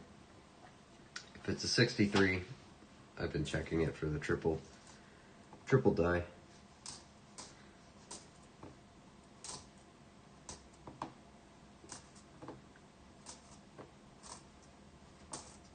Bryson,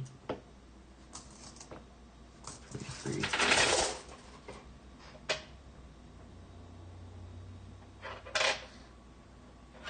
There, and okay, so the 53 Philly in that one. Good stack of 53s out of these boxes.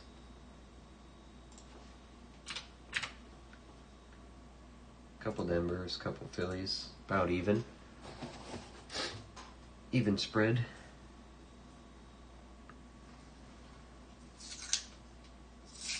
I think this is roll 6. Oh wait, no, I got 6 left in there, so 4.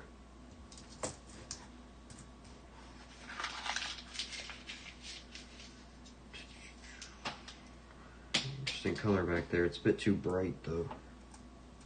Denver, 64. 84. 64 Philly. Letters look good. 70S.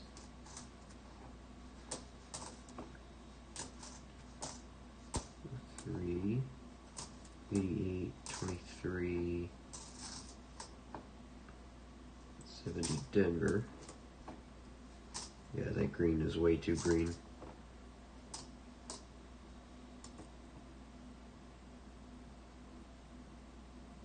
Oh, bad looking 79. Yeah, that's a modern Monticello too. 1923, 70 Denver. 75. 870. That an S? Denver. 10307. 70 San Francisco. 3 and 3. 3 for each box. Alright, this is roll 5.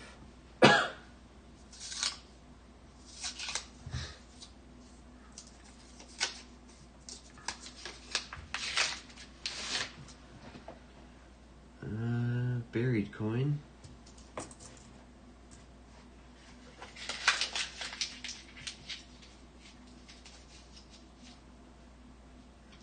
Yep, I think it's just dirty. No, to be proven wrong, huh?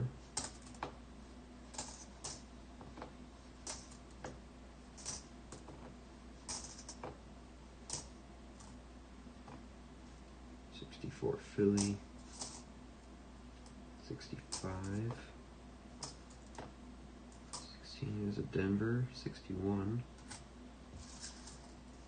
79. Yep, just dirty 02. 01.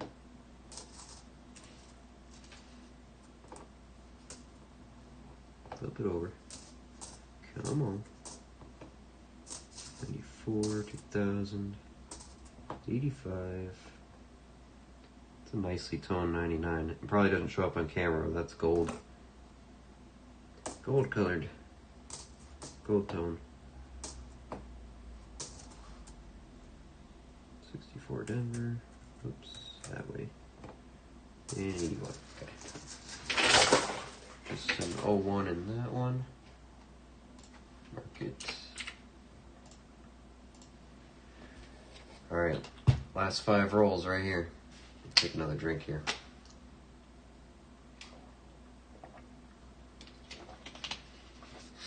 Well, for better or worse, if there's nothing in these last 5, box 1 with a 3 silver and a buffalo, and not to mention the extra buffalo here and the 3 2024 Denvers, made this hunt well worth it. Well worth it. It's 24 Denvers alone. Those three together were $15. Paid for a good portion of that first box, so happy with that.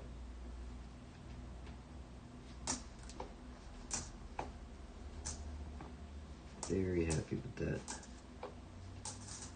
And it's nice that we have silver flowing again.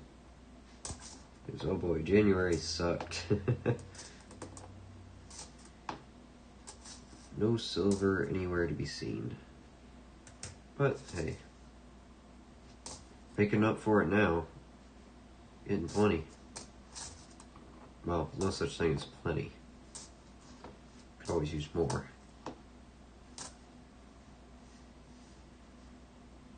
$75. 80. 1,000, 18, 11, and 95.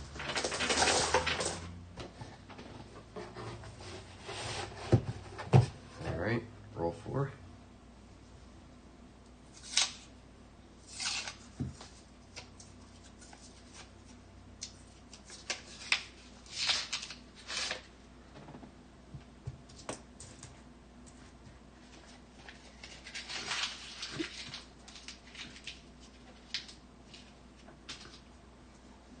Pretty average. 1.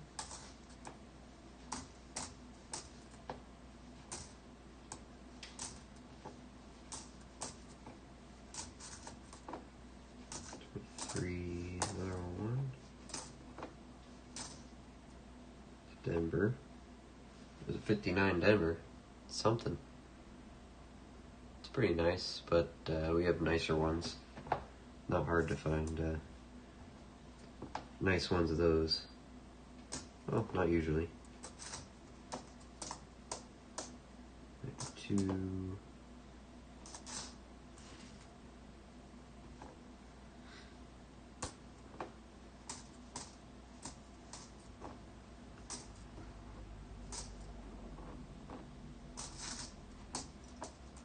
Two, 90, 19, and 84. 301s. Whoops. 7. And 1959 Denver. What do we got for those? 59 Denver. Yep. 2 in this box. Alright. Down to roll number 3. Final 3. Come on, baby. There we go.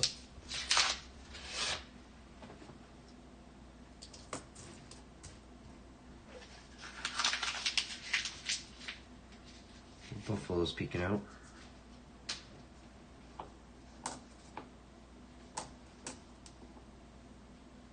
$70s.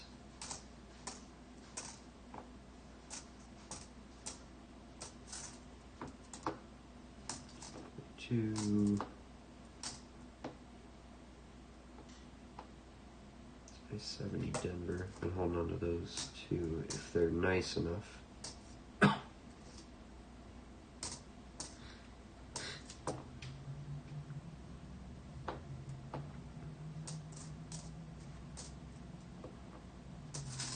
Four. 5. 3, 13, 14, 86, 2001, yeah. 2020, and 18. 2 2001s, and a 70S. 9. Oops,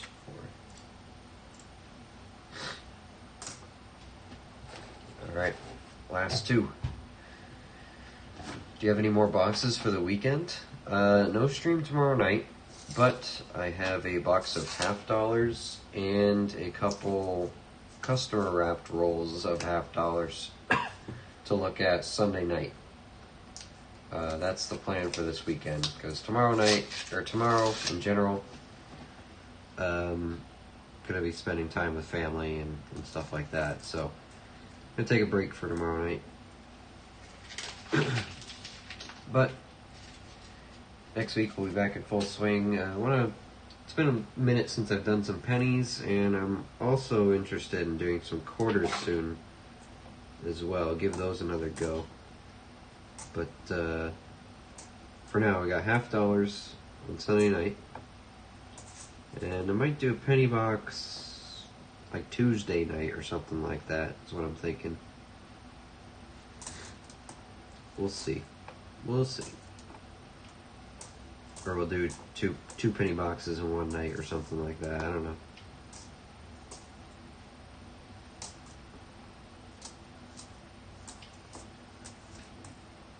We'll see. It depends what I can get my hands on, and how my work schedule works out. Actually, I have Monday off next week, so I could probably start early. I can see what kind of boxes I can get my hands on during the day on Monday, and then open on Monday night. It's 2001. Maybe I'll get 2 boxes of pennies and we'll do that. Or I'll do the quarters, I don't know. We'll see. Alright, last roll. Let's see. Take a peek at the edge real quick. See if we got anything there. Jackson's Life, hey, thanks for subbing, man. Appreciate it. Hope you're enjoying the stream. Last roll. Less than impressive looking. Maybe there's a buffalo. There's some age in those coins, but no buffaloes. Unfortunately, I guess my gut was wrong. Weird, that never happens. Sounds good. I'll probably talk with you Sunday night then. Enjoy the family time. Hey, thank you. I gotta delegate a little bit. As much as I love... Whoa, okay. Hold on. That's an even nicer 59. Look at that thing. That is shiny. It's Philadelphia. It's got a bunch of steps on it. I think that might work out. Is this one a Denver? It is. I got one of each. I did not think that would be a 59. That is beautiful. Alright, yeah.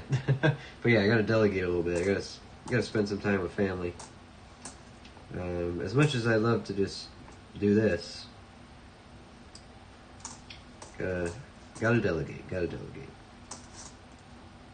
They're important too.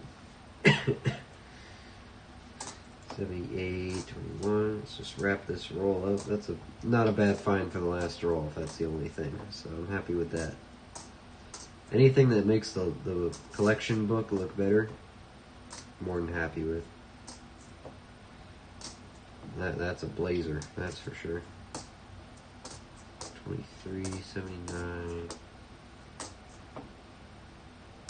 91, 2000, 64, Philly, beat up. Alright. Steps on a 59, very nice. Can't beat that, can you? Almost full. Almost. It was trying. See you later. I'll see you on Sunday, Matt. You take care. That's a nice find. I'm happy with that. For the last one, absolutely. 59, Philadelphia. Mark it in. 2 in each box. Nice and even, huh? Alright. I think it's only proper we put those in the book. Let's get it out. Alright. 38 to 61. Let's take a look at our 59s. It's going to be a bit messy, I think. I'm just going to gently rest it over my coins. I'm going to have to move it anyway. Alright, 59s. What are we looking at? They're back here. Okay, let me look at it with my eyes first. Oh, the Philly we have is actually gorgeous. That Denver might be an upgrade, though. Let me look at these with my naked eye, because when I look at it through the camera, it's not the best. So yeah, okay. That's still a nice 59 Philly, and it'll probably go in plastic, but it's not good enough to upgrade the book. The 59 Denver, however, has much better detail. I'll see if I can show this on camera. The camera doesn't really like close-ups, but that top one right there, 59, that's a Denver. The one in the book has slightly less detail, a little bit more worn. You can definitely tell on Jefferson's hair, the big difference there. And also, all the letters are a lot sharper. The date is sharper, so I'm going to swap that one out. Let's not mess everything up here. Alright, that's what I'm doing. Hold on. I am making a mess of everything. Let's put this away. Let me make sure I don't mess up the scoreboard. Okay. 59 Denver. Let's pop that one out. Yeah, there you go. It's still not a bad coin, but this one's just better. Let's see if I can wipe that off his face. Perfect. Look at that. That came out good. That's nice sharp lettering. We like that. That looks a little better in the book. Alright, so yeah, still missing the 55. I have a 54. I just got to put it in. I got to pick a nice one out. I got a couple of them. Not a hard coin to find. What we are struggling with, though, is 43 Denver silver. That's the last silver one we need. The other silvers we all have in here. And we need a 38S. That one's going to be a pain. I was lucky enough to find the 39S. That's going to be a tricky one. And, you know, the 50 Denver, it's the rarest one. We found the rarest one before all the other ones, so. Rarest Jefferson Strike. We found two, actually. This is my nicer one. Well, actually, no, this is not my nice one. My nice one is in plastic, because there's no way I'm putting it in this book and getting it scratched, so.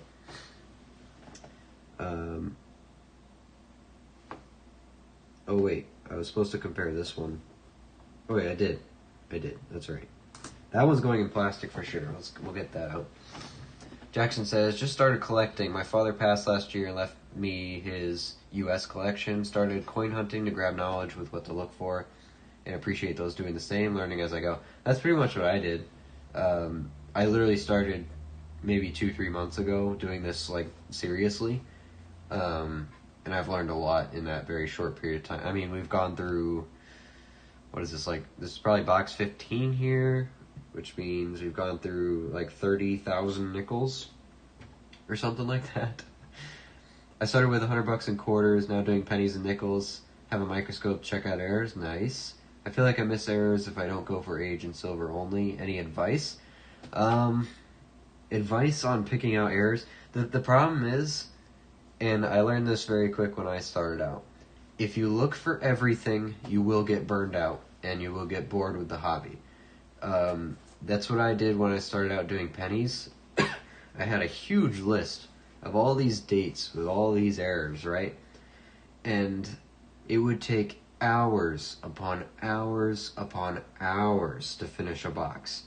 And getting towards the end of the box, like, I had times where I stopped halfway through the box, and I didn't get back to it for like 2 or 3 weeks. I just didn't want to do it.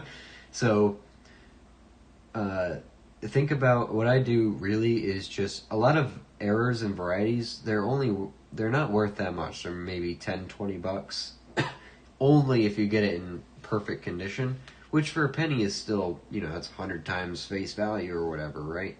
Or, excuse me, it's like 1,000 times face value or whatever. Yeah, sure. But is it worth your time? That's the problem, right? So what I do is I pick out I make a list of, like, the rare varieties, right? Like, for example, on pennies, the 1972 double die, I'll look at all my 72s, right? Because that one's worth hundreds of dollars if you get the right one, which I inherited, well, unofficially inherited my great-grandfather's collection, and if you go back in the channel, I'm going to make a video on it soon anyway, but if you go back in the channel to the stream that happened on Tuesday, it's literally titled Going Through My Great-Grandfather's Collection. He has a 72 double die penny. It's in a slab already, not like a PCGS one, but it's in his own little stapled one. And we looked at it under the microscope without taking it out, and sure enough, it's one of the good double dies, I think.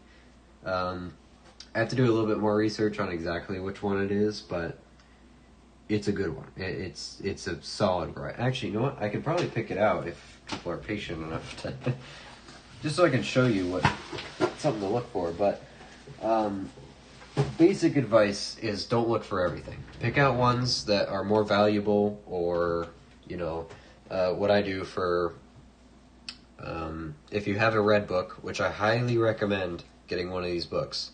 This is the coin collecting Bible, pretty much. This is the 2025 version, and if you want one and you want to kick me a couple cents back, the link is there's a link in the stream description for the Amazon link for one of these. They're not that expensive, they're like $15.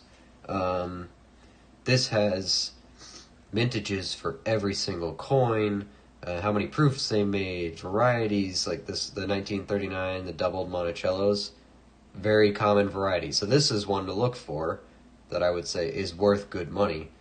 Even in the lower conditions, it's $100 coin, basically. So red book's great. Gray sheet I haven't tried out. I'll have to look at that. But so if you know about the red book, you know. But let's keep focusing on the pennies for a second. So what I do really, this 72 double die, it's a popular one, so they have a photo of it and everything, right? what I usually do is I go through these listed, and if they say double die obverse, and it's not like a proof or anything like that, I'll write 72 down, right? That's an S. I would pick it out anyway. If it's something I'm going to pick out anyway, I'm not going to look for it in particular.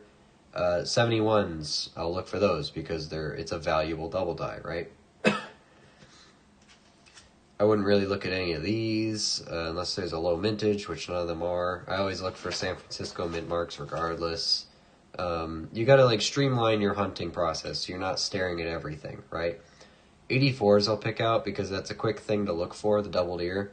You just throw it under the microscope real quick, easy thing. 95 double dies I'll look for, 83 double dies I'll look for. Pretty much if it's listed as a double die on Redbook, I'll look for it because those are the ones that are worth valuable. They're more valuable. You can have a cherry picker's guide like this one. This is a Whitman cherry picker's guide, and this whole book is just pennies and nickels. And when I say cherry picker, it's really cherry picker. Like, it will get you varieties that are only worth like $10 or so, right? These very obscure varieties that you might not find everywhere. There's 1.5 billion of them in here. Every single little variety, well, most of the varieties that people actually collect is in this book. I don't have a link to the Cherry Picker's Guide, but you can just search Cherry Picker's Guide. Make sure it's volume 1 if you want pennies and nickels. Because there's only 2 coins in this book. If you want more, then you need a different volume, right? So you can go that route. But when you're starting out and you want to stay interested in the hobby, refine a list. Only make it easy on yourself, right? You say, all right, for double dies and stuff, I'm only going to look for 5 or 6 of them, right? And then you'll obviously pick out the 2009 pennies. You'll pick out any wheat pennies. If you're lucky enough to find an Indian, obviously you'll pick that out. A steel penny. I have a couple steel pennies. These were my great-grandfather's. This is one of the nicer ones.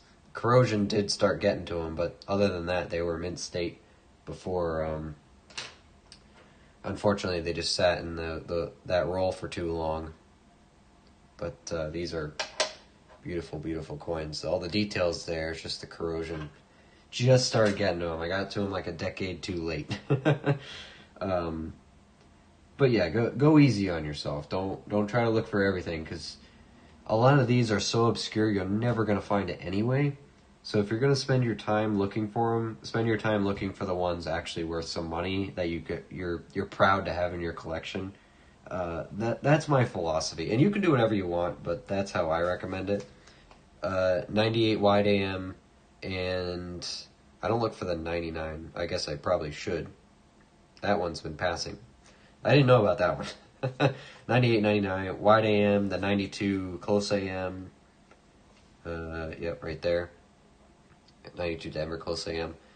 92 is the jackpot, so that's a definite look for. So that's why the red book is helpful. You just pick the ones that are the most valuable that collectors actually want, because there's all kinds of double dies, all kinds of varieties that are just barely worth more than face value. So, because mints make mistakes all the time, right?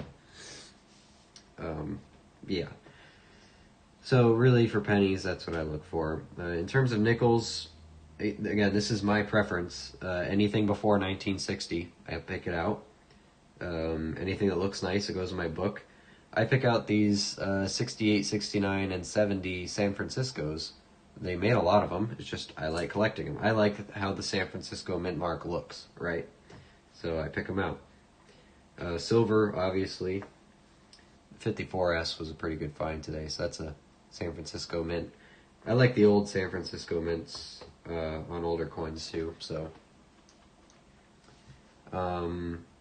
24 Denver's always worth picking out nowadays. They're worth $5 a coin. So I got 3 of them today. That was actually really good. 2009s are low mintage. Buffaloes are obviously older. I like collecting foreigns. Everyone's got a different opinion on those, but I like them. Got 1 Bermuda and 5 Canadians today. 64 Denvers will check for the repunched mint mark. There's so much to look for. It's just I've refined this down to this is what I like to look for. This is what I like to collect. Because if I looked at every single nickel variety, I'd still be on the first box right now after almost 5 hours, and I wouldn't have doubled my chances with a whole nother box to find more silver and buffaloes. So I'd rather go through volume than get hung up on looking at very tiny varieties that don't really matter, but but also it's whatever you want to collect. Everyone's got their own thing, so and you'll probably end up throwing away good coins by accident. It happens, you know. I'm still learning. I'm trying to get into bills. I asked the bank for a couple $2 bills while I was picking up a box of $half. By the way, everyone watching here, Sunday night silver $half hunt. That's what we're doing. While I was waiting for them to run into the vault, I asked the tellers if they had any $2 bills sitting in the registers. Between the two of them, they had about 20, so I bought them all. And I found this, most of them were unimpressive, but this is a 1976, common year for $2 bills, but serial number is nice and low. I like that one. It's around 7,000, so I'm happy with that. I want to start collecting more of these, because these are good-looking bills, right? Very nice-looking bills, so... Then you can get into some other stuff and get into proofs. This one was actually given to me. It's a 1971 San Francisco proof Eisenhower dollar, silver dollar. 40% silver. It's got the Apollo 11 moon landing design on the back. Tell the mirror finish pretty well. My finger there. But that's a nice coin and 40% silver. So worst case scenario, if it's all scratched up and junk, it's worth like $11 in silver. So, but mostly for nickels, I like buffaloes, I like silver, I like foreigns. I'm very, very proud of the foreigns we pulled out. You know, in their native countries, they're not that impressive, but I love these Swiss ones. Found this 1964 20 Rappen. That's what I like about nickels, because I tend to find more foreigns in nickel rolls than anything else. Bahamas had a beautiful design. Can't really show it very well. There you go. Lots of detail on these coins. I think they're just beautiful. So, but some people just pass them up. They don't want them. Singapore, we got a couple of. Panama, first Danish coin, 1995. Dalonega, I'm sorry, I don't know how to pronounce your name. Thanks for subbing, though. I appreciate it. 50 ur from Denmark. And then we actually found our first Norwegian coin right after that one. 1 krone. You can just tell the Norwegian, it just exudes Norwegian art style, you know. This one was fun to find, actually. This is one of my first foreigns I picked out. Queen Lizzie II. It's actually a East Caribbean States coin. It's a 2-cent piece from 2002. And you wouldn't know it on camera, but this weighs 2 grams. It's actually made out of aluminum. It's a real coin. They minted them out of aluminum.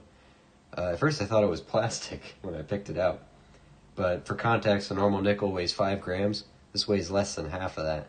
And I think it's pretty fun. Some of you might have been around here for the stream where we found this coin. This one is a Thai coin, but we had to decipher it on stream. I didn't want to just look it up and Google it. I wanted to figure it out, right? So we did some deciphering. I got it narrowed down. I thought my best guess was like India, or I said Thailand at one point, but I didn't go with it. I said India or kind of like Malaysia area. And then we finally Googled it, and I was upset with myself that I didn't settle on Thailand, but hey. This one was cool. And actually there's a good story behind this one. So this is a Japanese 50 yen. 43, this is not a date actually. Well, technically it is a date, but the number means not 1943. It means the 43rd year of Emperor Hirohito's reign. In this case, Emperor Hirohito's reign, which I believe came out to, what was it, like 1960 something? 68, yeah. 1968. And these are actually, this is another one we guessed at. I looked at this side and I saw the flowers. They looked very Japanese. Because I don't know my symbols very well. I'm sorry, but it could have been Korean, Chinese. I wouldn't know. But the flowers looked like shogunate flowers, so that was my guess. And hey, we got that one right. And that's what I find fun about this is taking what I know and inferring what other things are, right? And then if you get it right, then you learn something, right? And I looked up, when I was looking online for what this was, and just to confirm that it was Japanese, I saw somewhere that seeing these actually is like good luck, a 50 yen, if you see it, I don't know, out of where it's supposed to be, like here in the U.S. Found this in Northeast United States, not exactly a common place to find them, but I read somewhere that these are actually good luck to see. And sure enough, in the very same roll, it was about 2 coins behind this, was a buffalo. So I'll always believe that, you know, that it's got some good luck. But, you know, 20 pence piece, another 20 pence piece, a more modern one. This is actually the first year 20 pence design, of this design, 1982, with the, I got butterfingers, I'm sorry, with the, what do you call it? House of York? No, Tudor, Lancaster. What two combined to make one? Tudor and Lancaster to make York, maybe? I recognize the flower. That's what I did. And I did do research. I think the first video on my channel talked about this coin. We found it in, it was a 3-bank hunt. I made a video on it, but I put some history down on that one. So, this side of coin roll hunting is fun too, because you never know what you're going to pick out. Today was relatively normal, bunch of Canadians in a Bermuda, but you never know when you'll find your new favorite coin. Like these Swiss ones are by far my favorite, and they have a lot of, they seem very American influenced, or maybe we just were influenced by the Swiss coins, but you could tell the similarities in the designs, you know, with Lady Liberty and all that, the crown. Just looks like, and the wreaths, you know. Man, I can't hold on to anything, I'm sorry. But this looks very American style as well, even though it's, you know, Swiss, so. Cool stuff like that. You never know when you'll find your new favorite coin. And it's nice to, you know, fill up tubes. This is my first silver tube I filled. And the second one, we're well underway.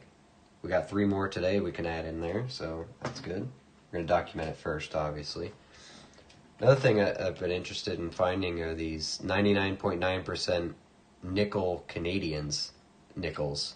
I found 4 of them so far. Certain dates were actually made out of 100% nickel, so they're worth a little bit more, you know, for the metal value. So, but to get off my tangent, you gotta find out what your process is, right? It's what you want to do. You know, this is what I do. This is how I collect. I could go out and buy all this stuff dirt cheap, but I don't want to. You know, I want to find my stuff. This is how I do it. I want to find my buffaloes, dated or undated, and if they're undated, we will nick-a-date them, figure it out. But both our buffaloes today, getting back to today, were actually dated. It's 1929 there. Shows up good under the scope. Got a 1929 and nice and common 1930. Is that an 8 or 6? 36, not a 38. 1936. So pretty common buffaloes, but they're dated, and that's what's important. 2024 Denvers are hot. That's nice. We're happy with those. So overall, it wasn't a bad hunt. Best one, key date, was this 1938, whoops, covering it up, 1938 Denver. Very low mintage, actually. I had to double check and make sure I had it. I already did, or, excuse me, I did already. But if you look at 38 Denver, right there, 5.3 million. It's a pretty solid coin right there. I still need the 38S. That one I am struggling with. So while I'm here and while I remember, I did pick out a couple 39 Phillies. Let's make sure none of them have the doubled Monticello. Are these all Phillies? Yep, Philly. This is a variety I always forget to check, but it is a very valuable one if you can find it. This one's not it. And if you're wondering what I'm looking for this. You can see the words Monticello, especially in the L's and the E, is doubled. O is very obvious. As well as 5 cents. Is that doubling? Turns that, 5-cent coin into a well over $100 coin in decent condition. So it doesn't hurt to just give them all a check. You don't run into 39s super often, but often enough that you get enough to check, usually. I think that's just crushed. I'm going to say it's crushed. And the best part is about these varieties, like these 39s, I'm not getting rid of these coins anyway. They're going in my collection. So even if I do miss a variety, I can go back and look at it later. But 38 Denver was star of the show tonight. Not to mention the silvers and the buffaloes. So how many rolls in a box? 50 rolls. It's $100 worth. There you go. You get them in a box like this. See, ours is empty. We just went through their second box. You just go to the bank and say, hey, do you have a box of nickels I can buy? Hand them $100 and walk out the door with your box. So that's the easiest way to get them, in my opinion, to get them in bulk. You can get a couple rolls from each register, if you just ask for them by the roll. But most banks, especially in town, the bigger banks, will have stockpiles of those. Some of them might tell you you can't have them because they have to reserve them for businesses. So don't get upset or disheartened if they tell you no in that case, because you can just ask like, hey, can you order me a box and that I can come in next week and pick up, right? So when the armored trucks come with the boxes, they'll set one aside for you. You can do that. Or just go to another bank. Most banks will probably require you to have an account there, so start with your own banks before trying out every bank. But some banks around where I am, I know banks aren't really, not all banks are nationwide, and the bank I use is very localized. But some banks I've noticed have let me buy boxes from them without having an account, but two of my banks tell me that I have to have an account. So I actually did open up an account with a bank just down the road from me so I could use them, and that's actually where I got these two boxes, so it worked out. Super nice tellers too. They set aside, this bank accepts hand-rolled coins like from customers. My other bank didn't, so they'll set those aside for me, and I'll just go and buy them off of them. So I got some hand rolls of $50 that we're going to open up on Sunday with the Loomis box rolled, $500 box. So hopefully there's generally a better chance of finding silver in those hand rolled ones, generally. So you got to build a good relationship with your tellers. Like, go in every week, even if you get direct deposit, ask your company for a check instead, and then go cash it in person, right? Just chat with the tellers, make sure they get used to seeing your face, right? Be a presence there. A good presence, not a bad one. And then over time, it becomes easier and easier to get stuff, and they'll set nice stuff aside for you. Hence the $2 I got. So you ask nicely, they'll give you whatever you ask for. How often do you return? Don't want to get the same rolls I exchanged for. I return multiple times a week because I only bring them. I bring them back to the bank in these what do you call it? It's like a rubber plastic bag kind of that the banks use. It's like just invincible, right? So I can stuff it full with coins and it's not gonna rip or anything like that. I'll go back multiple times a week, and I dump at different banks too, but I don't know, just all the time, really. I'm not really worried about getting the same ones I just returned. But, well, because one, my banks require me to return through a coin machine, not by rolling them back up. So I know when I dump it in the machine, they ship that bag all the way back to the sorting facility, and that bank's not going to give me back my same ones, right? Most of them in these boxes, they're all machine rolled at the sorting facilities.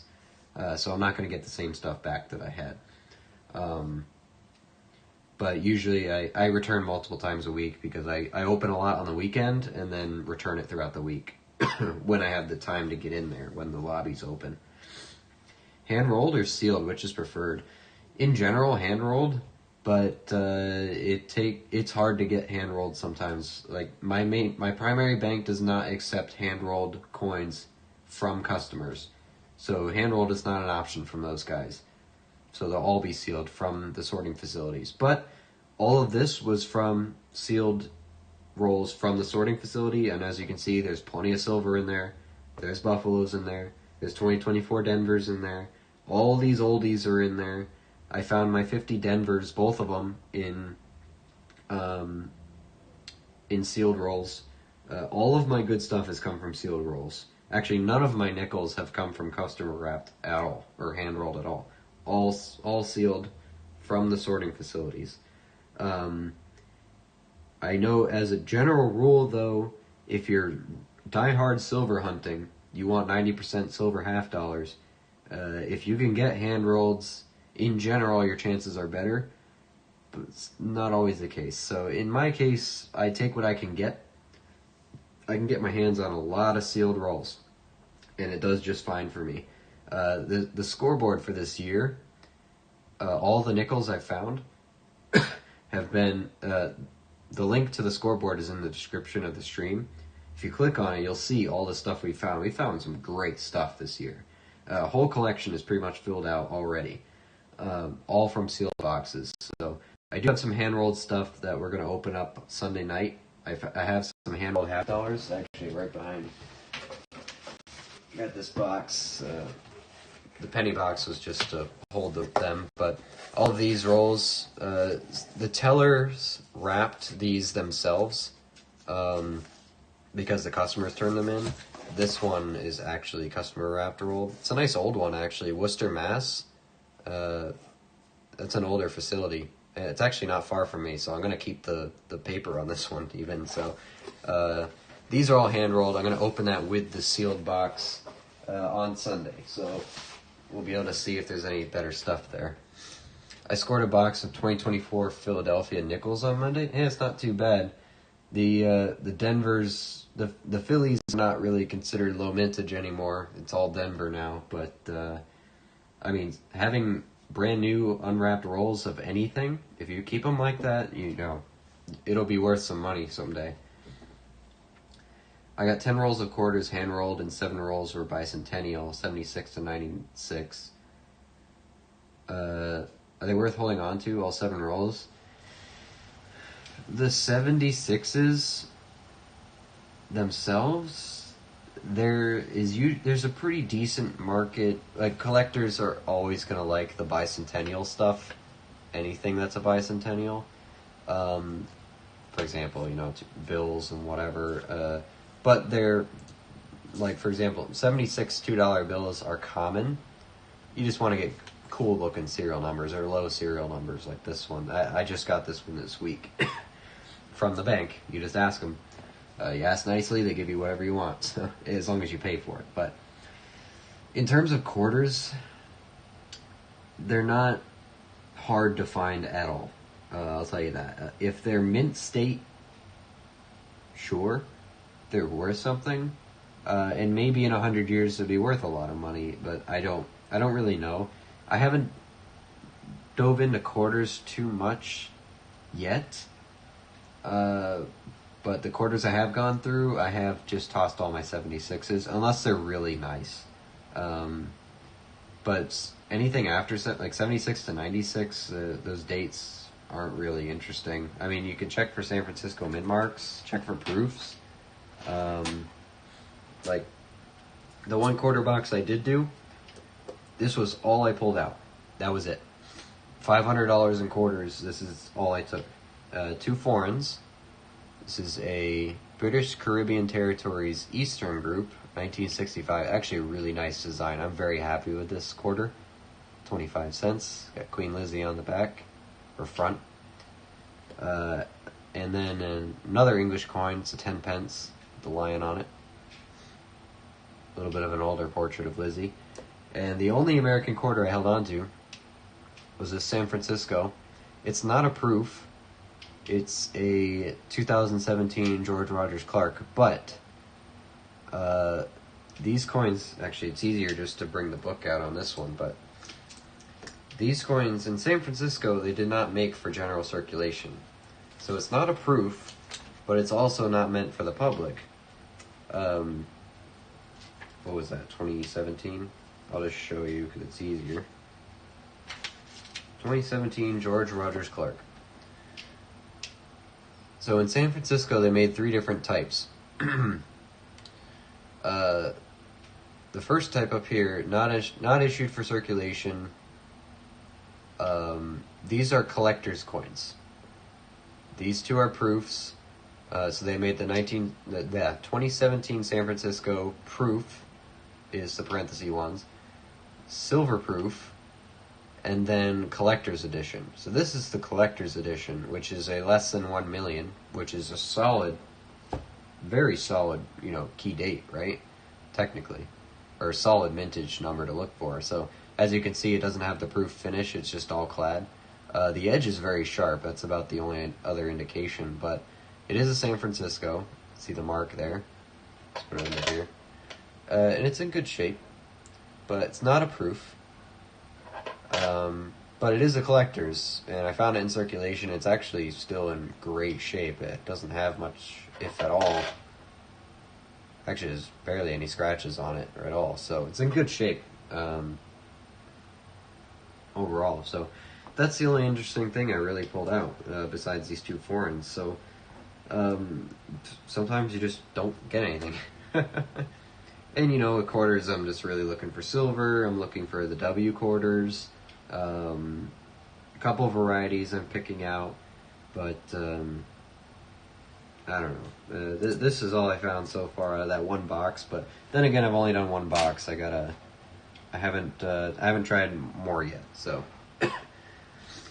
I'm planning to.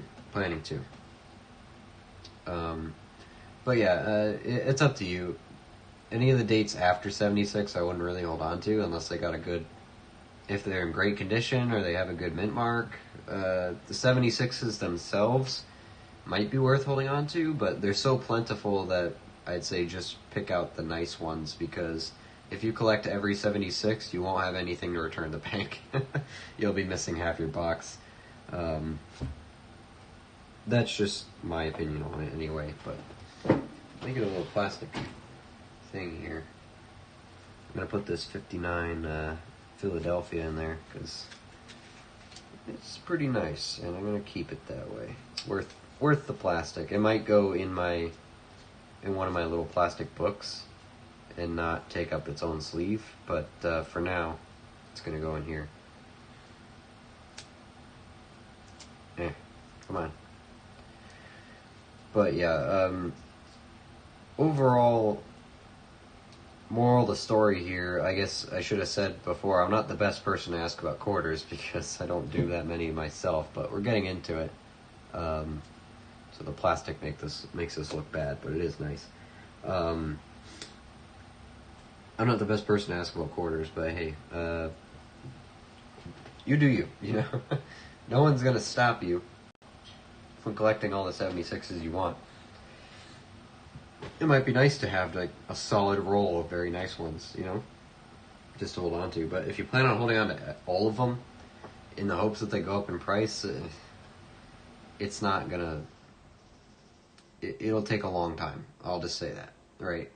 And for most of us, well beyond our lifetime, it's not going to be worth it. So if you're securing it for future generations, that's why I would say just make one nice roll. But again, that's the nice thing about collecting. You do whatever you want. Whatever makes you happy and proud of your collection, right? So anyway, I've talked a lot. Do you sell any to fund the hobby? How do you decide what to keep and what to sell? I'm doing rolls of nickels with you now. I haven't sold anything yet. I'll be honest, today was an exception. We actually picked out a lot of stuff. Normally don't pick this stuff much out. So usually I'll take, I don't know, 20 to 40 nickels out of an entire box, which is only $2 worth. If I'm spending $2 of my own money for a couple hours of entertainment and then a collection, and a couple dollars worth of silver, in the case of the 2024 Denver is $15 worth of coins, you're not really losing a lot of money. I'll be honest with you. You're just paying $2 for a half decent collection, depending on how many you pull out. But I probably pulled 50, 60 coins out of here, so probably $3 worth, right? Is all I spent out of this $100, and the rest just goes back and it buys my next box. So also I'm pretty early into it, so even $50, you put $500 up front, but really you're only picking out NIFCs and you're picking out silver, so most of those halves are going to go back. Even if you pick out 4 nice ones, you only lost $2, and it's not even losing. You still have it. It's just not going back in your bank account, right now. And odds are the ones you picked out are probably worth a little bit more anyway. So I don't see this as a losing money hobby. Really, if I pick out nice stuff from this box, I'm only gaining money. If you look at it that way, I'm not getting it back immediately. I'm holding on to it, but like these silver nickels is like $6 worth of silver right there for 15 cents. I paid for it, right?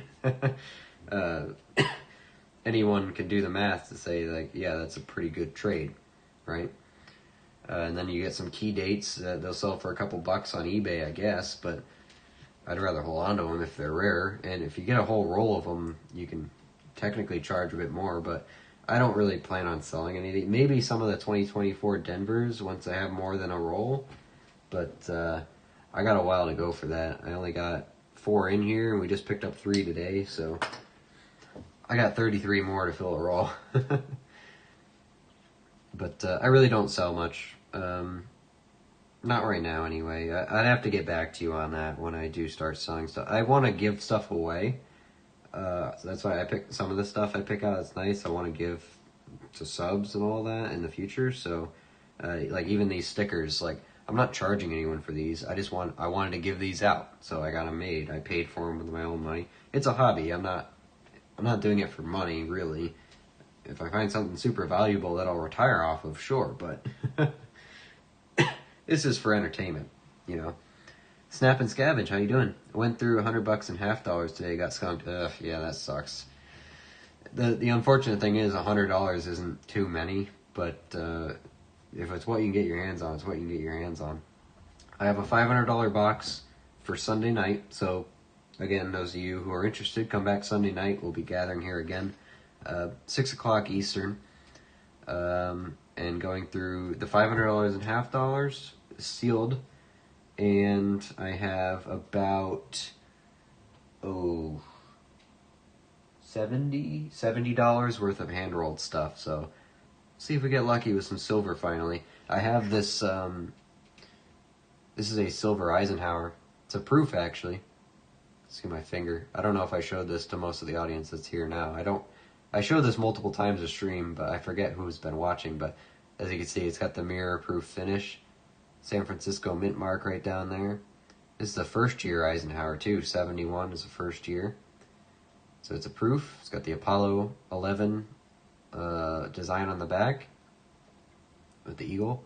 Got the moon underneath, Earth up top. It's a pretty nice looking coin, and it's 40% silver, so even if it is all scratch, I mean, this has been through circulation, unfortunately, but even if it is, you scratch it up completely ruin the proof, whatever, and delete the numismatic value of it, it's worth like 10 to 12 bucks in silver weight, so that's the kind of stuff we look for. But that was actually a gift, so I'm not getting rid of that. Only asking because I have 3-drawer filing cabinet to go through from inheritance, so trying to decide how to invest and collect. Depends what you got, because my great-grandfather passed a couple of years ago, and I didn't know he had a coin collection until like last week. My grandmother called me and said, "Hey, I heard you're collecting coins. Do you want to look through great-grandpa's collection, because we don't know what any of it is?" Obviously I said yes right away. Really cool stuff in it, by the way. I'm going to make videos and stuff on it and other content, but if you really want to see it, go to the stream that we did this last Tuesday. It's on the channel, it's titled Going Through Great Grandpa's Collection. Just skip around through it. Really cool stuff, like old stuff. I've got some French Empire stuff we're talking here, right? Those are some of my favorites, some older American coins, silver coins. Really cool collection. Not super crazy, but really cool. But most of what he collected was just pennies. He got mint state pennies every year they came out, a whole roll of them. And he actually had a 1958 roll. And if you know pennies, you know that's a last year wheat penny. Solid, like very clean roll, mint state pennies. I laid them out of the roll and they were blinding. They're blazers, super shiny, very nice coin, mint state coins, right? That's what he collected. At the time, they're worth nothing. So he had some other cool stuff, but and actually this entire roll of 1943 pennies, steel pennies. Some of them were really nice, but the corrosion has got to them. These are the nicest ones left, but. He had some cool stuff. So, it really depends what he has, because a lot of people, from what I've seen, they have coin collections, but they just collect random stuff. It's not really organized. So, by all means, if you end up going through it, and you stick around for some of these streams, like, stop in from time to time. Let me know what you find, because I'm very curious about it. Because really, for now, I'd say if you don't need the money, until you know what you have, hold on to it. Because also, a lot of this stuff I got from my great-grandfather, I still am, like, in my head, it's from him. And I don't really feel right getting rid of it. Unless if it's super common, sure, but he had a reason for holding on to stuff, right? So I feel weird making decisions like selling stuff out of his own collection. Because if I think like, well, if my collection gets passed down to my kids and my grandkids, do I want them to just sell it when they get it? No. I like some of them to have an appreciation for the hobby, but I get it. Not everyone has it, but if you have an appreciation for the hobby, hold on to it. So, but at the end of the day, it's your collection now. You do whatever you want with it. But it sounds like you got a pretty big collection to look through, which is amazing. Good for you, and good for him for collecting that much. But yeah, I'd say long-term investment, probably the best way to go. Unless you really need the money, you can sell it, but I don't feel right selling some of that stuff. And a lot of this stuff, like my silver coin collection, as small as it is, I want to keep it all, I don't want to get rid of it. I mean, I'm going to go out and buy some constitutional silver, hopefully tomorrow, but we'll see how that goes, so. Anyway, yeah, that's my tangent over. Sorry about that, but end of the day, it's your decision, right? You do whatever you want. That's just how I feel about it. I would want to keep it, but yeah, that's just where I stand. But anyway, all right, I've been talking for enough. We've been streaming 5.5 hours. Wow. All right. Great hunt. 3 silver, 2 buffaloes. End of the day. Those are the good stuff. Not to mention the 2024s. So those are the money finds for today. Great stuff. Also the 38 Denver. I should have that out too. 38 Denver. That's a solid coin. Nice low mintage. So yeah, I think that's going to do it for today. I got to rest my voice. I got to spend time with family tomorrow, but we'll be back Sunday night searching some half dollars for silver. Come stop in. Let me know what you guys are doing with your own collections. I'd love to talk about what you guys have going on, what you found this week, what you're looking to get in the future, you know. Next weekend, the goal is two half dollar boxes, but I messed up the order. I only got one by accident this week. So next weekend will be $1,000 in halves. We'll get to go through 2,000 of them. That'll be fun. But we'll see if we can pick some silver up. That would be good. Some nice heavy silver.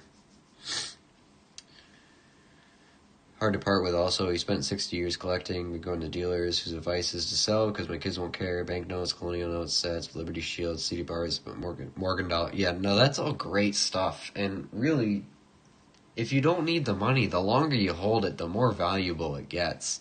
Especially if you can keep them in nice condition.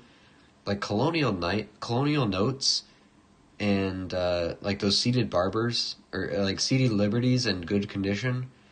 They only get harder to find, right? All that stuff, they only get harder to find. So if you don't need the money, if you really don't, and you can benefit, and you educate your kids or, you know, your future generations, like, hey, the longer we keep this, the more it's worth, the more desirable it becomes, right? You got to kind of have to teach patience, you know, I guess is the moral here, but old stuff like that is just, it feels weird getting rid of it, you know, because you might not ever see some of that stuff again, right? Or it might not ever be in your possession again unless you pay an exorbitant amount of money for it. So that's just me. If you want to see some of the old stuff my great-grandfather had, again, go in that stream and from Tuesday, looking through my great-grandfather's collection, and you can skip through it. I don't have timestamps or anything, but you'll know it when you see it. We stay on it for a while.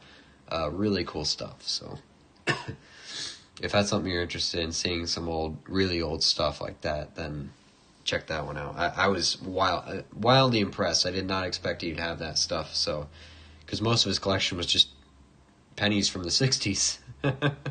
But hey, you know, you get surprised every once in a while. So, all right, I gotta wrap it up here though. Thanks for everybody for hanging out with me. I appreciate you guys spending some time. And I hope you enjoyed the stuff we found. Silvers, buffaloes, 24 Denvers. We got a little bit of everything today. So not a bad haul at all. Very happy overall. Come back Sunday night. We'll do more. Hope everyone enjoyed. And have a great weekend. I'll talk to you all soon. Bye now.